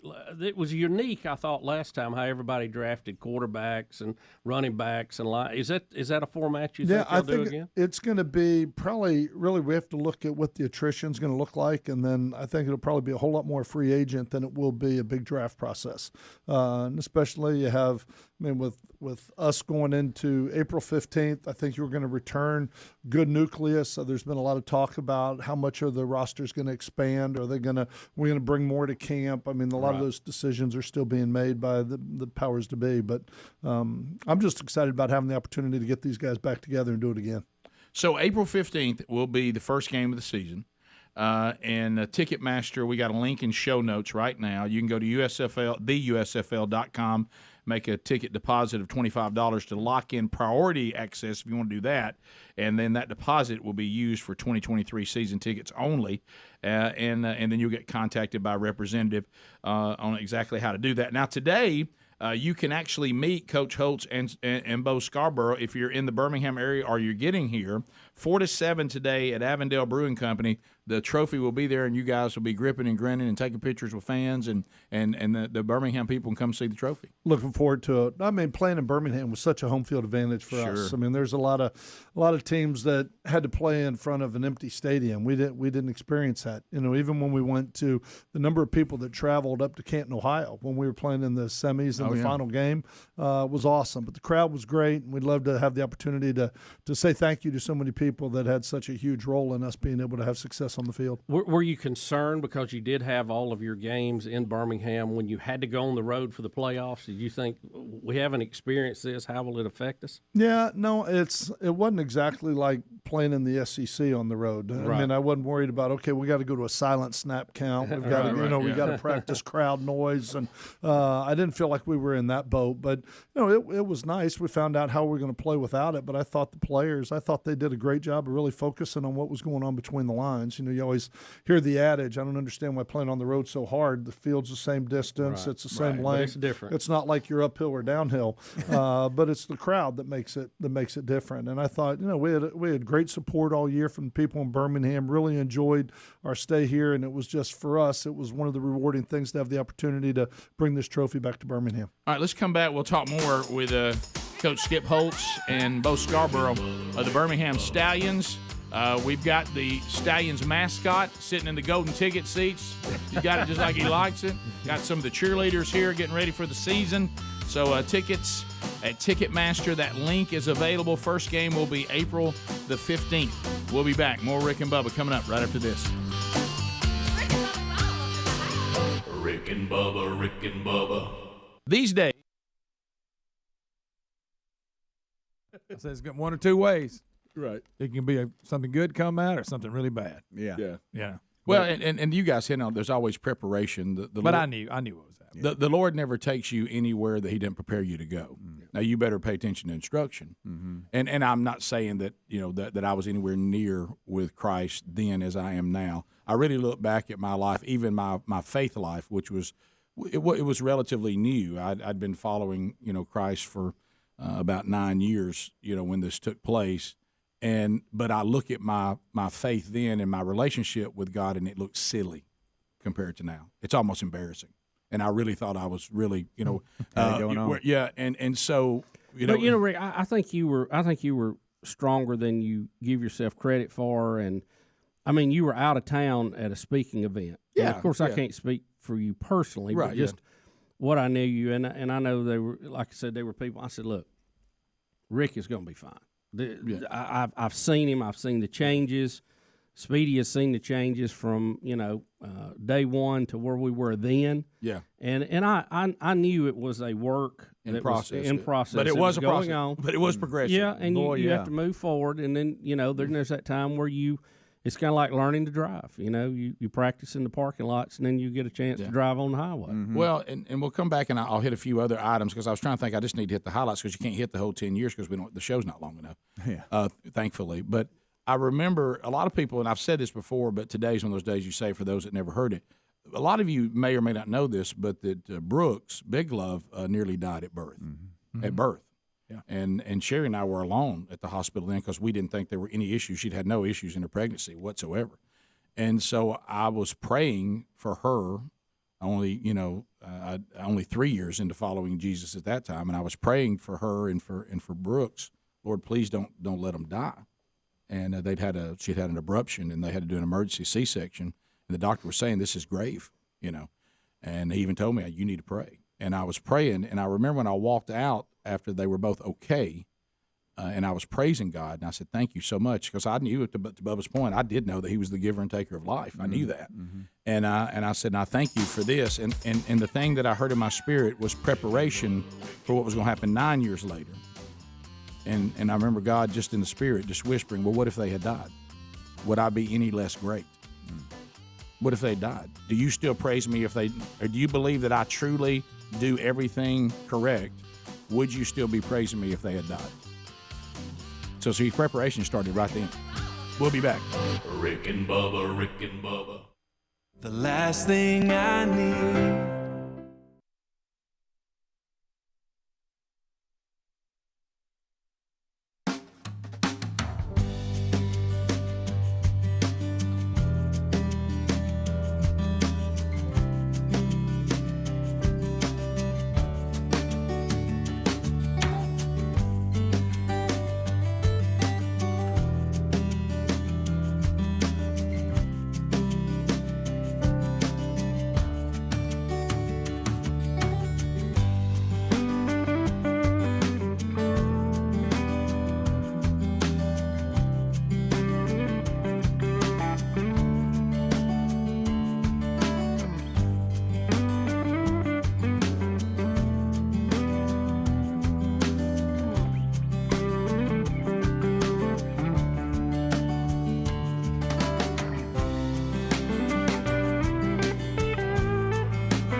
22 minutes now past the hour.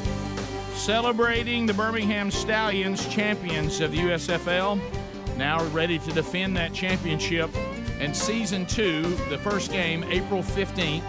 Ticketmaster link is there for you at rickandbubba.com.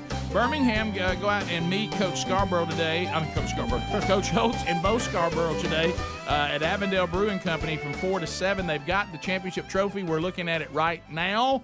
Also there, the Stallions mascot who is here. A couple of the cheerleaders, Zoe Champion and Amani Lee, are here.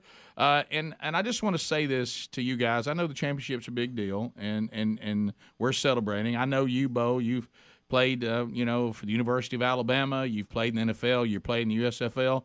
But I have to ask this question. Have you ever spun the wheel of meat? No, I haven't. Well, you know what? You know what? You will now. Hands today. Here we go. Come on, Bo. Come on, Bo. Come on, Bo. Line it up for Bo. Spin it. Spin. Not yet. Let's go. Let's let him go first. Let's let him go first. You know what? Here come the cheerleaders to cheer you on, Bo. There they go. Mascot, ready to spin. Oh, man. Come on, give it. It is the wonderful Wheel of Meat. Join us at 866 We Be Big. Bo Scarborough, the Stallions mascot, will be spinning for you today as well. We also have the cheerleaders. They're ready to cheer, hoping you're going to win something. It's brought to you by our friends at harryanddavid.com. They provide the meat. 1-800-FLOWERS. There's flowers there. We've got Moultrie with a game camera there with Moultrie Mobile. Cord Buddy, Rick and Bubba prizes, but there are pitfalls. Not everybody wins, Bo Scarborough. Uh-oh. Some people may not win. You could land on Can't Have Nothing. Could land on Pippet. You'll be eaten by Jaws, just like the little dog in Jaws. And then, of course, Henry the horse will be an awkward moment between the stallion and our horse. So, Rick, I'm kind of hoping for that. I know you are. I mean, the phone lines are lighting up. Oh, yes. All right, so, Bo, here's the deal, okay? You're waiting on someone to say, wow, what a wheel. And when they say, wow, what a wheel, then you spin it. Okay, you got that? We'll cue you. Okay, You we'll don't cue hear you. it. All right, cool. Also, Rock and Roll City is playing, and they're there to give people goes. And cheerleaders, I want you to know we may do the traditional go if somebody wins. Adler, something. Is that Adler's mic? Who was that? That was probably us. Okay, you're good now. Okay. Okay, I think there's a little something there, but we'll work with that. There we go. So, Greg, show the cheerleaders a go. Go! Go! Go, go, go, go, go. So that could happen on a win. Okay, so all right. Just be standing by. I can tell Coach Holtz is like, what if they sent me to here? I am loving this. Are you kidding me? You ought to see Bo looking around, This Rick. is the best. You know what Bo's saying? Y'all don't have any fun out here. That's the problem. You know what Y'all Bo's don't saying? enjoy it. I thought this was unattainable. I never thought I could spin the wheel of meat. But it's happening. Still having a little issue with y'all in there, Adler. Here we go. Luke, Auburn, Alabama. Oh, no, Bo. Bo, it's from Auburn.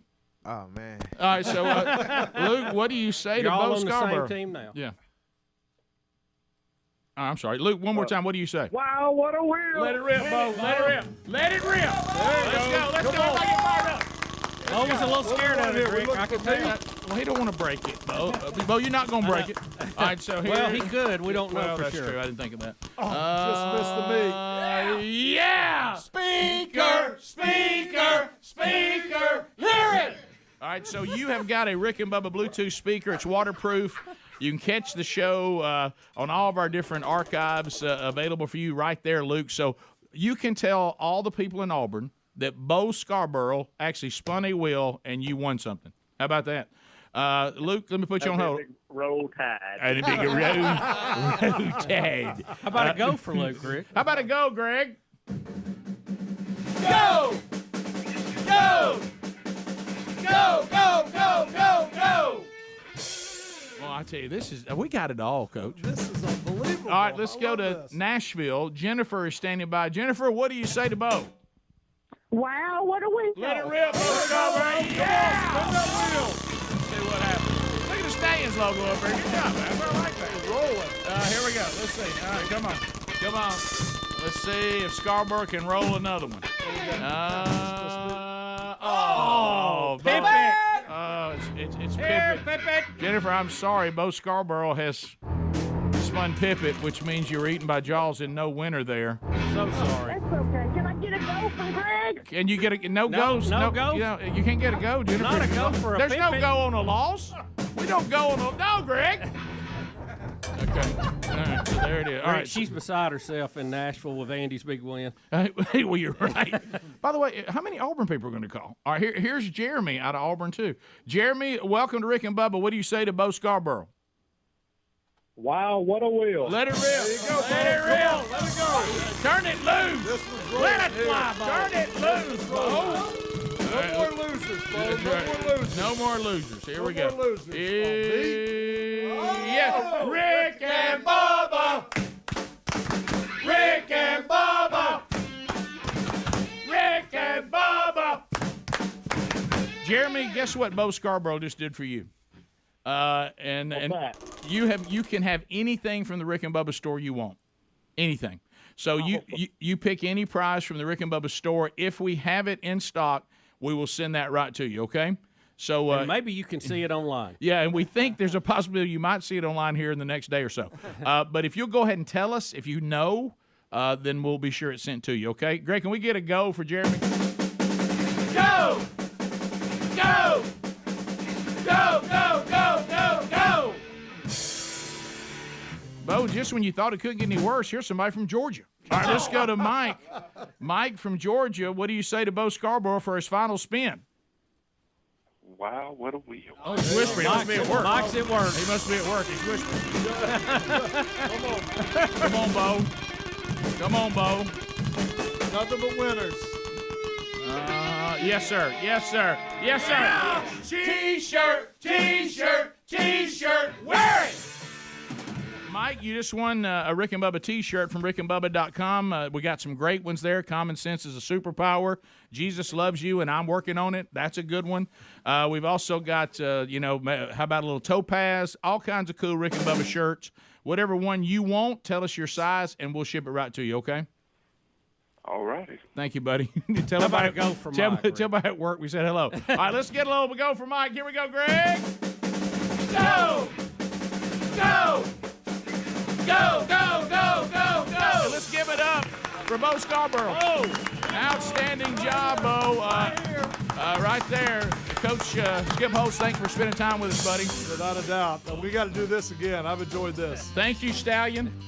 Looking good back there. And Zoe and Amani, thank y'all for coming up here and bringing the pep today for our winners on the Wheel of Meat and the USFL champions of Season 1, the Birmingham Stallions. And let's do it again. Let's do it again. Let's do it again. I'm in. All right, bottom of the hour. We'll be right back.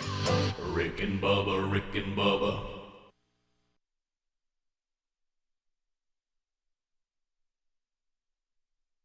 Hey, Greg, all right, you ready, buddy? I'm ready. Okay, here we go. All right, go for it.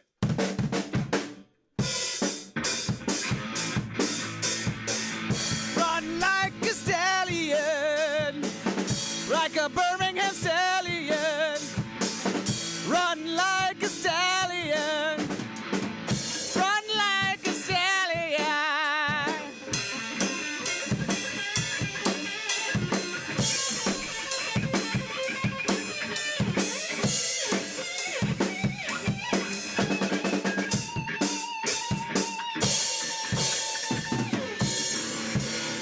Welcome to the city, rock and roll city, that is.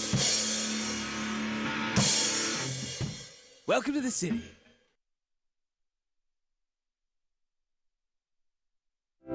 But to hear what you would say, word of God speak.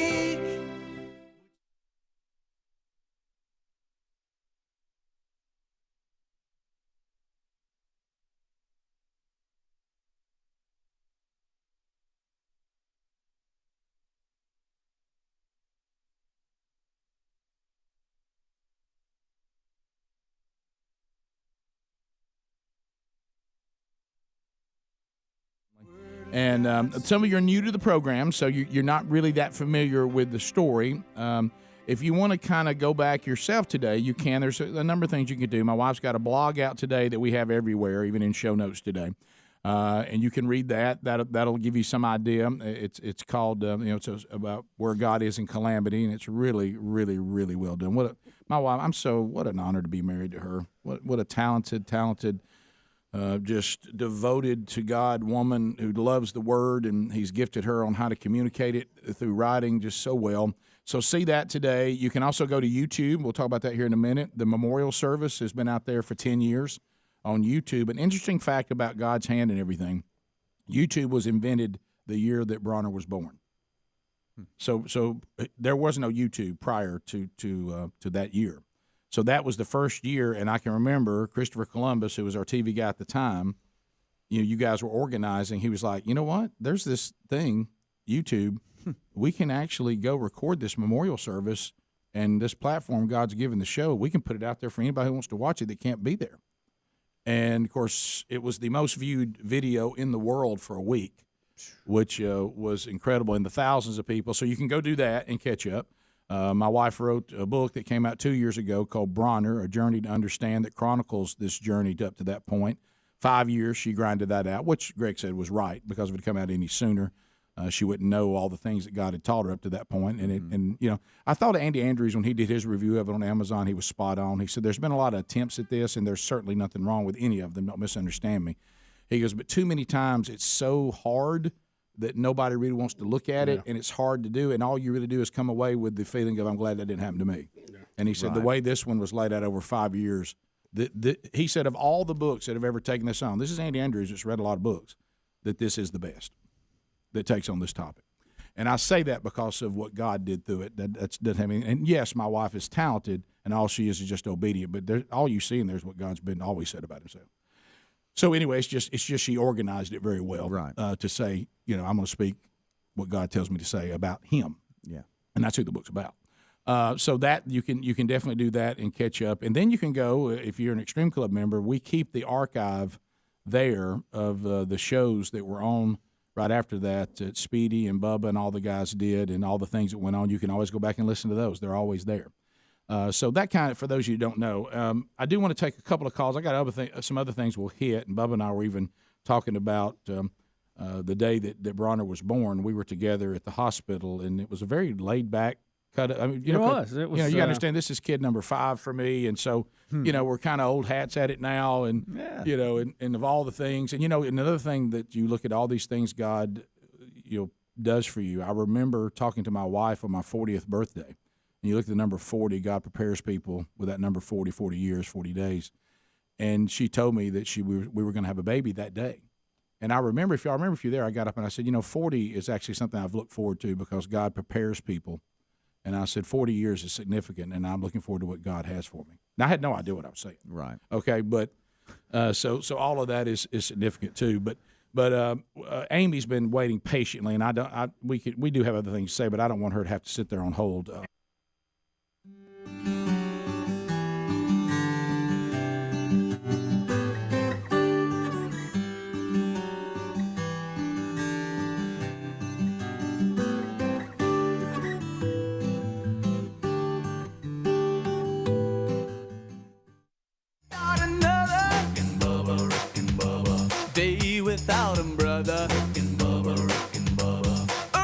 35 minutes past the hour, so there you go. Wheel of Meat's already done for the week.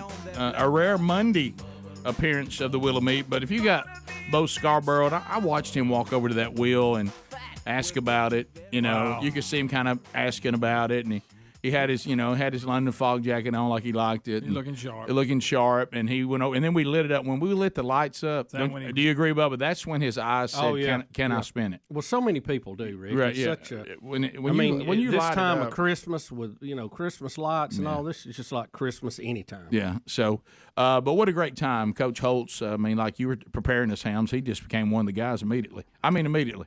I was sitting in my office and I was trying to do some work actually, but it was a nice interruption. He just plopped down in the extra seat in my office, and we started chatting it up, and it was a lot of fun. He was, yeah. Goodness gracious! I thought I was at some family reunion or something, just catching up. Well, and one thing I think will happen next, and I could tell Adler's already thinking like this, and Greg, I saw it kind of maybe enter your mind. I mean, they'll book Rock and Roll City for a game.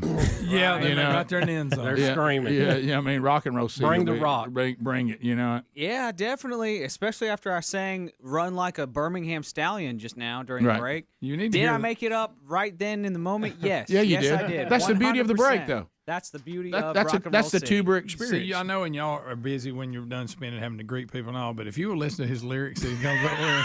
So y'all do originals? Yeah. in Oh the yeah. break? It seemed like last week one line was "clothes are optional." Just throw stuff in there. Well, the but you know what I noticed? Coach Holt seemed to be one. You know, some people come in here, and when these things are happening, you can tell there's a moment where they don't know what to do with it. They're like, "This place makes zero sense." Yeah, well, the wheel does that to people. But Holtz was like, I like the chaos of this, Oh, and, yeah. and I'm not. Yeah. I need to know every detail. Yep. Now, what's the chant? I want on the chant. How you do the chant? You know, all this, He's and then of course he said what most people say: "Is this what y'all do for a living?" Yeah, he said, y'all need to try to have a little fun around. Yeah, well, we're trying. I could tell that his stress level too is way down. Yeah. Most college coaches and pro coaches, yeah. you know, the stress level's way high. Yeah. And he's not like that. Uh-uh. He's, Well, he's the he's champion. loving life right now. As far as he's talking about best of both worlds, don't have to deal with NILs and all that portal this and portal that. He's coaching pro ball and having a good time. You were telling me with it. some of the NIL stories he's been getting. My Bro, gracious. yeah. Couldn't believe it. Right. Some of the things that players ask for and they don't even start on your team Yeah, they is haven't even noticed amazing that to one me. story. Like, Yes. what? I was like, you got to. He said no. He had to look at a kid and go, "You don't even start for us." Right. What, really? That's Right. what you're asking for? I know. It's crazy. On the break, I want to hear about that. Yeah, right. It was good. By the way, did I see Hunter Bussey come through here or not? Yes, you did. Yeah. I know Okay. I did. Yeah. Where'd he go? Yeah, it was like he was here, and then all of a Yeah, sudden there was a he's, stallion, and he hey, was gone. Yeah, he's Well, hanging he out was- in the WZZK control. I didn't want to tell anybody, but he was the actual stallion. No, that's what it was. That was funny. By the way, Adler, I want you to be completely transparent. Are you thankful it didn't land on Henry the horse with a stallion in here? Well, I mean, I hear that this town ain't big enough for the both of them. Right. That's So I would hate to have seen hooves go a flying. Right. Yeah, I thought Bo was really a little more tentative with the wheel than I thought he could because Well, good, because he could have spun it right Yeah, off. he could could have spun it right off he then. could slung it out right out through the wall or something. and I got in the stance so Coach and Bo could see it for a minute. Oh, I'm Just- sure that intimidated. They were like, he said, "Now tell me your age again." I said, "Well, the Right. bad news is I think I'm too old to play."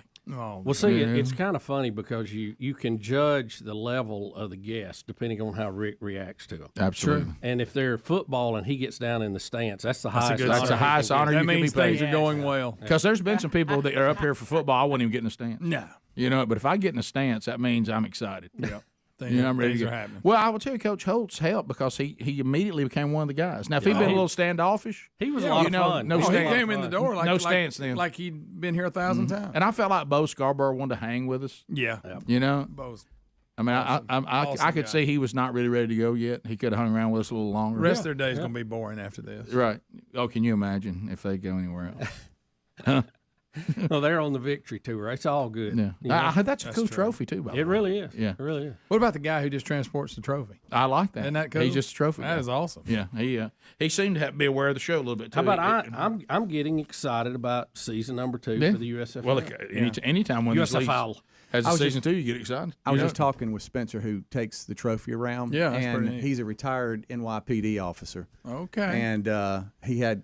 Did you quite tell a- him they Try to might, take that trophy, see what he does. He to had you. quite did a you few tell him they stories might for me. need him back? He said he retired just in time. Yeah, I was going to but- say he did a good job getting out of there. Yeah, yeah. But yeah, he had a lot of stories for me. What do you think their overall experience here was? Oh, it was great because I was on our hike to the restroom and they all started laughing. Coach even said, "I see what y'all mean now." Yeah, pretty right. far. But I said, "Hey, thank y'all for the energy, whatever." And they were like, "Oh no, we had a good time. This was a blast." So, That's great.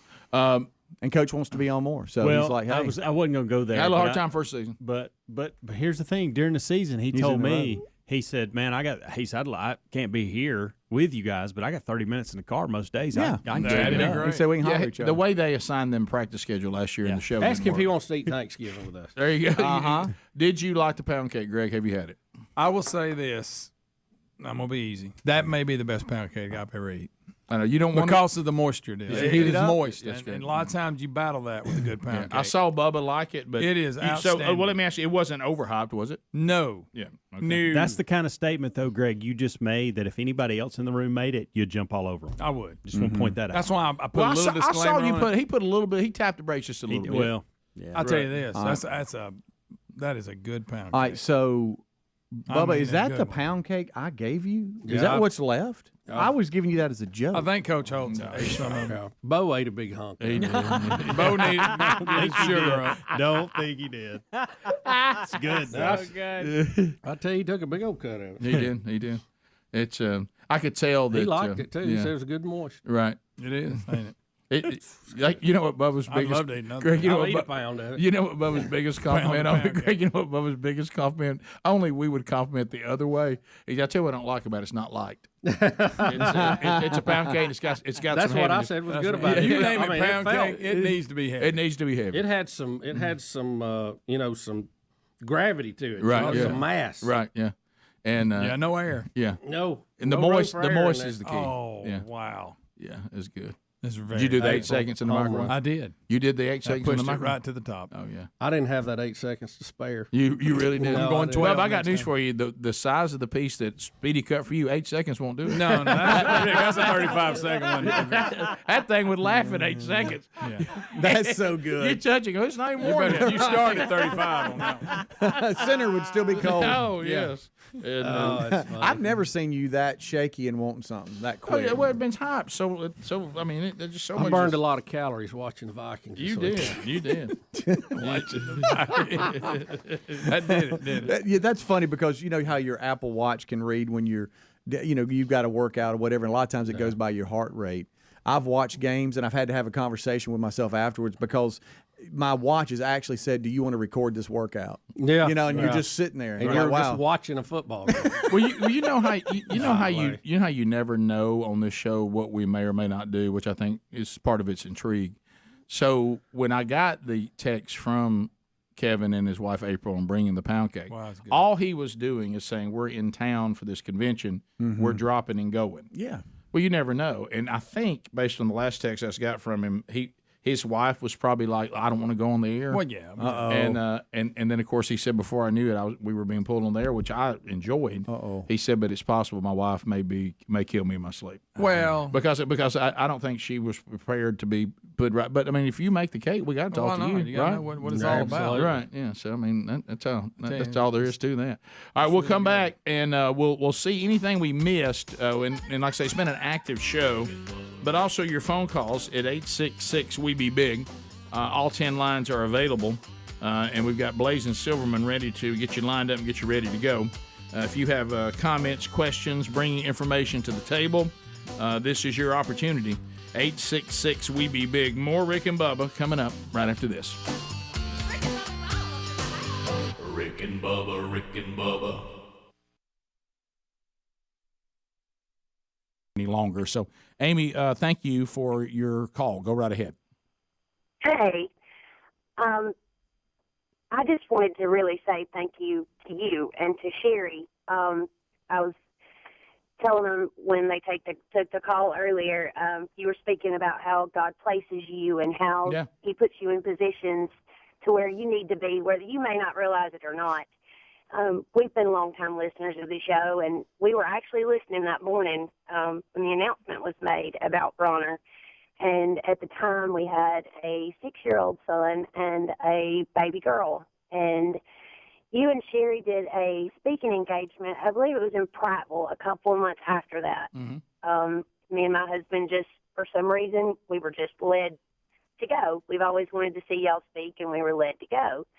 And we didn't realize it at the time, but we were being prepared because in May of that year, we actually were in a car wreck, and we lost our baby girl. She was 17 months old. Mm-hmm. And if you truly believe, you know things happen for a reason, and that's the way they were supposed to happen. Sure. But you and Sherry, and just listening to y'all that night, I think it actually probably prepared me and my husband for a lot that we didn't understand at the time. But it did. It just prepared us in ways that we didn't even realize we weren't even prepared for. Yeah. But it's just, you just get that feeling that, Yeah. you know that's the way things are supposed to be. Well, he always gets you ready. He always gets you ready for what's coming if you're with him. And we hear stories like that, and you know what it does? Because I want to thank you for that. It's just, you never, ever can hear enough, hey, what you guys have been through, God used it. It actually has meant a lot. And so I thank you for sharing that with us, Amy, and I thank you for the way you and your husband, your family are obviously carrying yourselves under the authority of Christ and bringing glory to Him even through your suffering. So thank you so much for that, Amy. Thanks, kind of you Amy. to say that. Let's go to Leah in Chelsea. Leah, go ahead. Welcome to the program. Thanks for your patience. Okay, one thing before I ask my question about Job, I just wanted you to know, Rick, and everyone in that studio this morning, that so many of us out here really do still today pray for this show every single morning. It matters. It's a blessing. It's so good. Thanks. And I'm also thankful for the show. That's the first thing I ask, God to thank for the show, and then also to bless the show, because you are so. It's just overwhelming, this show. I love this show. Well, thank you. Now, Thank you. That's so sweet of you. Did Job know that this was going on between Satan and God? I just don't really understand that part. No, he didn't. He didn't. It's obvious when you go through the suffering and his friends talking to him. He has no idea why this is happening. He didn't know. He has no idea. Okay. So that I'm not saying that from my opinion. That's scripture. Yeah, it was in a higher place. I think that Lucifer had to present himself before God, and God asked him what he'd been doing. Yeah, going in and out of the world. All right. And kind of checking things out. So, no, Leah, Job, obviously, because all of his friends are gathering together, they're trying to figure it out. At one point, his friends are asking Job what he did to bring this on himself. His wife keeps telling him, won't you just curse God and die and be done with this? No, they don't know what's going on, and or it really wouldn't have been a test. Yeah. And I know, And it's one of the, it's not, the Bible's not in chronological order or the book of Genesis or anything else, and some of it, but it's one of the earliest recorded Bible stories. And I think that it was recorded early so that so many people would have that story to look at and to know. I mean, God, it's an amazing story. I don't think we give it enough. Right. Yeah. Well, because we're seeing exactly how things work in heaven and on earth and the interaction between the two. Yeah, and we don't fully think about that every day. Well, I look at this story, and you're right, because as you can imagine, we've read it several times and just read it again over the Christmas break. And it also gives the vision, and I don't know the details, don't misunderstand me, but I can get, like Bubba just said, in general, how this all works. And, you're thinking about at our house, and you're thinking about that swimming pool, and you're thinking about this little boy, and you're thinking about all the things that were in play.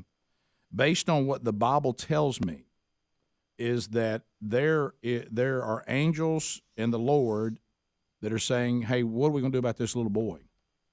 And then there's the demons. I don't know that I rank Satan. I'm not going to be that full of myself. It's probably some third-string demon, okay? Because, he's not omnipresent. Satan isn't everywhere, and I doubt that I had done enough to get his attention.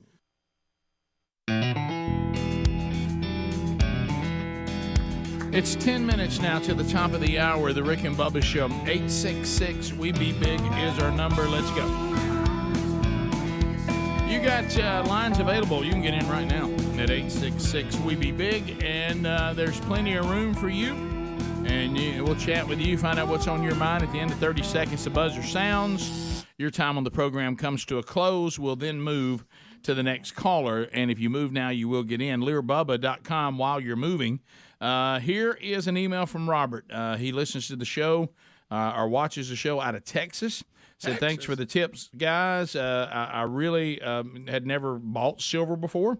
Hard for me to get my head around good information to purchase professionally. He said, I took your advice, and I called the group at LearBubba.com. They were great to work with, answered all my questions. I didn't feel pressured, and they helped me with my first purchase. I feel like I'm actually doing something positive to protect my family's finances that we've worked hard to build up. The purchase was delivered fast and complete. A great organization. And, folks, the team at Lear Capital is ready to talk to you right now. And if you have that conversation with them, you have no obligation to do anything. But if you have that little conversation with them, I got it right here. It is a Kennedy silver $50. I love this. Come on. And they'll give you one of these if you just get in a conversation with them at LearBubba.com. Talk to one of their professionals. No purchase necessary. And the Kennedy silver $50 is yours. There's also a link at rickandbubba.com if you want to check that out, because let's face it, being in a recession is terrible. Inflation's difficult right now. Check your retirement plans. Not doing great. This is a great time to discuss this, and maybe you're like our listener Robert out of Texas. You may not feel all that confident about what to do, but they can help you exactly like they did him. Call 1-800-707-4575. Mention Rick and Bubba, or just go to learbubba.com. To the phones we go. Silver and gold. Silver and gold. Standing by Matthew out of the great state of Mississippi. Matthew, 30 seconds, go. Yes, sir. I was just calling to ask you, what's your favorite memory of Thanksgiving, and what's your favorite food at Thanksgiving? The food's easy. It's the dressing. That's easy. My favorite memory. There's with just old giblet gravy on it. Golly, probably for me, I could drink it. Like Bubba talked about. We just got our testosterone up a little bit talking about football and having Coach Holtz in here and Bo Scarborough. So right now, my favorite memory is probably the catch I made over one of my brother-in-laws in the turkey versus dressing bowl. Out back, it was it. If we score, we win. If they stop us, they win. And I went up over one of my brother-in-laws and called a pass in the turkey and dressing bowl after eating delicious Thanksgiving food. It's hard to beat that one. We always have a big meal, and then we usually lay around and watch somebody beat the Lions. Yeah. And then we usually go for a walk, and then we usually come back and eat again, leftovers. Well, you got to walk you a little bit. We've had some really nice. When we were kids, we played football in the afternoon, and always enjoyed that. But, taking a nap and a nice walk's also fun. Except for the year I had to go to the hospital. Yeah, right. Other than that year, it's been a lot of fun. And we've had great memories. I'm kind of in that transition period in my family where our numbers are down, and our kids have not got married yet, and brought expanded back out, and we of course all hope they will one day. Yep. So it's a little bit different. Sometimes we have different people come to eat with us, because I like a big crowd at Thanksgiving. I don't. It's just funny if you don't have like a room full of people. Am I the only one that thinks the dressing and the turkey on the reheat is even better? Yes, I do too. Than the first round. Oh, it is. I do too. Yeah. What about when you remember you have some? Oh, I know. And you're getting kind of down. Yeah. And then you're thinking, wait a minute, there's some in the refrigerator. Or you see some in there, you didn't know you're poking around. You think it may be bologna sandwich again. Yes. And you say, wait a minute, what is that? Somebody was probably trying to hide it from us. Right. We continue. Josh in Alabama. Josh, 30 seconds. Go. What's going on? Hey, me and my wife, we don't drink a lot of coffee unless it gets cold. And I told her, I said, we need to try that Buzz box that Rick and Bubba talk about. So she goes to look it up, and she said, babe, I don't know. I'm not drinking 100% Arabic coffee. That is hilarious. No, I can't laugh too hard. The first time I saw a commercial, I said the same thing. Nash, Birmingham, ZZK. Nash, go ahead. Hey, good morning, guys. What's up, Nash? Hey. Listen, I've got a thing about copyright laws. Are copyright laws solid, or can y'all mess us up a little bit? Well, it depends on what you're talking about. Well, can you talk to a group, say like Casting Crowns? No timeouts. I'm not sure where Nash was going there. I got into copyright rules. He mentioned Casting Crowns. I think they was going to use that as an example, but we actually, I know what he's talking about. The YouTube copyright laws for us, trying to get around that. Yeah. Listen, we've tried to do it the right way, and it is impossible. It's impossible. That's impressive. Adler, well done. We just played a flashback to 2018, and you used Casting Crowns as a bed, so I did have to turn it down for a second. So that's what he was talking about. That's what it was about. Yeah. Until YouTube comes up with the same thing that terrestrial radio came up with, that you pay fees or a fee for the use of them, there's going to be no way to get around them. It's just too complicated. Well, and I think in our case, we're willing to pay that. We just don't. Of they course. just don't have that in place. No, they don't. Because for the radio stations, all the radio stations that you're listening to us on, they all pay ASCAP, BMI, and CSAC, and maybe another one in there now. Watch your mouth. I know it. Did you say ass clown? He didn't say that. Well, I think that's what he was trying to avoid saying. Greg. Ask Cap. Oh. Ask Cap. That's their name. Golly. It's an abbreviation for the American Society of Composers and Publishers. Greg, the only time you have to pay the bunch you're talking about is if you put a famous clown on without paying for that bozo. Or you don't pay. Or your country's going down the drain and you put the same clowns back in. Right. Yeah. We just had that happen here recently. Yeah. Hey, Greg, raise your hand. My bad, guys. That's on me, guys. Sorry about that, guys. Rick, I didn't hear it right. Let's go to Eric. Know what their problem was. Columbus, Mississippi, 96.1. Eric, go ahead. Hey, Bubba. Yes, sir. How you feeling about the Minnesota Vikings? Here we they go. beat the Bills yesterday, improved to 8-1. Did they win yesterday? Just hang up. I didn't know they won yesterday. Bubba, Don't do this, You Eric. don't been keeping up with it. Eric, don't. No, it was a great game. Now, Bubba it was saw one of it. the better ones I He's watched. all in I just now. hope you But don't it wasn't just because it was the Vikings. Okay? It was just a great football game. That girl that breaks his heart asked him to the prom again, and he's done it again, and she turned it up, and he couldn't say no. And is she going to cheat on him right before the prom? Yes. Sure. And he knows it's going to happen. Just wanting to watch good football games. I do watch a lot of the Bills games because they're exciting. I watch a lot of the Chiefs games because they're exciting. Yeah, I don't watch any of them because I love America.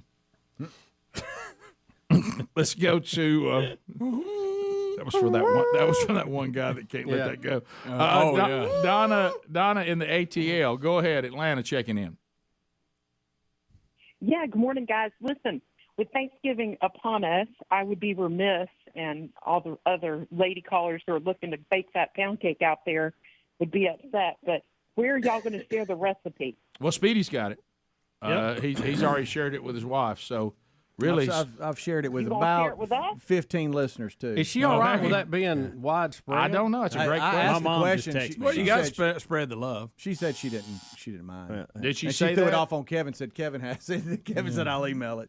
Okay. That's how it happened. So really, that's the way I heard it. Really, if they email you, you got it. Actually, I'm Greg. Speedy at rickandbubba.com. No, it's actually Greg at rickandbubba.com. And put in the subject cake. Yeah. You send it. I just got a text from my mom. Okay. Will you send it to me or send it to cream Greg cheese? I understand is the big. Not easy. ingredient. Watch it. I'm just saying it makes. I mean, that's good. What's cake, what my man. wife said. You know what Mom said to me the other day, Greg? What? She said, your dad and I are getting a little older, and after your performance on the sausage balls, you may be making some for Christmas. Oh, you think you want to take that over? Yeah, meat hook's the key. You know, Penny Miller said she had gone to the meat hook for her sausage balls. Yep. Made a difference. Her sausage balls were even better this time. It's the fact that never mind. I'm leaving it alone. What? That's what she said. That's right. She was sitting right there. I heard it. She'll say it again in a week. If you didn't hear it the first time, believe me, you'll have a chance to hear it again. Wait, who's Penny? Said, I mean, Adler. Y'all didn't hear her say it. Who's Penny Miller? I really didn't. The meat hook's the difference. Rick and Bubba, Rick and Bubba.